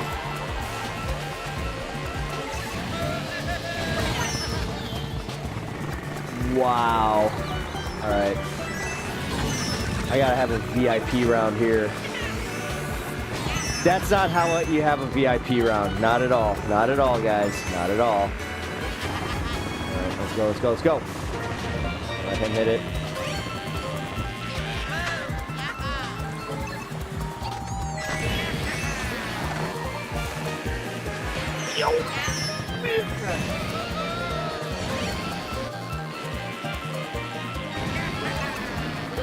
Oh my god.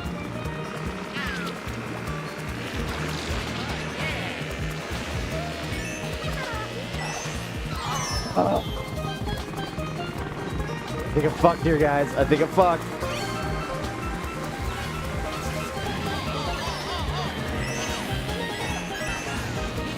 Oh my god! Woo! And that's the comeback. I root for Luigi because I always race Kawasaki, so green is my color. Nice.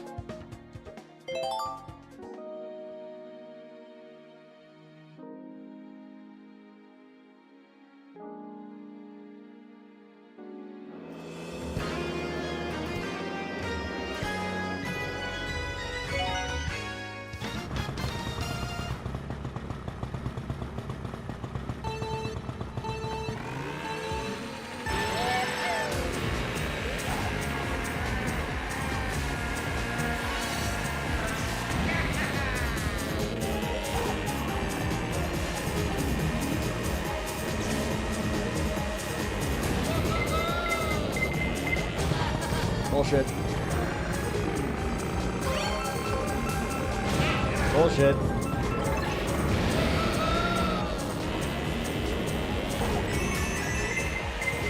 Oh, come on! How the fuck am I getting hit by all these fucking shells?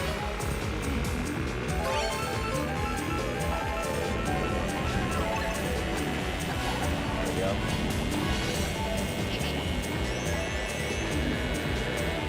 I missed it.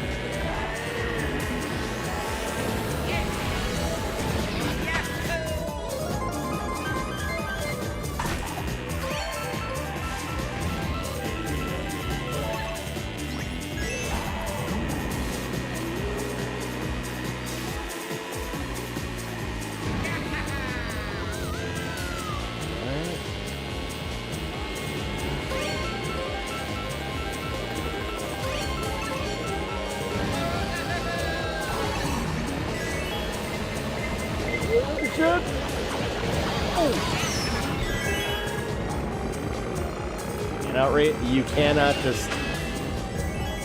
You can.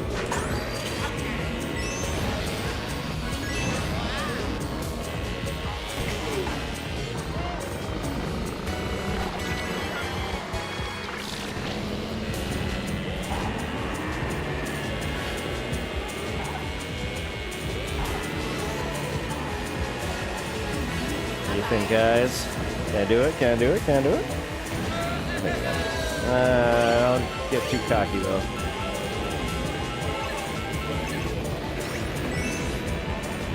Here we go.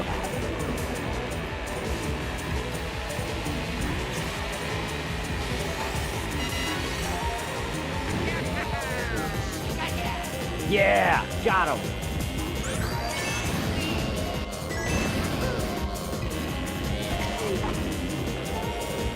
Ooh, there we go.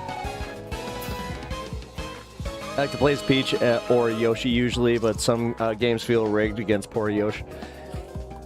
Yeah. Toad has the same problem. Toad's one of like the better characters, but he gets like, yeah, he does get targeted more than most. At least in my opinion. It does kind of seem like that. Ooh, we're getting close to the 420 mark here, guys. Hey, Platinum. There we go.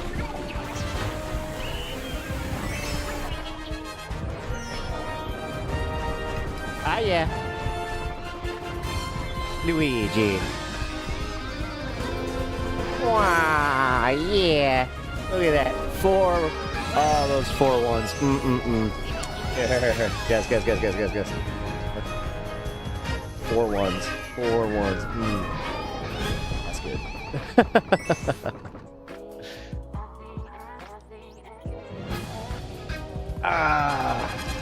Got ourselves a trophy.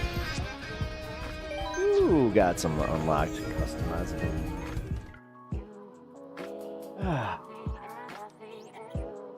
Oh yeah, man. Alright, let's hang and chat for a little bit. I gotta get some food.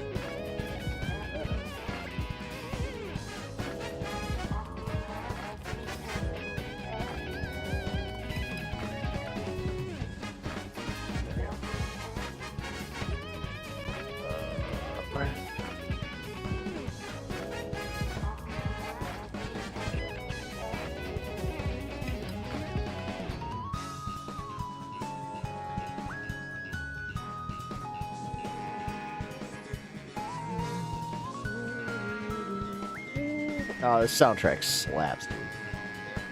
I say. Alright. I'll pull that back up here in a little bit, but as I said, for now. Hey, can you try a game called FPV? What? No. Military drone? No, dude.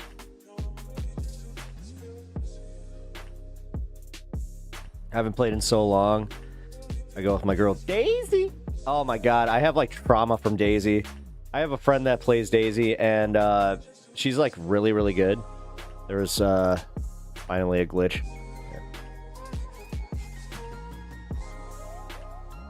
That was on my end. That wasn't actually YouTube's end. That was completely me just swapping my screens. So I'm sorry if there was a momentary glitch there. Sylvie, meant to tag you, sorry, but seeing this doesn't leave a good impression with me. Not that that matters, but wait.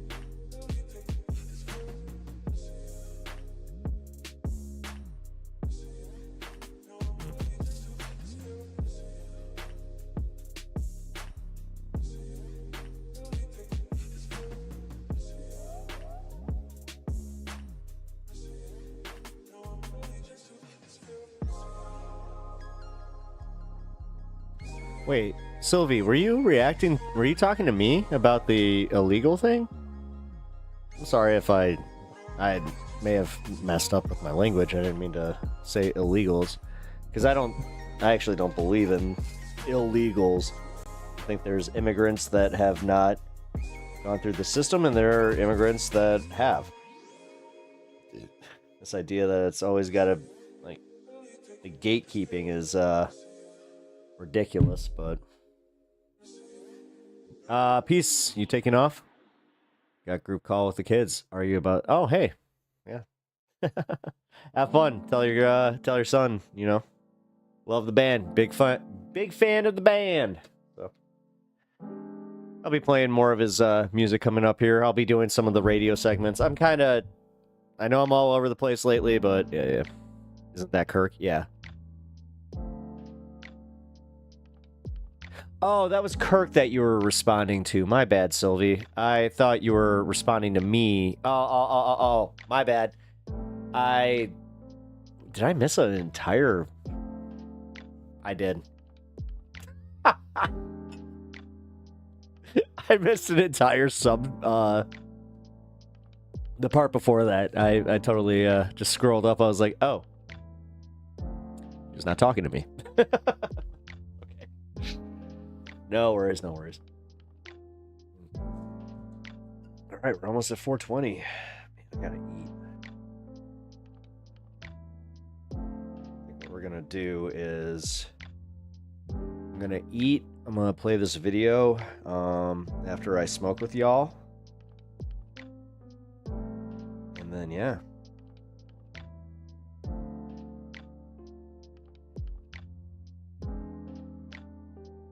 The devs behind TMNT Shredder's Revenge are bringing you Marvel Cosmic Invasion.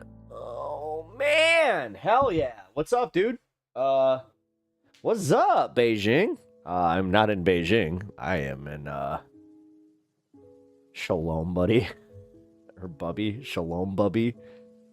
Uh-oh.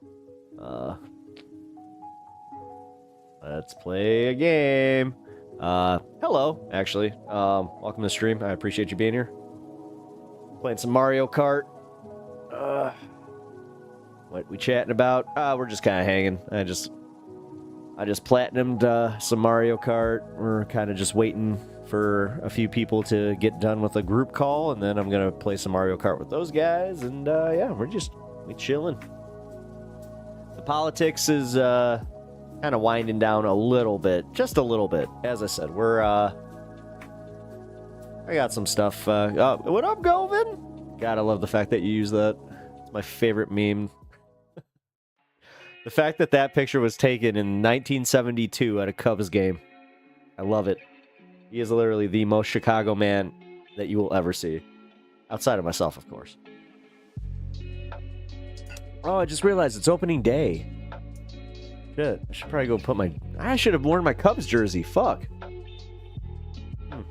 Oh, I mean, whatever. I got my stars. I'm good. Yeah, I popped in because it seems like the only Twitch poll politics stream that was normal and chill at this hour.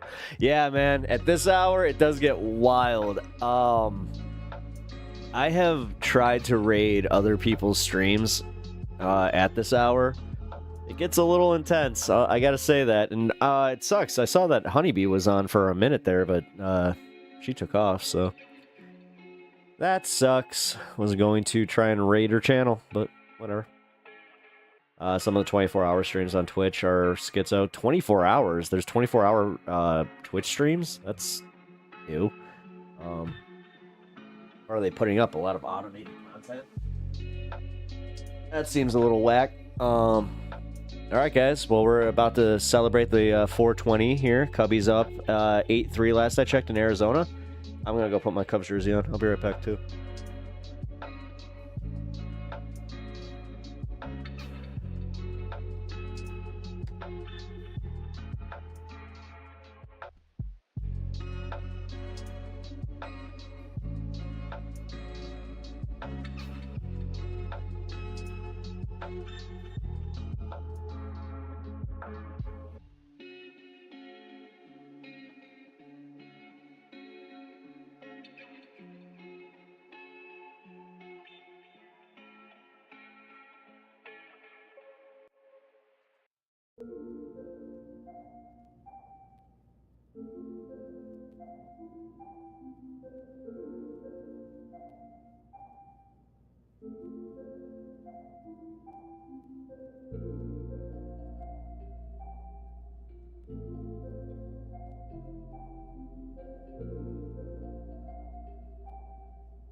You thought I was kidding.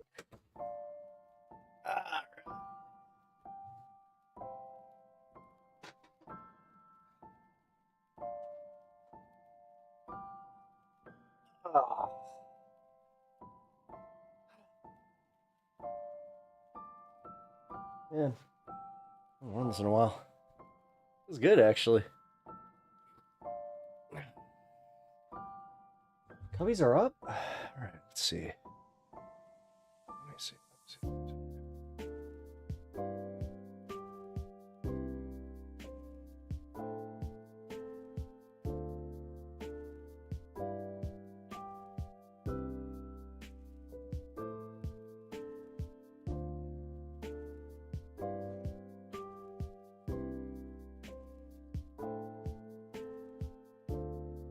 8-5.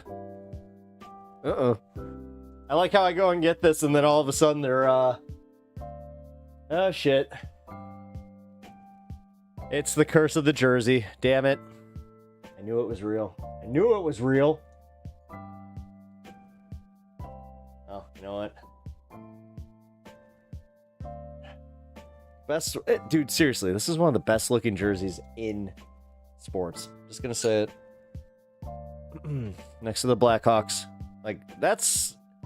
Chicago's sports teams, we do know how to dress. I'll say that much. Like, the Bulls, too. Like that Bulls logo. That was peak. Oh, also... Here, you know what?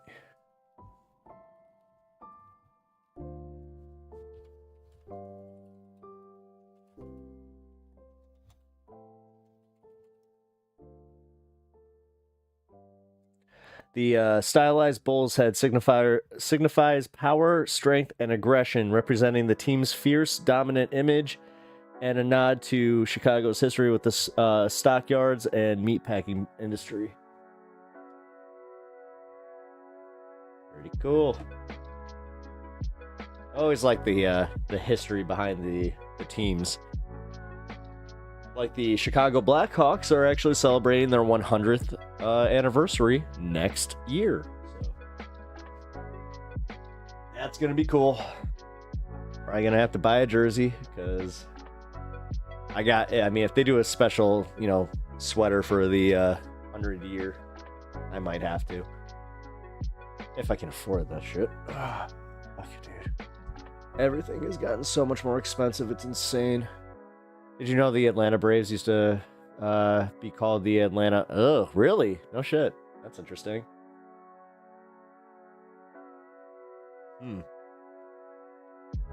Atlanta Braves. Never been a fan of the Atlanta Braves because I've always had a long-standing rivalry with my my cousin who's from Atlanta, and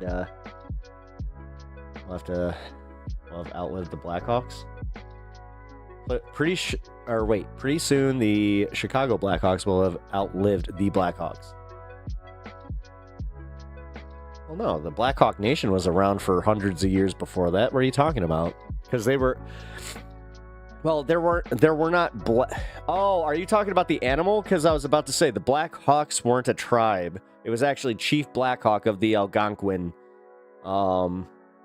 Indians. So, we're up in Georgia. Hey, no worries, no worries. ATL, bud. ATL, dude, like, you guys got that fucking... You have a strong hip-hop culture there. Oh my god, was it? It's not The Gathering. I forgot what it's called. It's... Dude, Tupac was found. What the fuck was it called? I only know about it because I was watching BMF, and they did a episode about it, and I was like, oh shit, like... I didn't know that Tupac was actually like discovered at like a convention. It was essentially a music convention. Man. Again, the hip hop culture just in Atlanta though is so insane. Like Kendrick, you got guys like Kendrick that have gone on the record just saying like how if he didn't go to ATL, he would have had a fucking like totally different career. I still find it wild that him and like I just got the first Kendrick album, and literally right at the last track is him and him and Drake. I'm just like, forgot about that. What was it called?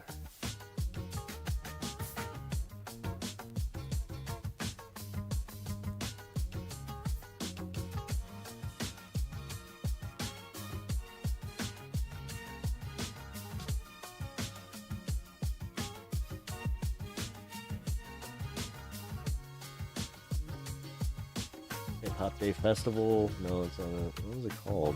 Oh. Big Facts.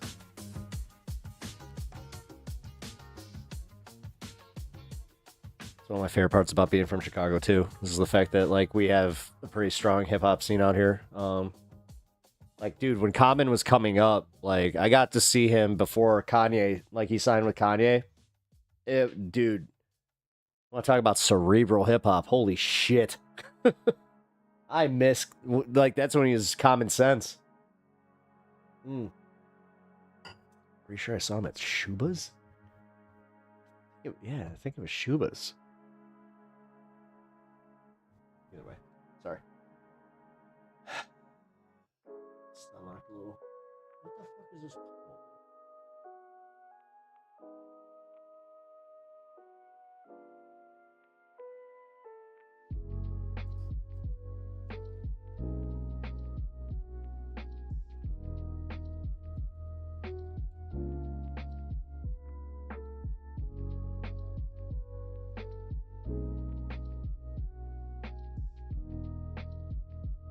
The A3C Festival. I think that's what it was.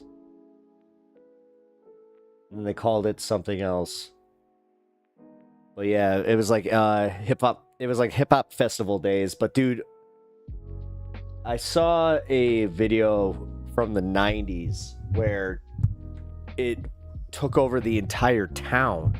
And this was right before the Olympics, and I know that that's what actually caused like a whole like police crackdown where they had a specific police unit that used brutal fucking tactics to try and cleanse the lower income areas and make them behave because of the Olympics that were coming to town. They wanted to lower the crime rate to, I think it was something below 30%, and that was when it was like, dude, they had their highest crime wave ever.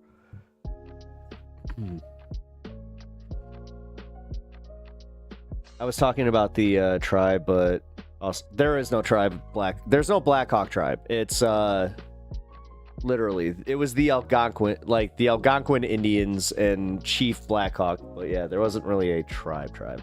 And the Black Hawks are actually like the name of the team is derived from the first owner. He was part of the Black Hawk Squadron in World War I.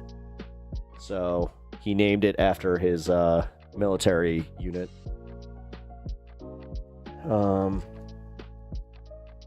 Also find it super interesting and overlooked factoid that Abe Lincoln fought in the Black Hawk Wars in Illinois. He did.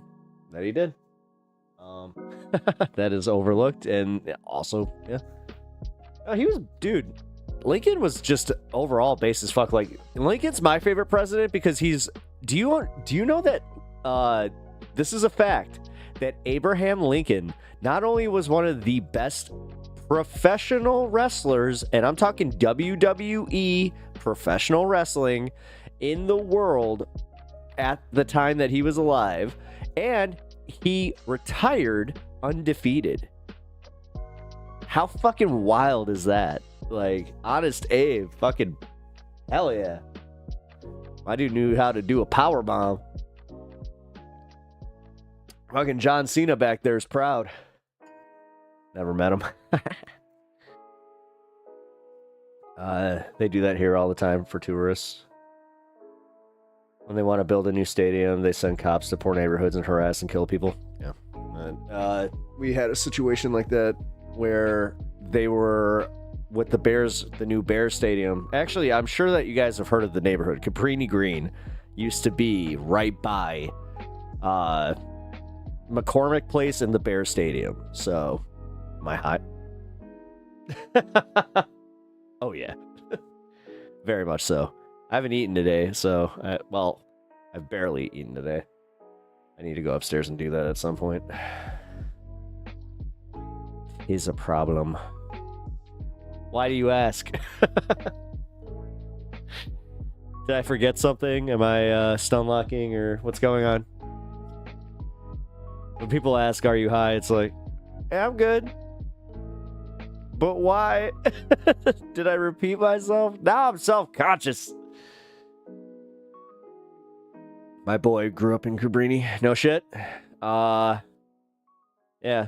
I mean, dude, it was like, there was always the myths of like how scary it was. And like, as a white boy from the fucking, the burbs of Chicago, I was, petrified by the myths. And, but then I did have the fun experience where I didn't realize that I was driving through Cabrini to get back onto the tollway, and I was trying to drive this girl home, right? And we got pulled over, and of course I'm holding whatever. Oh, we were at a soap bubble. I'm not sure if you guys know what that is, but it was at a club where they just filled the entire thing with soap bubbles. God, I miss those. It was such a fun day. But we get pulled over, and I'm freaking out because I am just like, what the fuck did I do? Because I definitely wasn't speeding too. The guy was just like, what are you doing here? I'm like, what do you mean? He's like, do you know where you are? And I just kind of looked around like, oh shit. And he's just like, yeah, you're gonna follow me. Do not stop. He's like, he just said that there's some stuff going down. I was like, okay. A phone party? Yeah, I guess it was called a phone. I mean, was it called a phone party? I mean, I guess. Yeah. Either way, it was fun. It's one of my favorite memories. Like, I had such a fucking good time. Except for this, where Actually, fuck that. No, this is a good memory because nothing happened. Nothing bad happened. He called me an idiot, said you need to be more aware of your surroundings, and he just drove me to the fucking highway and was just like, bye. Like, he did one of these numbers, like, outside the fucking window. I was like, I guess we're good to go.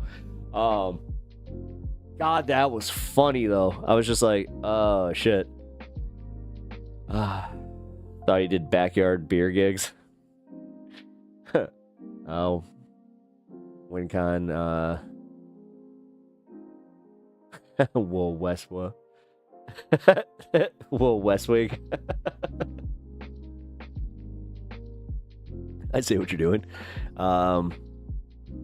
Wait, unfortunately, he was also a slave owner. You know, Lincoln. What? Oh, was he? He would have kept the slaves if he could have. Also, wasn't. I don't know. Sylvie, I try not. Listen. I know that a lot of what we learned were myths, but pissing on the myths are like. It's great to have fact checks, and I'm fine knowing about this. But if this is something that like we do to just like your parents, my parents, like my mom would have not.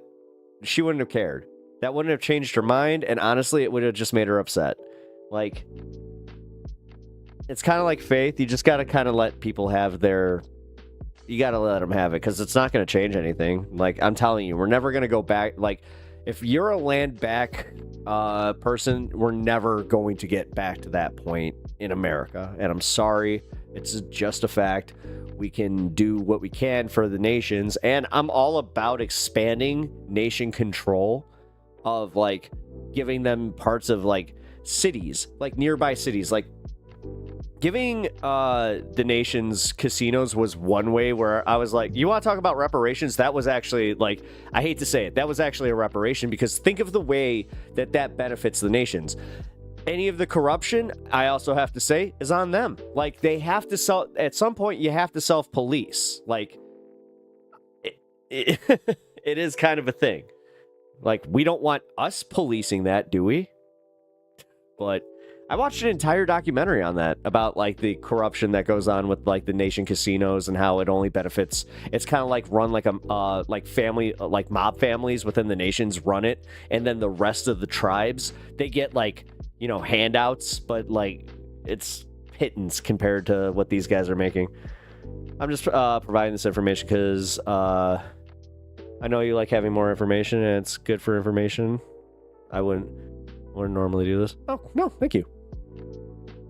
I've actually not heard that one, to be honest, and I know a lot of Lincoln history, and I know that, like, again, living in Illinois, they're gonna whitewash a lot, but it's not as black and white either. They did address that, but they also addressed how he was, like, more, like, morally, he was always against that. Like, he was always, like, they said that he was always talking about how, men are essentially equal kind of thing, but I don't know. That could also be going back. Phone party. No, it's true. He didn't actually care to free slaves, but would go either way to preserve the Union. Oh, shit. Okay. All right. See, again, I live in Illinois, man. Like, this is one thing I will say. Maybe I do have the... Haha, he owned people. I'm not trying to laugh at that. I'm just trying to go, oh. Because again, I knew that, like, I thought it was his family. Like, I'm sorry. Like, I know I didn't do it, but still. I believe the myth of the man. Although, does that mean that his professional wrestling record is all fake? No! Can't be. Can't break kayfabe. Don't break kayfabe. Why don't it's kayfabe. Don't do that.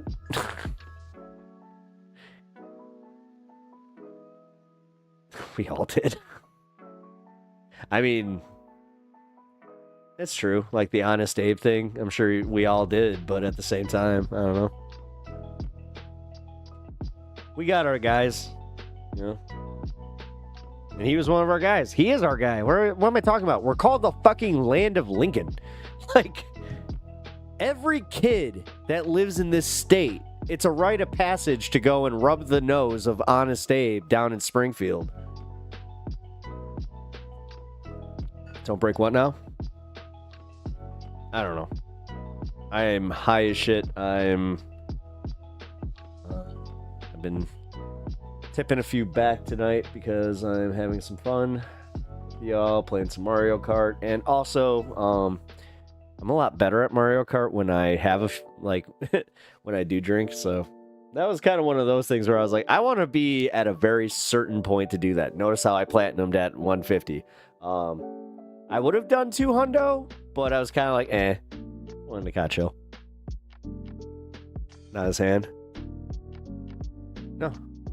His hand. What? No, Allie, it's a statue of his head. It's just a bust of his head. It's right above his tomb.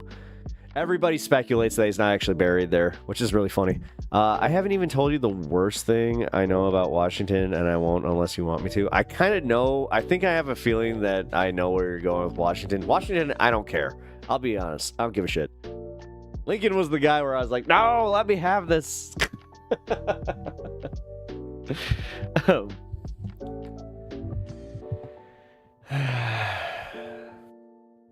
Wait, going back. There's never been a plan since the Daughters of the Confederacy, then Reagan and Lee, Atwater. Yeah. I never heard that before today. I went to U Fall. We had a bust. Yeah. Lincoln. Yeah. You did. Yeah, man. Yeah, Washington's teeth. His second family. Wait, no, Allie, I think that was Thomas Jefferson, wasn't it? Or did he have a second family too? Although most factually accurate, I would disagree with the characterization that Lincoln didn't care about freeing the slaves. He was openly pre-abolitionist. Yeah, that's what I thought. Which in itself was one of the major contributors to the domestic political strife regarding the political election. To begin with, he just prioritized preserving the Union and avoiding a civil war over his moral positions on slavery, which can be argued as a failure of character, is still not the same thing as straight up ambivalence, in my opinion. Actually, that's a really good opinion. I will take. I'll agree with that. Also, that kind of does play into like, all right, that's more of what I learned. Because to be fair, when you go to Springfield and you see like Lincoln's house, all this shit, they do tell you the shitty things about him, and they even break down how he might have been gay. They again, well, it's because maybe they are blue state, but yeah, they actually break down how he might have had a lover, and they're not trying to tarnish his name or anything. Let's see. What is going on with the Black Hawks? Nothing. All right, how about the Cubs? Cubbies. Oh, still A3. Oh, A5. My bad. Gossip, maybe. Sylvie, thank you for the information, by the way. I appreciate you, giving us a little bit of a history lesson. I don't mind that. Oh my god.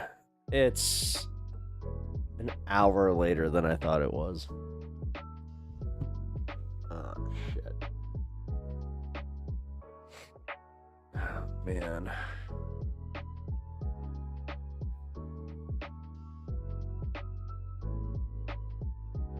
Figure this one out. Great. Don't you love that? Where, yeah, I totally lost an hour. That was just me.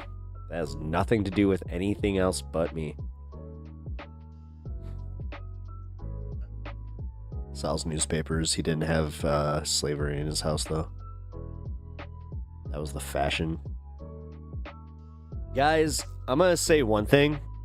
Holding people to standards of today, that these people lived in whatever, like, no, don't do that. You hold, like, because actually somebody just said it. No, he was pro-abolitionist. Like, that right there.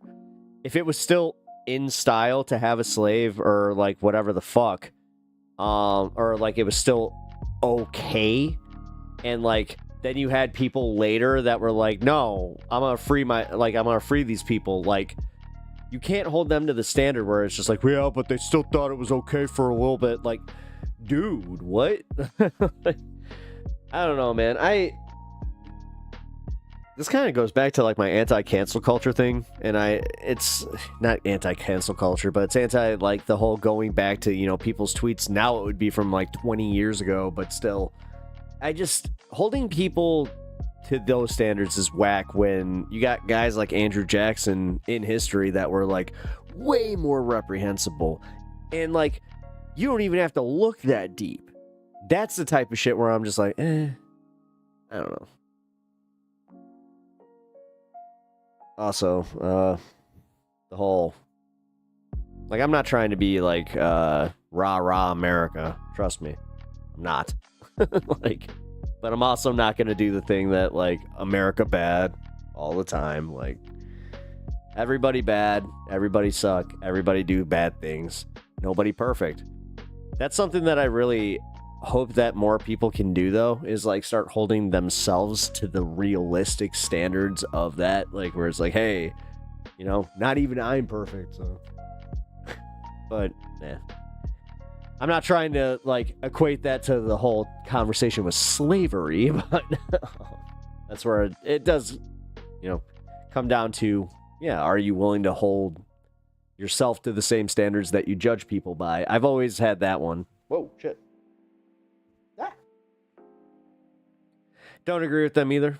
Wait.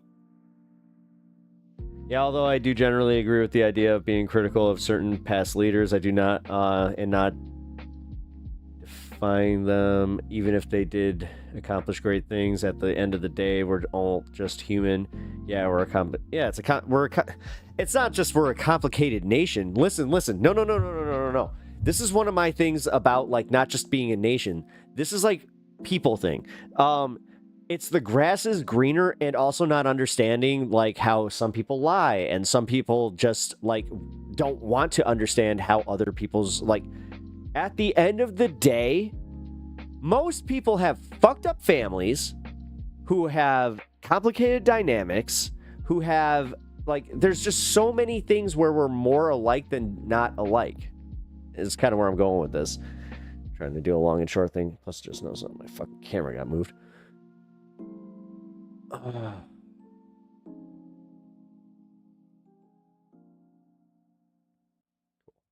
we go. I think it's actually very important to point out the faults in these people that are unknown, to show you how people will go along with bad things either intentionally or unknowingly. I'm not talking about not Sylvia, I hope you're not misinterpreting. And I might not have been clear. It's not about, like, denying their wrongdoings or saying that they weren't, you know, bad in some ways, and not specific. It's, as I think I said that, like, it's not about burying this stuff. It's about not hyper fixating on it and going, well, this person, like, it's not about, like, because yes, some people have a problem with deifying people. I hate that. I think it's gross, and I've just never been for it.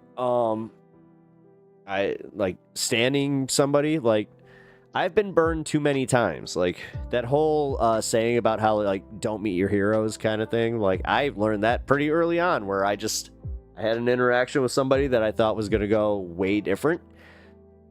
And just, I'm like, oh, you know, and it's not just about being disappointed. It's about, like, no, they turned out to be, like, literal, like, kind of pieces of shit. And I'm like, oh, all right. Too bad. That's a banality of evil problem. Hey, what up, OMG Sticks? How you doing, dude?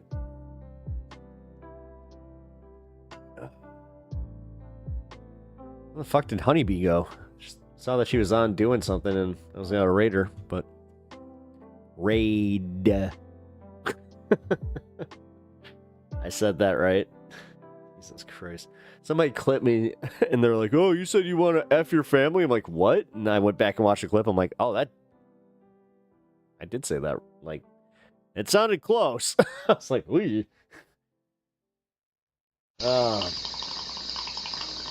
Hey, thanks for the follow, man.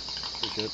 Yep, every single run-of-the-mill schmuck is technically capable of greatness as well as immense cruelty. 90% of them. 90% of the time it's just down to circumstances. Well, yeah. Ish. I mean, some people are good. Like, I hate that. Dude, I hate the fucking nihilistic and, like, just... Dare I say it? Well, like... unforgiving view where it's like, yeah, nobody's perfect. Yeah, I know. Nobody's perfect. Even, like, but...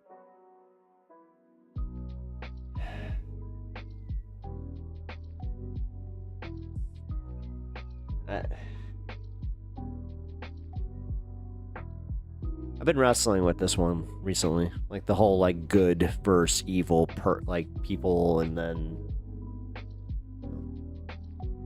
Because everybody has some selfishness. Everybody has some form of protection for themselves. Like, yeah. Oh God, didn't we watch a video on that together where, like, the most depressing thought was that like 4 people at the very end of the world could still turn and just be like turn on each other. I feel like we watched something like that. Oh, speaking of, wait, where are we at? Almost at 5. Just the facts, ma'am.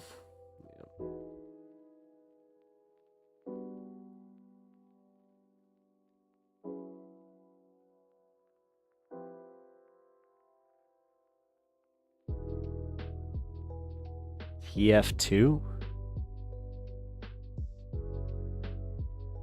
Acronyms. Not good with them. I don't know why. I'm not sure if that's like a mental disorder thing or if it's like I've never been good with acronyms. Because I see TF2 and I think TTF. No, sorry. That was crass. Not trying to do that. I'm trying to be better about that. I'm not even kidding. Like, I am trying to be better about that. Come on. What's TF2? You gonna just leave me hanging here? Fine. You're in Twitch chat. What the fuck? You got back to me. I'm not looking it up either.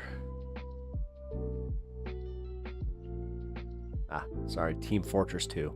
No, I have not played that. One of the playable characters has a line that goes, so long as there are 2 people on planet Earth, someone is going to want is someone dead. It's a very nihilistic view. Sorry, slow timer, man. No, it's okay. No, it's fine. I was just like, I did not play that. We're shaped by the thought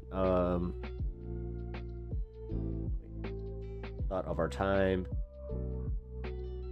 Even folks with the best intentions are stuck within the system. Having said that, there's always a line between people who rise up, others who... I think that the other thing is you put way too much expectations on your peers.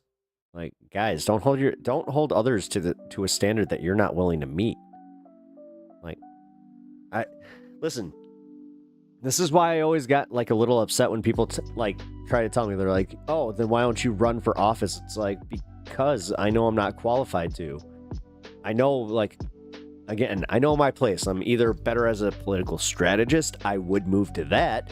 But I also think that I'm good at this. I think that I enjoy doing political commentary. I enjoy doing the comedy aspect of this. But when it gets serious, I do think that I actually have a pretty decent idea of, how to not attack, but how to go about these political strategies. So,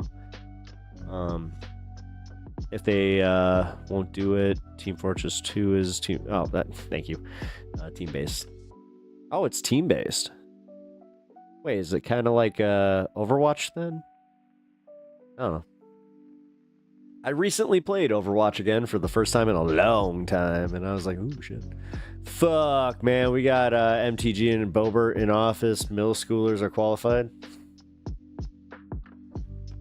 Man, I know. It's easy to be super pessimistic right now, but come on, guys.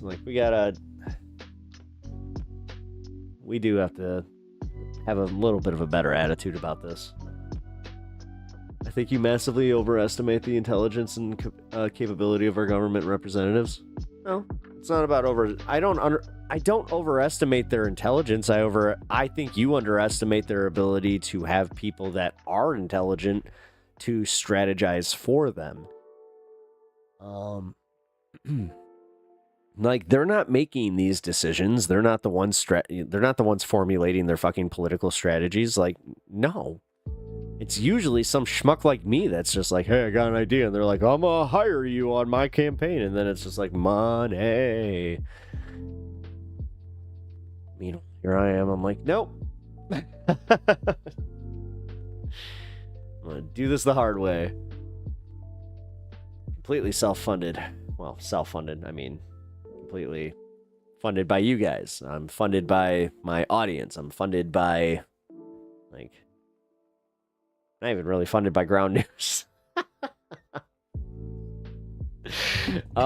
They are a sponsor, but man, I could joke, but it's not as great as you think it'd be. True. They do have access to political apparatus that is the average Joe like us doesn't. Yeah, I mean, yeah, exactly. But it's also the average Joe needs to want to be informed. A lot of people just don't give a fuck, man, which I get. You want to just do whatever the fuck you're doing, and especially if you're kind of like me now, where it's just like, oh shit, don't waste too much time doing worrying about all this stuff. Because I'll tell you what, after I'm off here, I try not to. I'm trying to be a little healthier with thinking about all this stuff in general. But then again, I think I said it to you guys. I have this problem where I get guilty, where I'm just like, oh, I'm enjoying myself too much,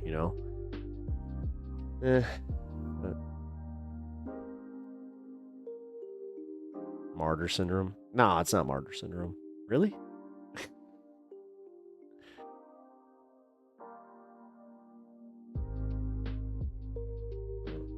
was weird. Oh, excuse me.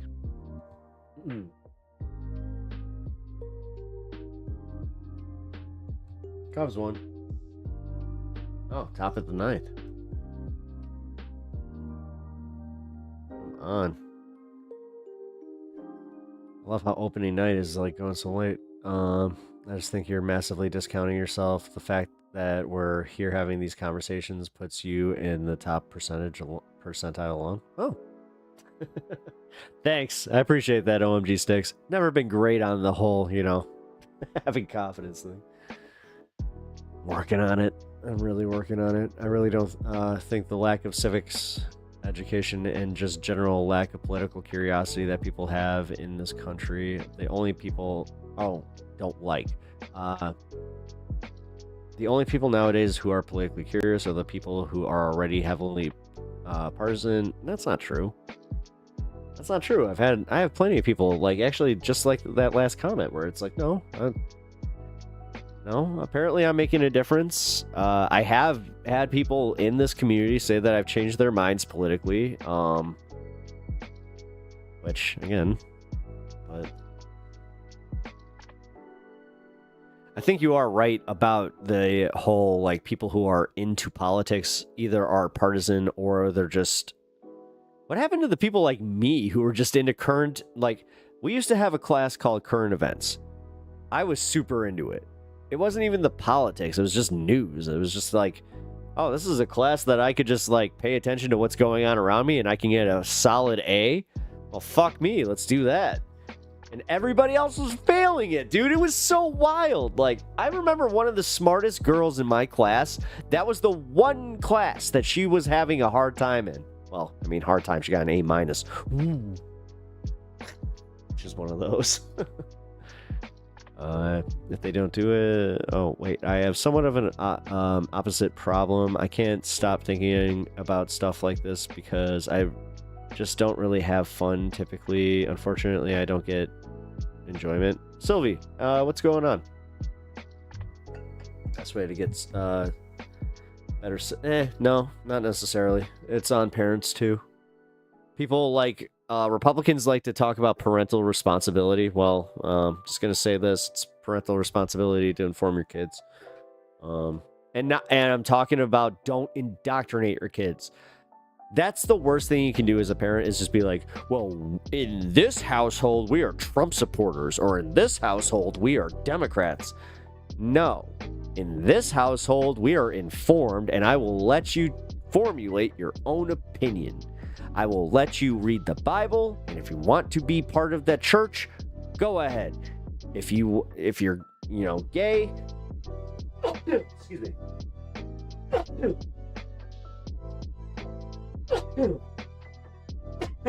Nope, I'm a Republican. Apparently, I'm allergic to gay. Well, guys, signing off. It's been a lie this whole time. No, I'm just kidding.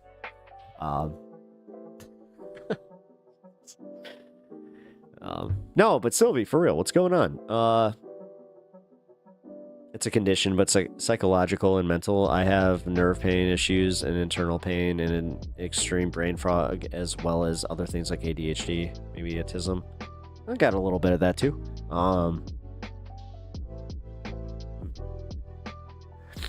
What gives you joy, and what when you feel joy, what's it feel like? Like, what do you feel like when you're happy? I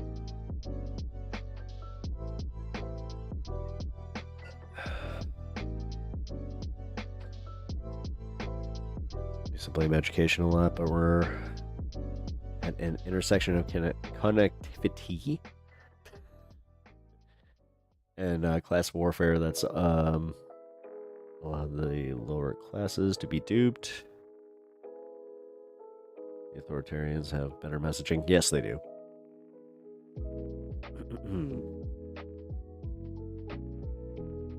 That's a complex question. Sorry. I mean, I have to think about that. Like, when I'm angry, like, what's making me angry? Okay, that's easy. But what am I feeling when I'm angry?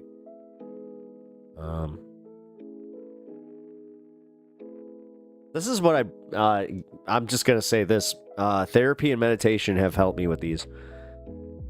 You see, that is exactly the problem. I don't have anything that gives that to me. The last time I felt even actually happy, it was the only one time I can even remember, and it's when I tried shrooms. Yeah. That's tomorrow's stream is going to be fun, guys. I'm going to be doing a little micro Durson. But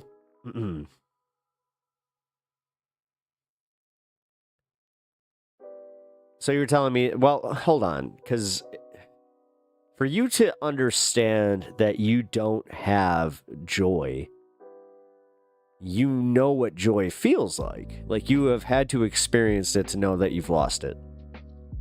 It's actually one of the benefits of feeling pain, is usually when you feel pain, it's because you know what it's like to not have that, whether it's emotional pain or not. So I don't go down the slippery slope either. I haven't tried them since. Oh, are you afraid of feeling? I mean, are you comfortable in not feeling things? Because listen, this could be a boundaries thing too, where it's like I'm willing to respect your boundaries and not even ask further questions if it does make you uncomfortable. But I think that it's healthy to acknowledge that you, number one, if you have the capacity to feel like depression or sadness, anger, like any emotion for that matter, it doesn't take shrooms or anything to reverse that. That just means like you have the capacity to turn that around to feel the opposite.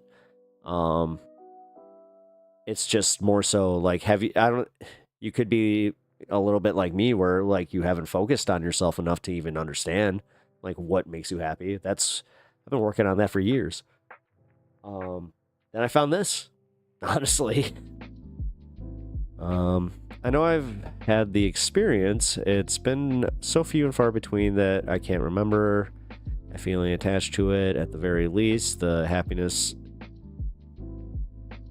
feeling was this internal sense of comfort and warmth. Well, yeah. Did you have that with a partner? Do you have, like, a lot of people find that in partners. That's why, you know, sex is kind of a, you know, kind of popular thing to do. But like things like that. I was about to say things as innocuous as, you know, taking walks. This is why I don't give a shit when people make fun of my like childish bullshit. Like, again, I saw this Snorlax. I kind of freaked out, and immediately my wife was like, you know what? Snorlax belongs in your studio. And when she said that, I just went, hell fucking yes. And just, I got excited about it. I know it's a fleeting thing. I've never had a partner in my life. I'm almost 28. Oh. Well, Sylvie, this is the chicken or the egg question.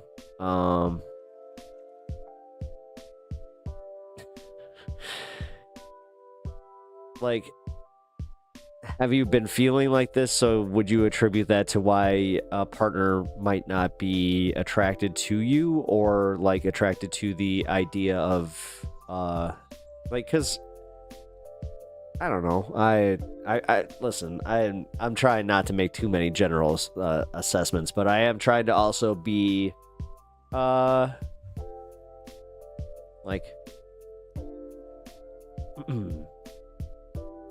I'm trying to be like open, but also I'm hoping that you can at least leave this conversation with the idea that you deserve to feel happy. To give you a good idea, imagine that no matter where you are, no matter where you go, you always feel this cold inside and you just want to go home. I get it. Like, I actually get it. Like, it's kind of crazy that you said that. Like, when I get uncomfortable in just like situations, not even actually that's not fair because that makes it sound normal.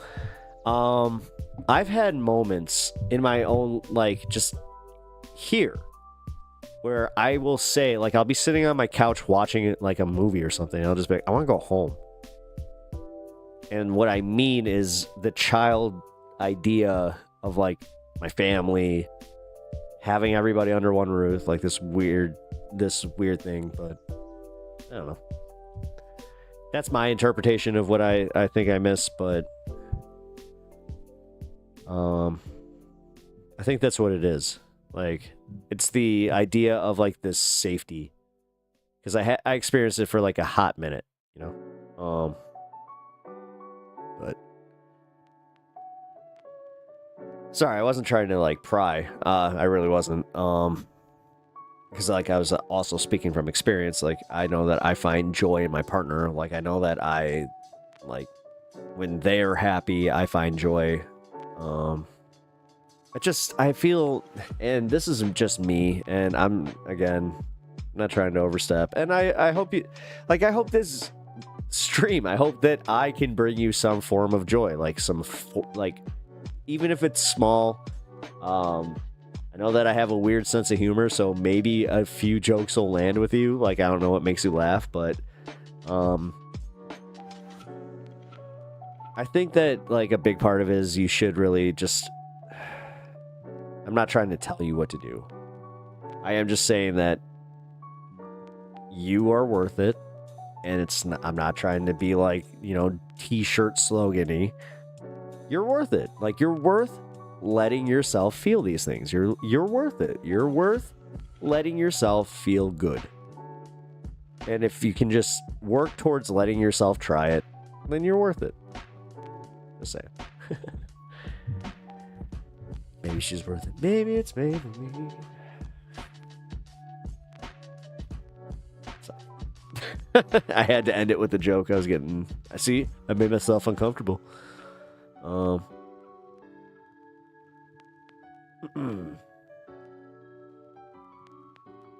also have this thing called POTS. It makes everything sick and gives me constant lethargy. I need to put you in contact with my mod Rectangles here has the same thing. It's like a post-COVID thing that they can't get a official diagnosis on, and it's making it hard for her to get like SSI, all that stuff. What up, Starman? Good to see you, bud. Glad you could pop in before I have to hit ye old dusty trail, but haven't said that I'm doing that yet. I'm just kind of figuring out what the fuck I'm gonna do for food. Ugh. This whole eating at midnight thing is becoming a problem. I will say that much. I used to blame education a lot, but we're at an intersection of connectivity and class warfare. It's all allowed. Lower class to be duped. The authoritarians just have a better messaging. It's not better messaging. They can pay for the airtime. Realistically, that's what it is. They buy the airtime. They buy the clicks. They buy everything. Like, the algorithm is being run by the fucking rich, dude. Basically, when I sit up or stand up, my blood doesn't regulate pressure properly. I've had this since I was a kid. Oh, okay. So this wasn't like a, I'm sorry. That sucks. Again, whatever little joy I can bring you. I hope that you can, feel it. Again, no, the physical stuff, that sucks. And I'm really sorry. So, chronic is no joke, yeah. Sorry, me, it took way too long. Don't worry about it. You're all good. We're just chilling. Alongside nerve pain that's been driving me crazy. Don't know until I got meds for it almost a year ago. That's what it is. Oh. Excuse me. Oh. Cubs up 10-6. Cubs win. Suck it, AZ.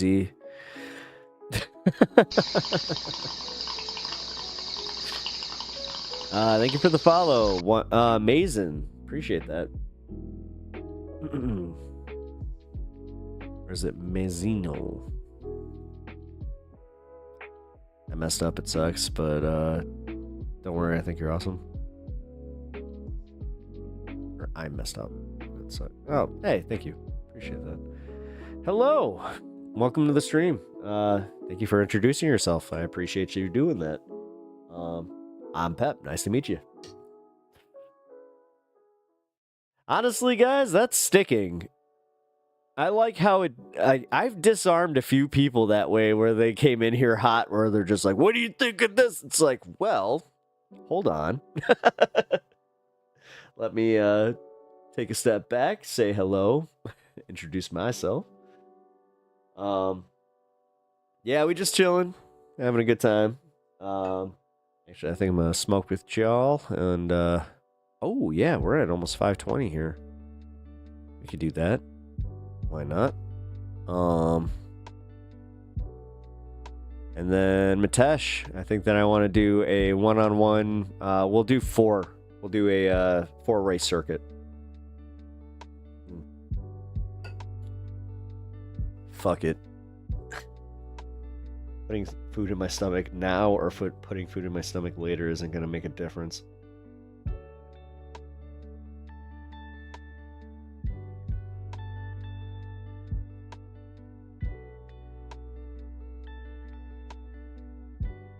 Oh shit, no way.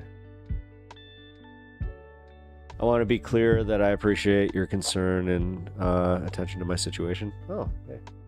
Glad that no, I want for real. Like I'm not trying to make you like a personal mission or anything like that, but I do kind of I care enough to be like, no, I want you to feel good. The fact that you guys even come here and just hang out the way you guys do, I want the best for y'all. Weird, right? Oh my god, a streamer that cares? No. Didn't I make that joke earlier where I was just like, oh, maybe that's my problem with Vosh? It's the fact that he can't admit when he's wrong. He comes off as disingenuous a lot of times, even though I know he's joking. Well, no, he's joking. No, that's the problem. Even I start to wonder, I'm like, is he fucking joking? I don't think so. It's I don't think he's going to allow his ego to just go for that long for him to go, no, I am wrong. I don't know. But I also try not to judge, because I know that when I do judge other people, I tend to get judged back, and that the standards that I hold other people to may not be fair. So trying to get better about that too, which I know somebody was just like, what, are you trying to be godly again? I'm like, that's weird.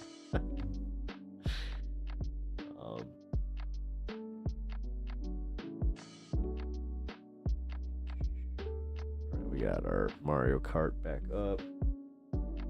This.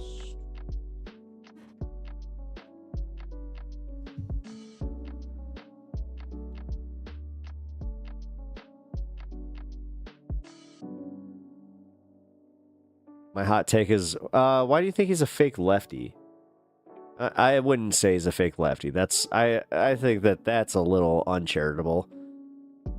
Not that you have to be charitable to him, but I do think that's a little. That's a hot take. I gotta say, Sylvie, that is a hot take. But I'm not a huge fan like that where I'm gonna fight. Trust me, I'm not about to lose a viewer over Vosh. Let's put it that way. I also won't just capitulate to you, but I'll just go, nah. Alright, chronic conditions and injuries effing suck. I've torn both my shoulders significantly over the years in sports. Actually have my rotators torn here, so. The mental toll of being young yet having a serious physical injury that limits your capabilities is no effing joke. After multiple surgeries, it became much better, but my shoulders will never be the same. However, the silver lining is that all these kinds of experiences give you a type of mental fortitude, and that only things of that nature can do. Yep, I agree. I have a torn rotator that I can only do so much. I really can't lift much. It's because you're a soy boy lefty. Okay. There's almost nothing that can happen in my life now that won't. Yeah, I feel that way. My mom just died 2 weeks ago now, and then literally, I feel that way now, where it's life can throw anything at me, and I'm just like, okay. But I also know that that's not entirely healthy, and I know that it's not necessarily coming from a healthy place. I just know that I also got to allow myself to feel that. So, all right, you ready, Mitesh?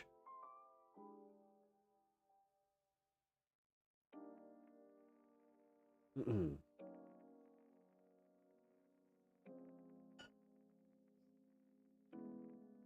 All right, let's see.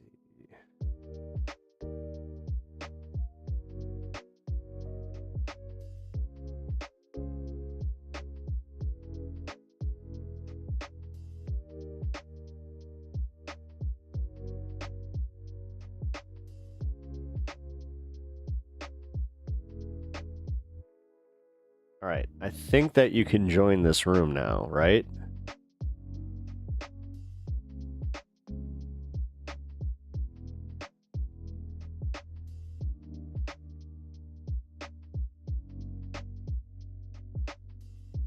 Rotator, Ufta, both leg rooms torn for me. Never had strength problems per se, but if, yeah. Yeah, I got a strength problem where it's like pretty much like the entire muscle like that's supposed to like connect my rotator to like the rest of my back is just like, it's fucked. It's fun. Wait, Mitesh, do I have to go to 2-player? Hold on. Yeah, leave the fucking group. Hold on.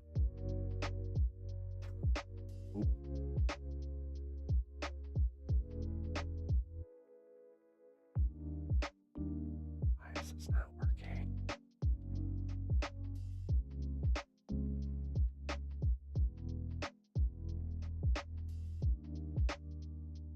Now it's trying to do local play. Bullshit.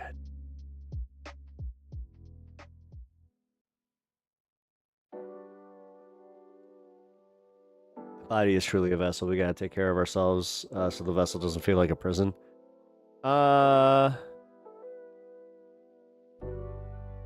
Yeah. No, I'm not. I'm all for taking care of the body, but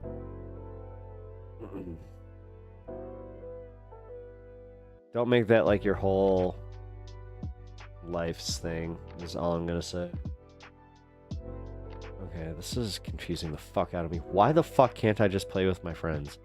One of my biggest gripes with Vosh is his part in suppressing the release of info about Keffel's misdeeds. Knowing of it and he covered up Keffel's? I didn't know that. Okay. I just realized my last comment was super... Yeah.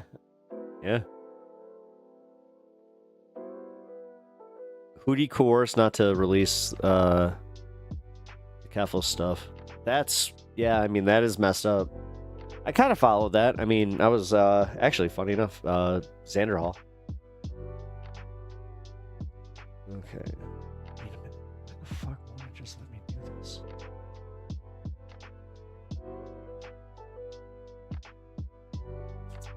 Wireless.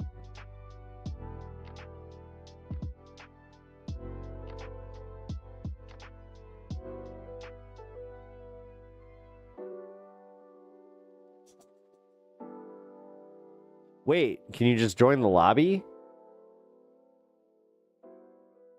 Oh no. I don't know what I'm doing. Matash, I want to play. I'll raise you. Thank God I missed the whole Keffels thing, culture war type. Yeah, I mean, it gets... I went to online play. Okay. Do I need to, like, send you an invite?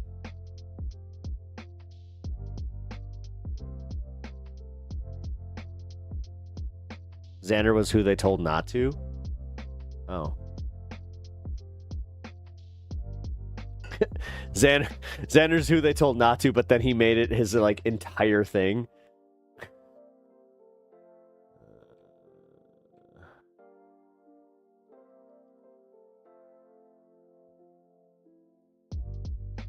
Okay.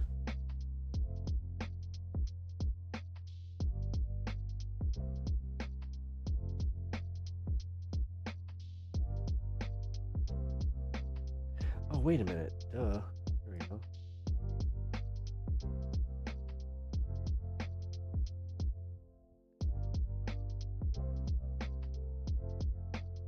No.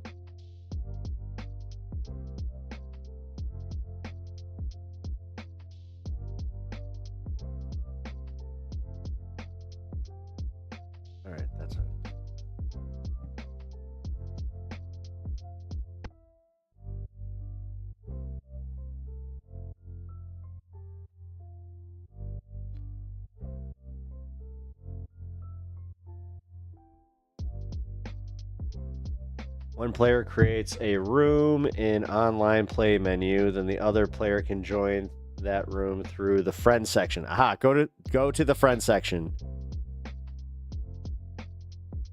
Oh, okay. Then I'll just go to yours. Yeah, here. So, one. Why? Why is it not there? It says your room is... Okay. Son of a bitch.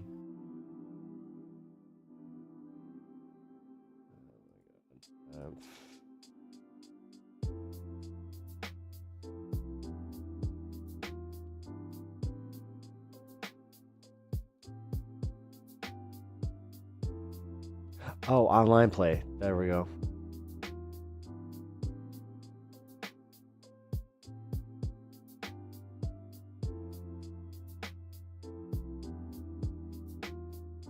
Friends. There we go. Bandit.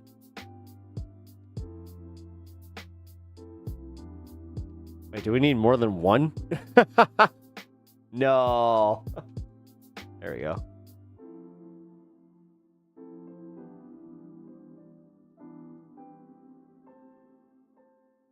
All right, here we go. All right, Bandit. It's on.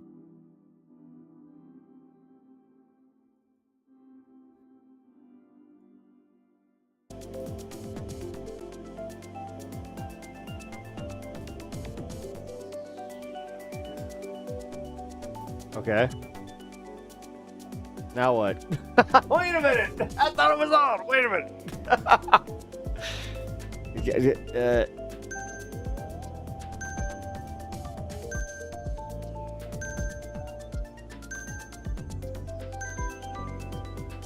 Okay. Ooh, I get to choose.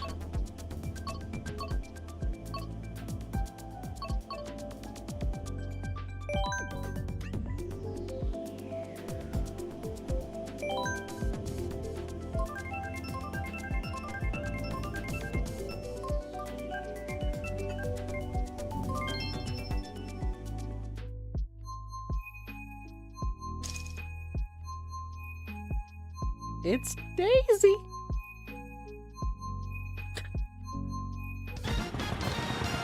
All right, here we go.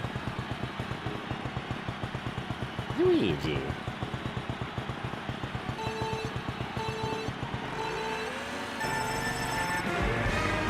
Man, we got tons of Luigis.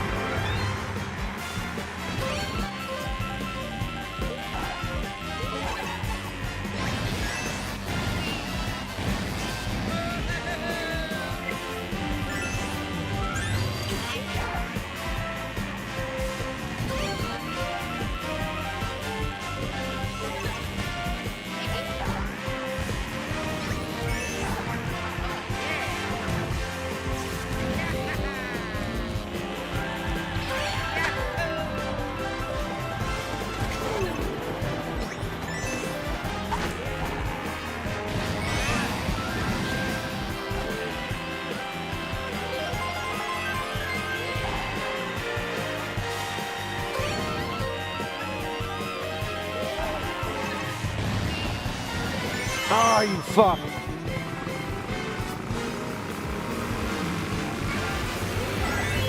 Oh.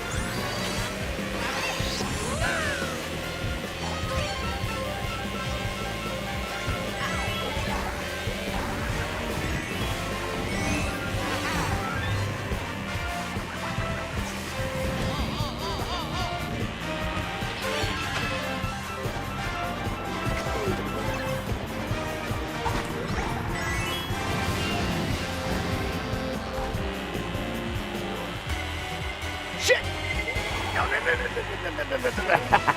Yeah, baby.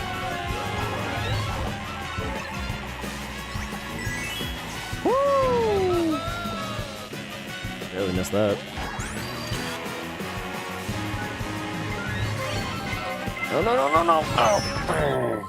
No! Ah, fucking lame. Communications error, my ass. Ah. That was bullshit. That was bullshit. Ah, fuck. Alright, we'll try it again. Damn it. Communications error, my fucking ass. Oh, you got booted? Okay, I was like, oh shit. I was about to say, definitely not my internet. Alright, let's try this again. Alright, yeah, you know what? I'll be fair too. Where's my guy?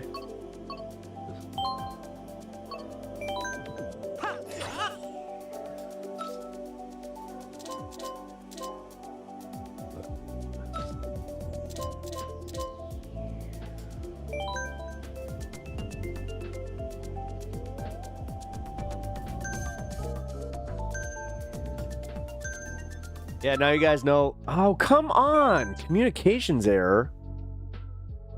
Is it my internet?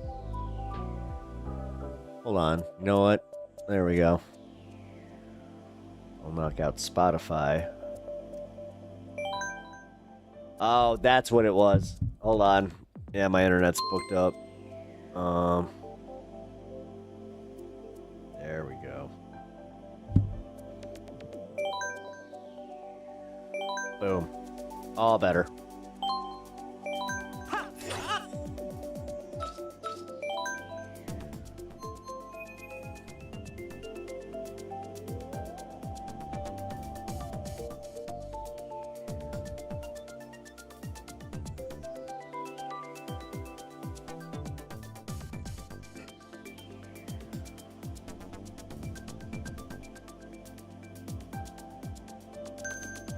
There we go. There we go.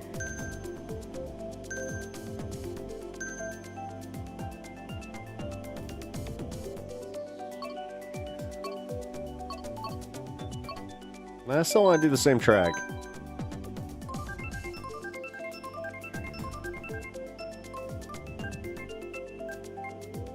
Ah, all right.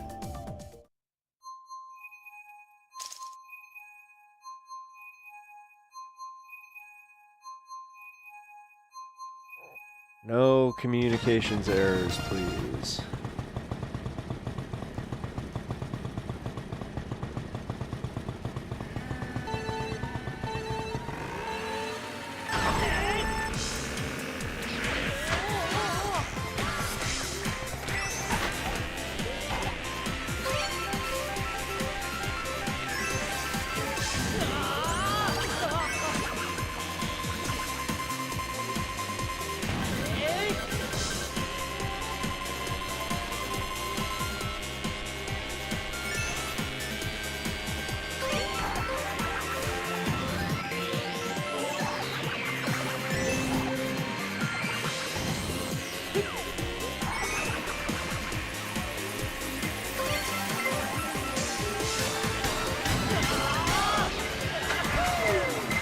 Bullshit.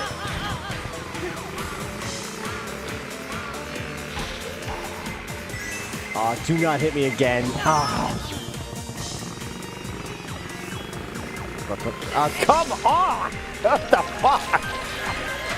And I'm getting blue shell. This is bullshit.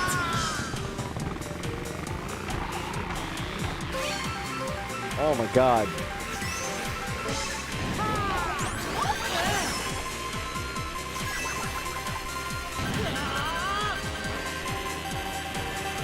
Ooh. Bone Bowser.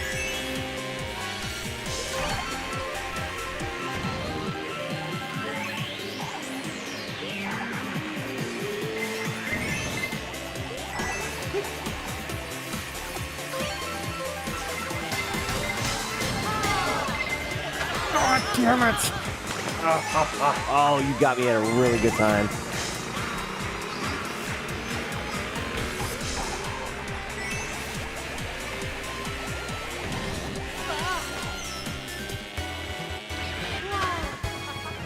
Here we go.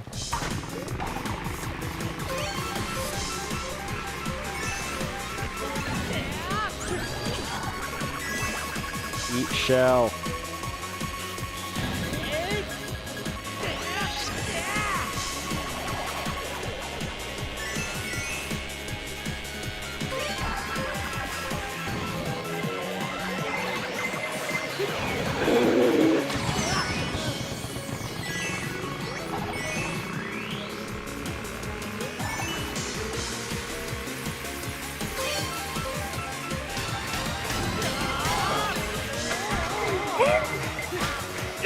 What's up? Gonna red shell me? I don't think so.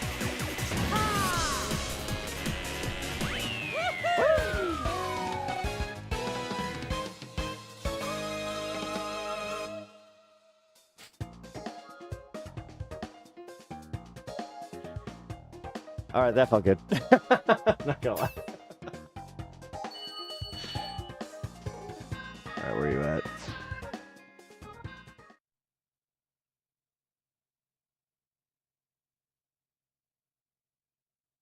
Oh, come on. I was about to say, come on, we got another one.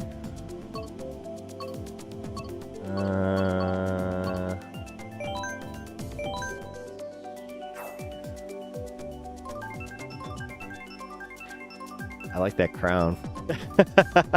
Good game, good game. Oh yeah.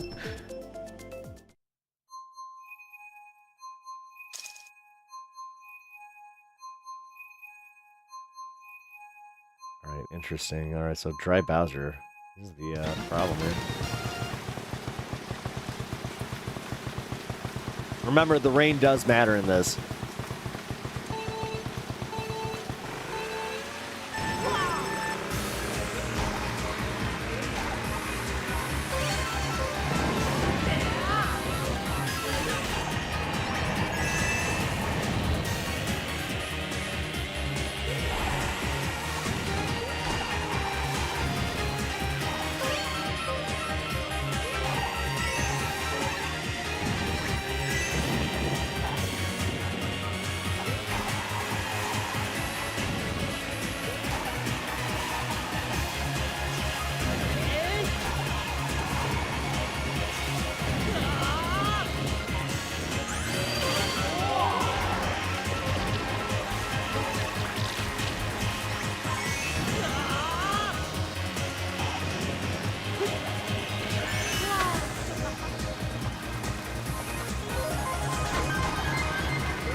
Damn it!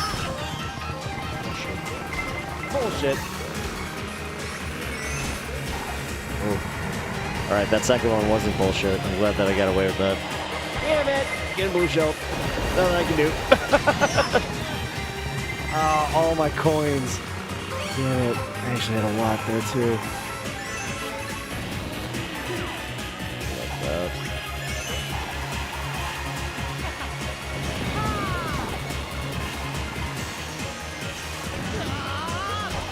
Yo, motherfucker! Oh.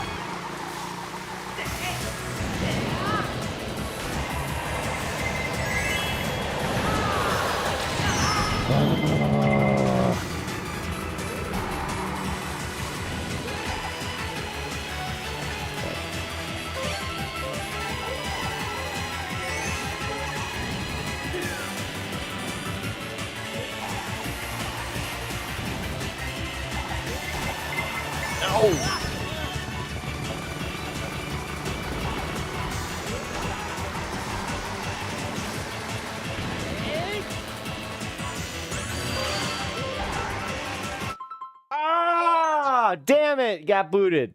Fuck. All right. It's all right.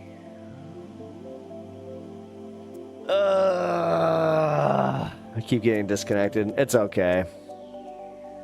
Yeah. Damn it. Damn it, that one was going well too. All right, we'll do one more. Uno mas. If it doesn't work, then we'll call it. All right, because I didn't say it with the last one, so.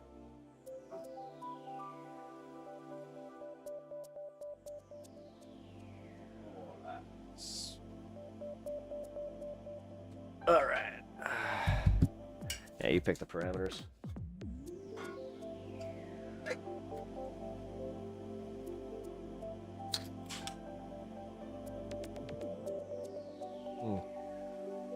Okay, that's no worries.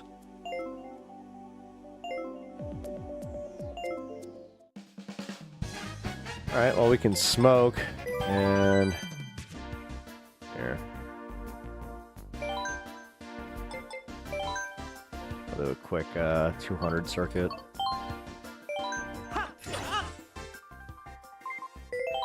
Ooh. Car. Let me turn my Spotify back on.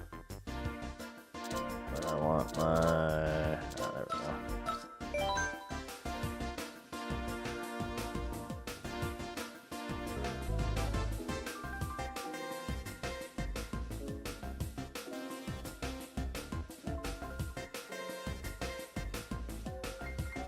Oh shit.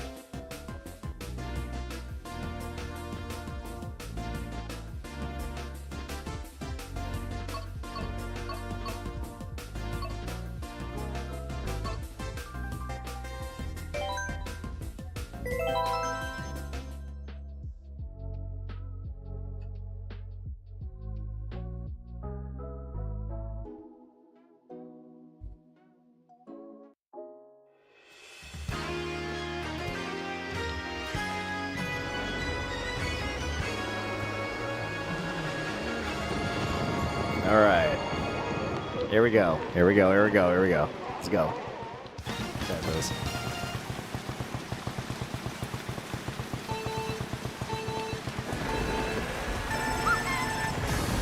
Fucking Daisy.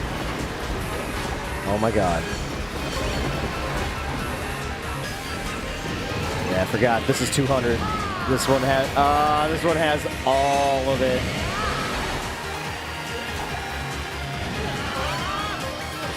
Oh god, 200 cc's is fucking nuts. This is insane.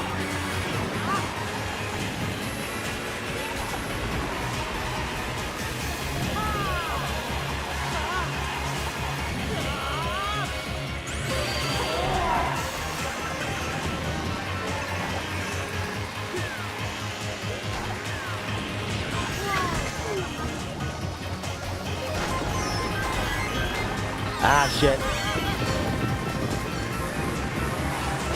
Oh my god, dude. I'm getting wrecked.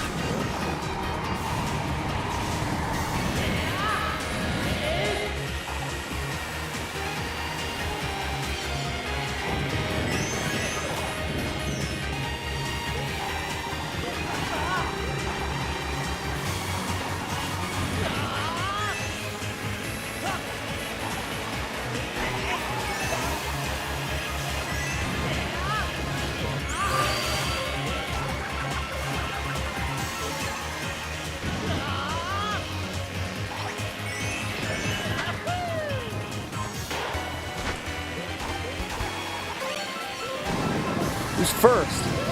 Damn it!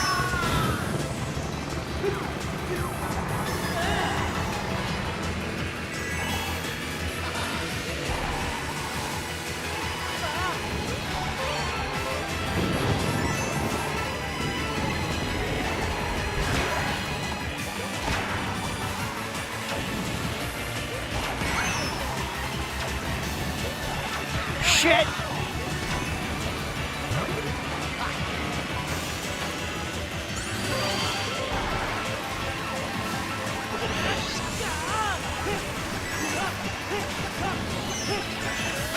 No!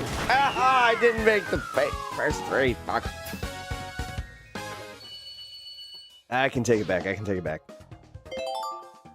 200 cc's is nuts. Fuck. I love this level. Oh, this is so cool.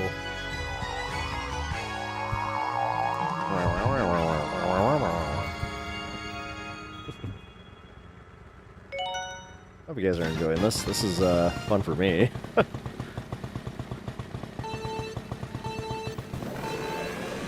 No, Link, you son of a bitch!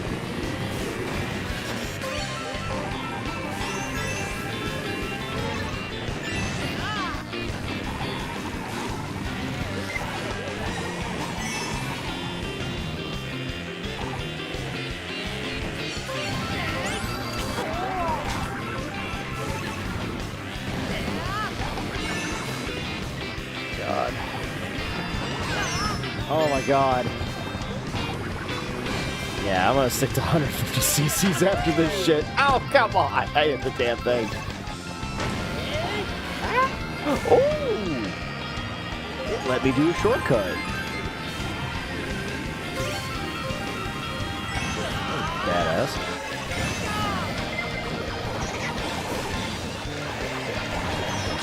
Did you guys just see the fact that that blue shell just took out another player? That was not cool. Oh my god, I can do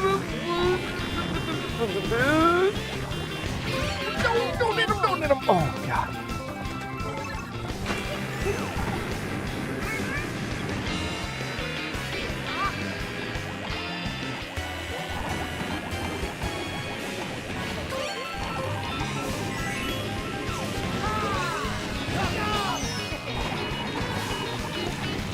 Oh shit.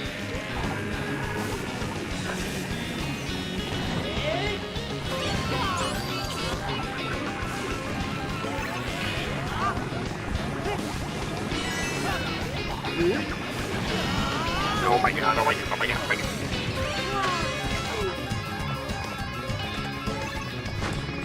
Ah, motherfucker!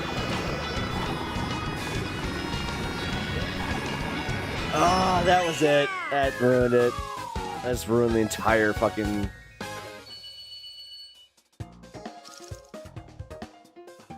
Not even gonna make silver. Wait, there's 5... Well, maybe. Alright, if I lose this, then I'm done. Wish I could play with y'all, but I'm at work and also don't have a Switch. Oh, man. I gotta get y'all a Switch.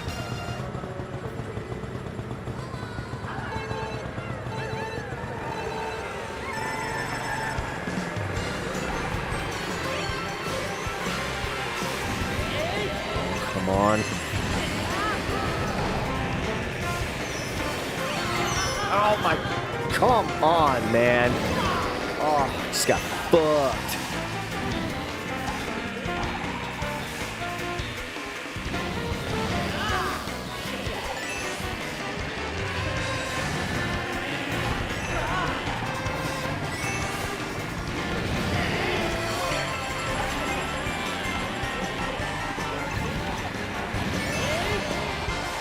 What the fuck? Yes! It worked! Oh my god, I've never been able to actually pull that off here.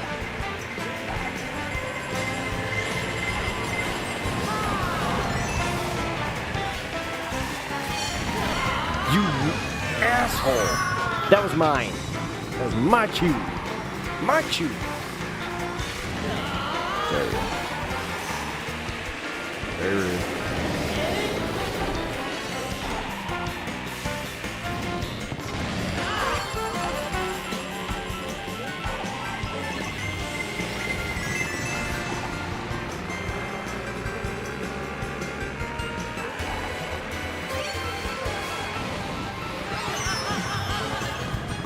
Fucking what? Oh, how did I... That's complete horseshit. How the fuck did I just get hit by a blue shell and not in first place? I hate that shit. 200 cc's is bullshit.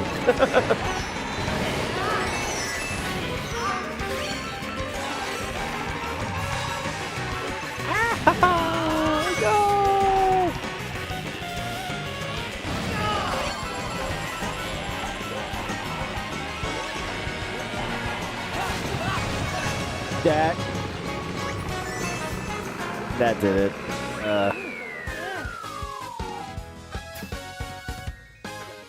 Yeah, just wave goodbye. Fuck it. Might as well just finish it. Why not? I ain't no Punk Beach. I know Punk Beach. Oh, I hate Big Blue. Oh, Big Blue sucks. You guys ever played F-Zero?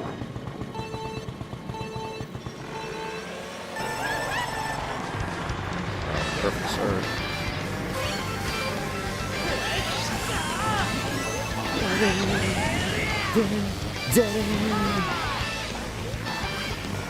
Falcon Punch!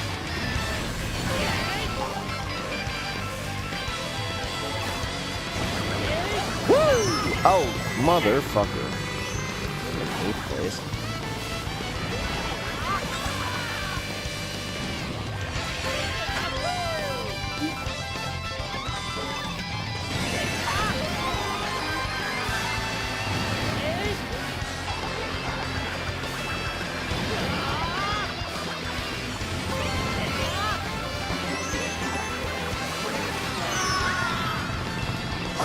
That's such a good track there.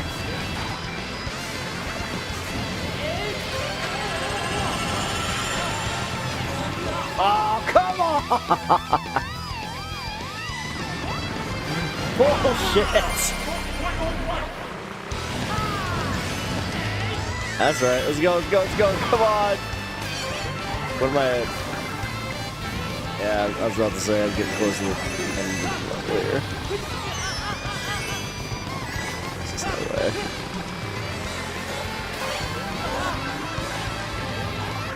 Oh, maybe. Oh, never mind.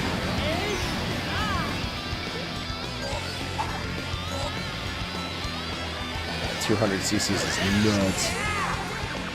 As I said. Well, that was fun.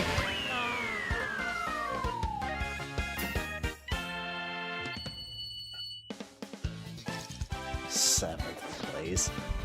Yikes. Alright, let's see the highlight reel. Fuck it.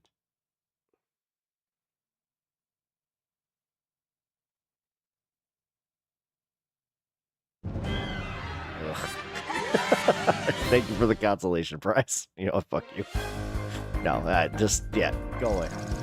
Go. Oh, I was actually not, that's not that bad. 4th place. Okay. Only one short of actually, medaling. Damn it. Alright, do one more.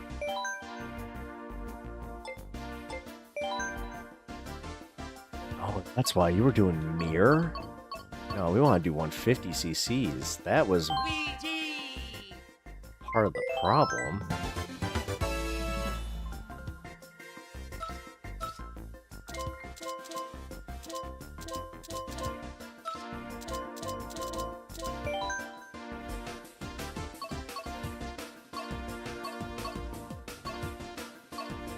You know what?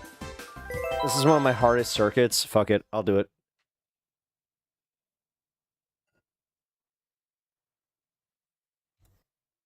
I'm not great at it, but might as well.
Son of a bitch.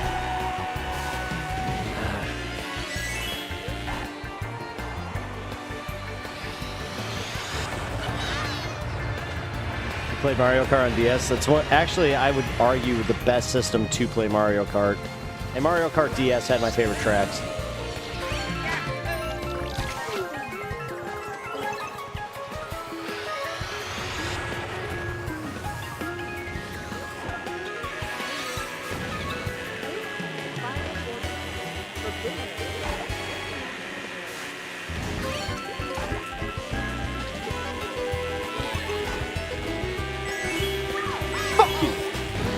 Oh my God! Oh, you lucky! Oh!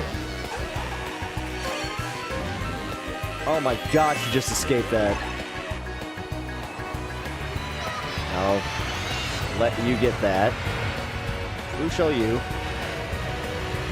And me, I guess. That's cool too.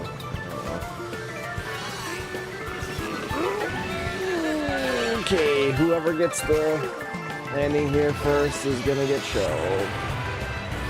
Get it? Oh, that was a nice guarantee. I didn't realize that too. All right, that's one down.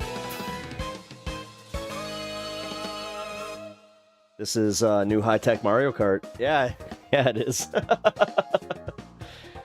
What system are you playing? I am playing Mario Kart 8 on the Switch. Got myself a little capture card, so it's all legal. This is not being emulated in any way, shape, or form. I'm actually being dead serious. Okay, so full disclosure, this is my worst level in Mario Kart. So I hate these.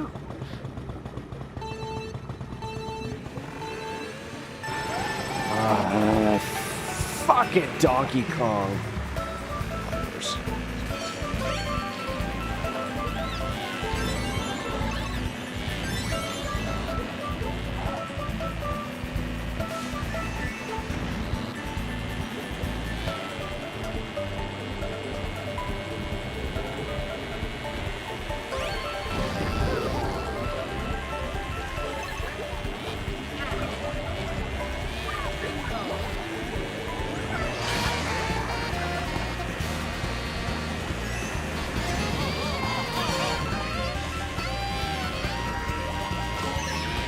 Ooh, this is risky, but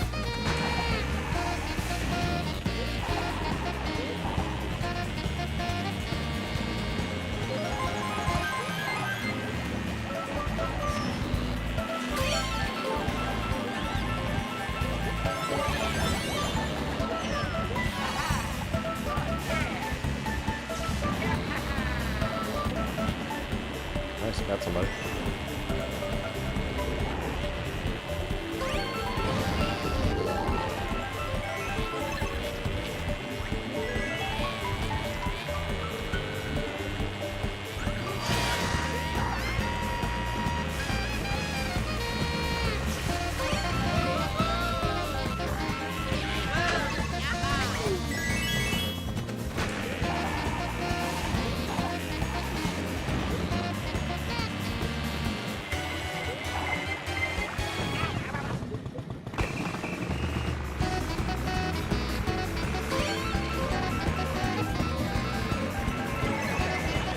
Did it! Oh, damn it!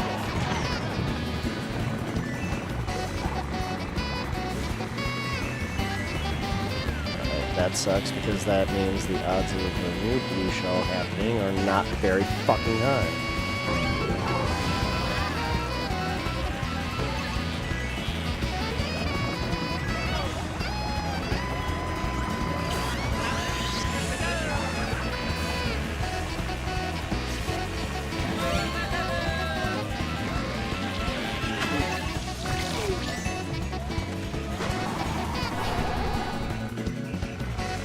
Oh my god. Oh, no, no, no, no. Oh, fuck. Well, at least top three. It's alright. Damn it.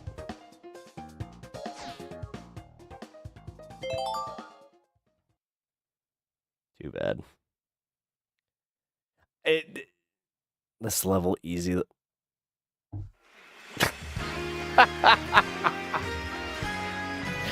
I hate that level so much.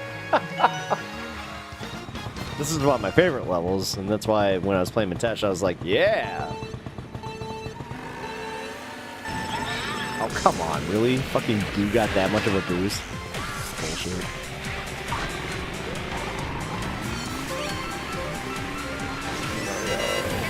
Beep beep, motherfucker!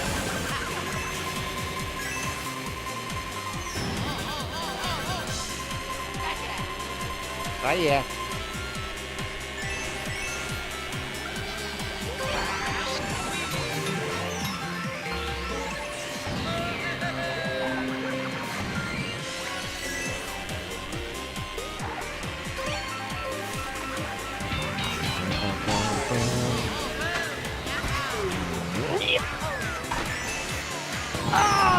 Oh, I just bit. Oh my god, I thought it was gonna explode on impact. That may have just killed the entire game. Nah, I'll be fine. Yeah, round 2.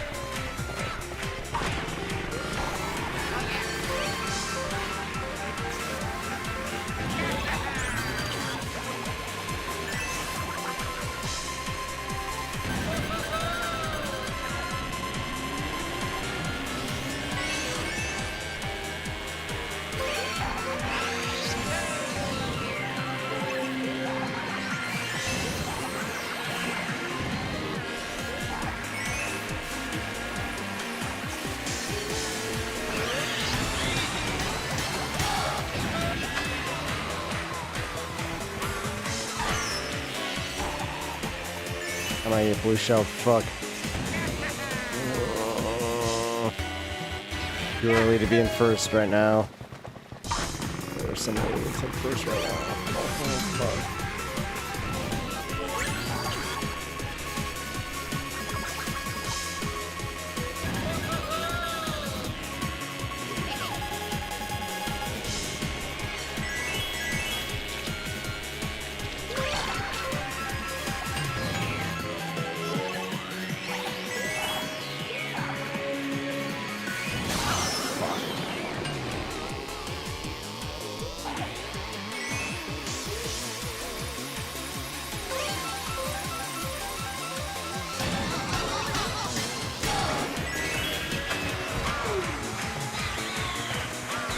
Fucker! No, no, no, no, no, no, no!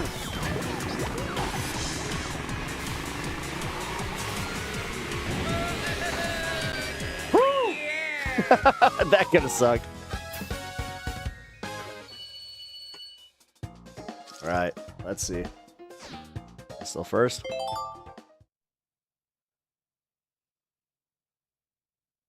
We're in the last race, right? Yeah, it's best of 4. Yeah.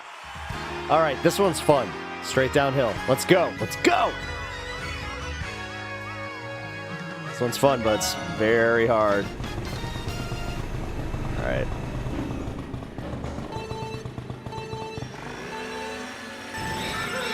Guys, let's fucking go.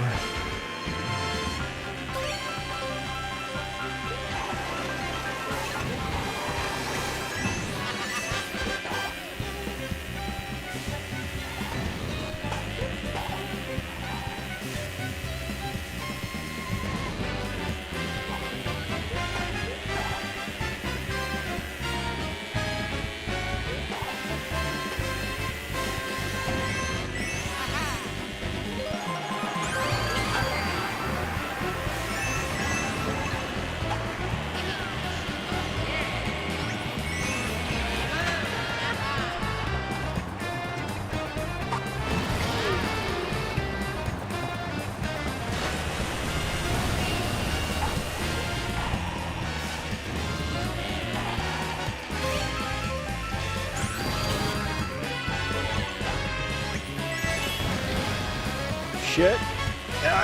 Oh my god! Man.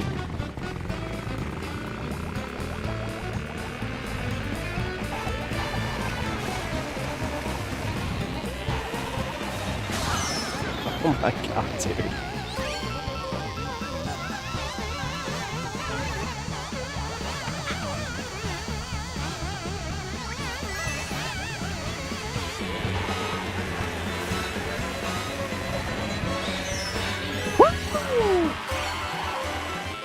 Oh, shit.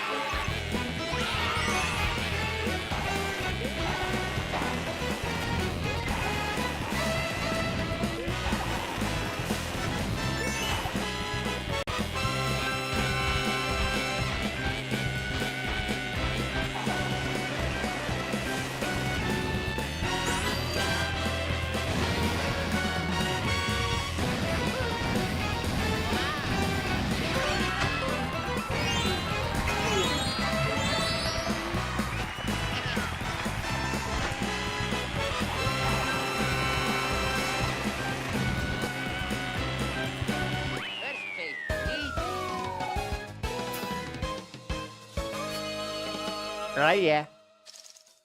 Ah, yeah. It's Luigi time. All right, how are we looking?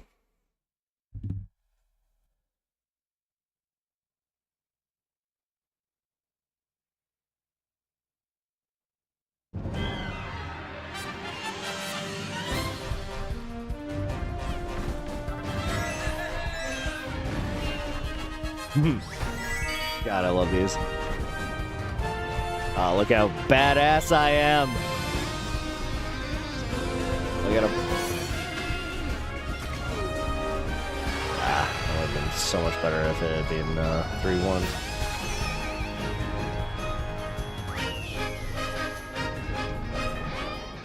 Three ones would have been better. Oh, I did it! Never mind. Shit. All right, cool.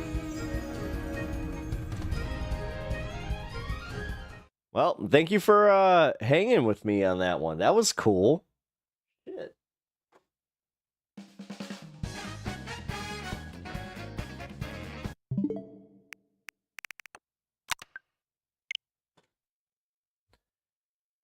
Alrighty.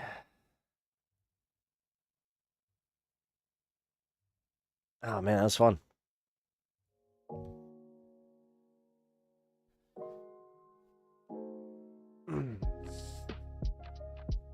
I hope you guys are having a little bit of fun with the Mario Kart stuff. It's literally like, it's one of the games that I'm good at. I'm not great at many video games, but that's one of them. Same with Super Smash Brothers. This is the reason that I did the Switch. I think I explained that. But all right, guys, it is 1 a.m. I've been on for 6 hours. I got to eat. So, I appreciate you guys hanging out. I got nobody to raid tonight, so we're just gonna play the music and then pretty much just head on off. So, tomorrow I will be on at the normal time of 4 p.m. So look out for the stream then.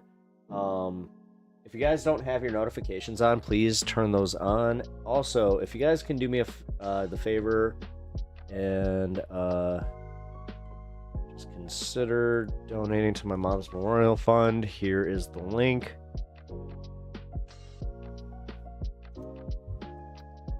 Why isn't this getting easier? And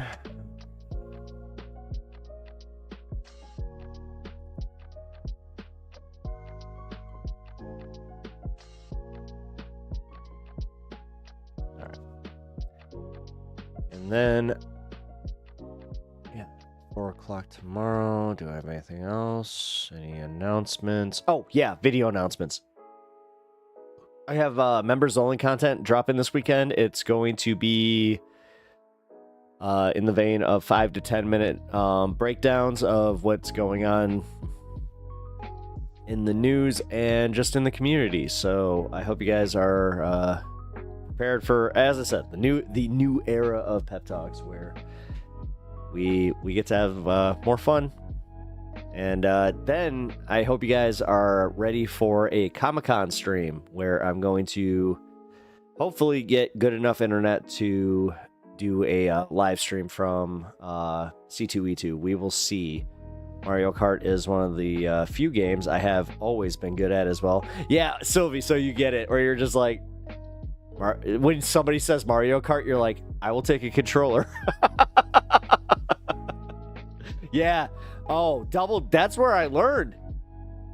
I'm glad that you brought up Double Dash. Double Dash is where I learned that I was good at Mario Kart and that I could whoop up on my roommate and, his friends, because they were always so superior at video games, like, compared to me, where I was always like, okay, what the fuck am I even doing? But then when I started whooping up on them on a consistent level, I was like, yeah, sweet con stream. Yeah, so I just have to figure it out, because I know for a fact that this convention center has the worst internet. But I talked to somebody that has a boost, like they have a signal booster, so I'm going to be figuring this out. And I'm also going to be talking to the guys that run the con, where I might be able to stream from the con. So, maybe not this year, but I'm going to be looking into doing that next year. Duke of Bread, what the fuck? This guy's still streaming? I was playing some Mario Kart. Like, dude, the last hour has essentially been Mario Kart, so no lie. It was some fun. Yeah, you missed some Mario Kart. I got the trophy that I wanted, so I'm pretty happy about that. But all right, guys, I appreciate y'all being here. You know that I love y'all. I will see you guys tomorrow. All right. Good night. Oh, what the fuck is going? Oh, that's because the capture card is still on. It's like, hey, guess what? I want to... Wait, what? No. Oh my god. Are you kidding me? There we go. The capture cards is like, you want to play Mario again. You want to play Mario again. You want to play Mario again. Hell yeah, glad fun times. I can't watch gaming. It's okay. Don't worry about it. All right, guys. I love y'all. I will see you tomorrow. Who the heck is Pep Talks? I'm not gay, but I fantasize about Marco Rubio. Pep Talks. Pep Talks. Let's eradicate the Kung Flu. Pep Talks. Pep Talks. Who the heck is Pep Talk? They want our women. They want our children. Pep Talk. Sometimes no means yes. Grab them by the pussy. Obama is a racist. Pep Talks. I'm literally coming. Pep Talks. Pep Talks. We found weapons of mass destruction. My fellow Americans, it has been confirmed today from Pep Talks that we are indeed all high on politics.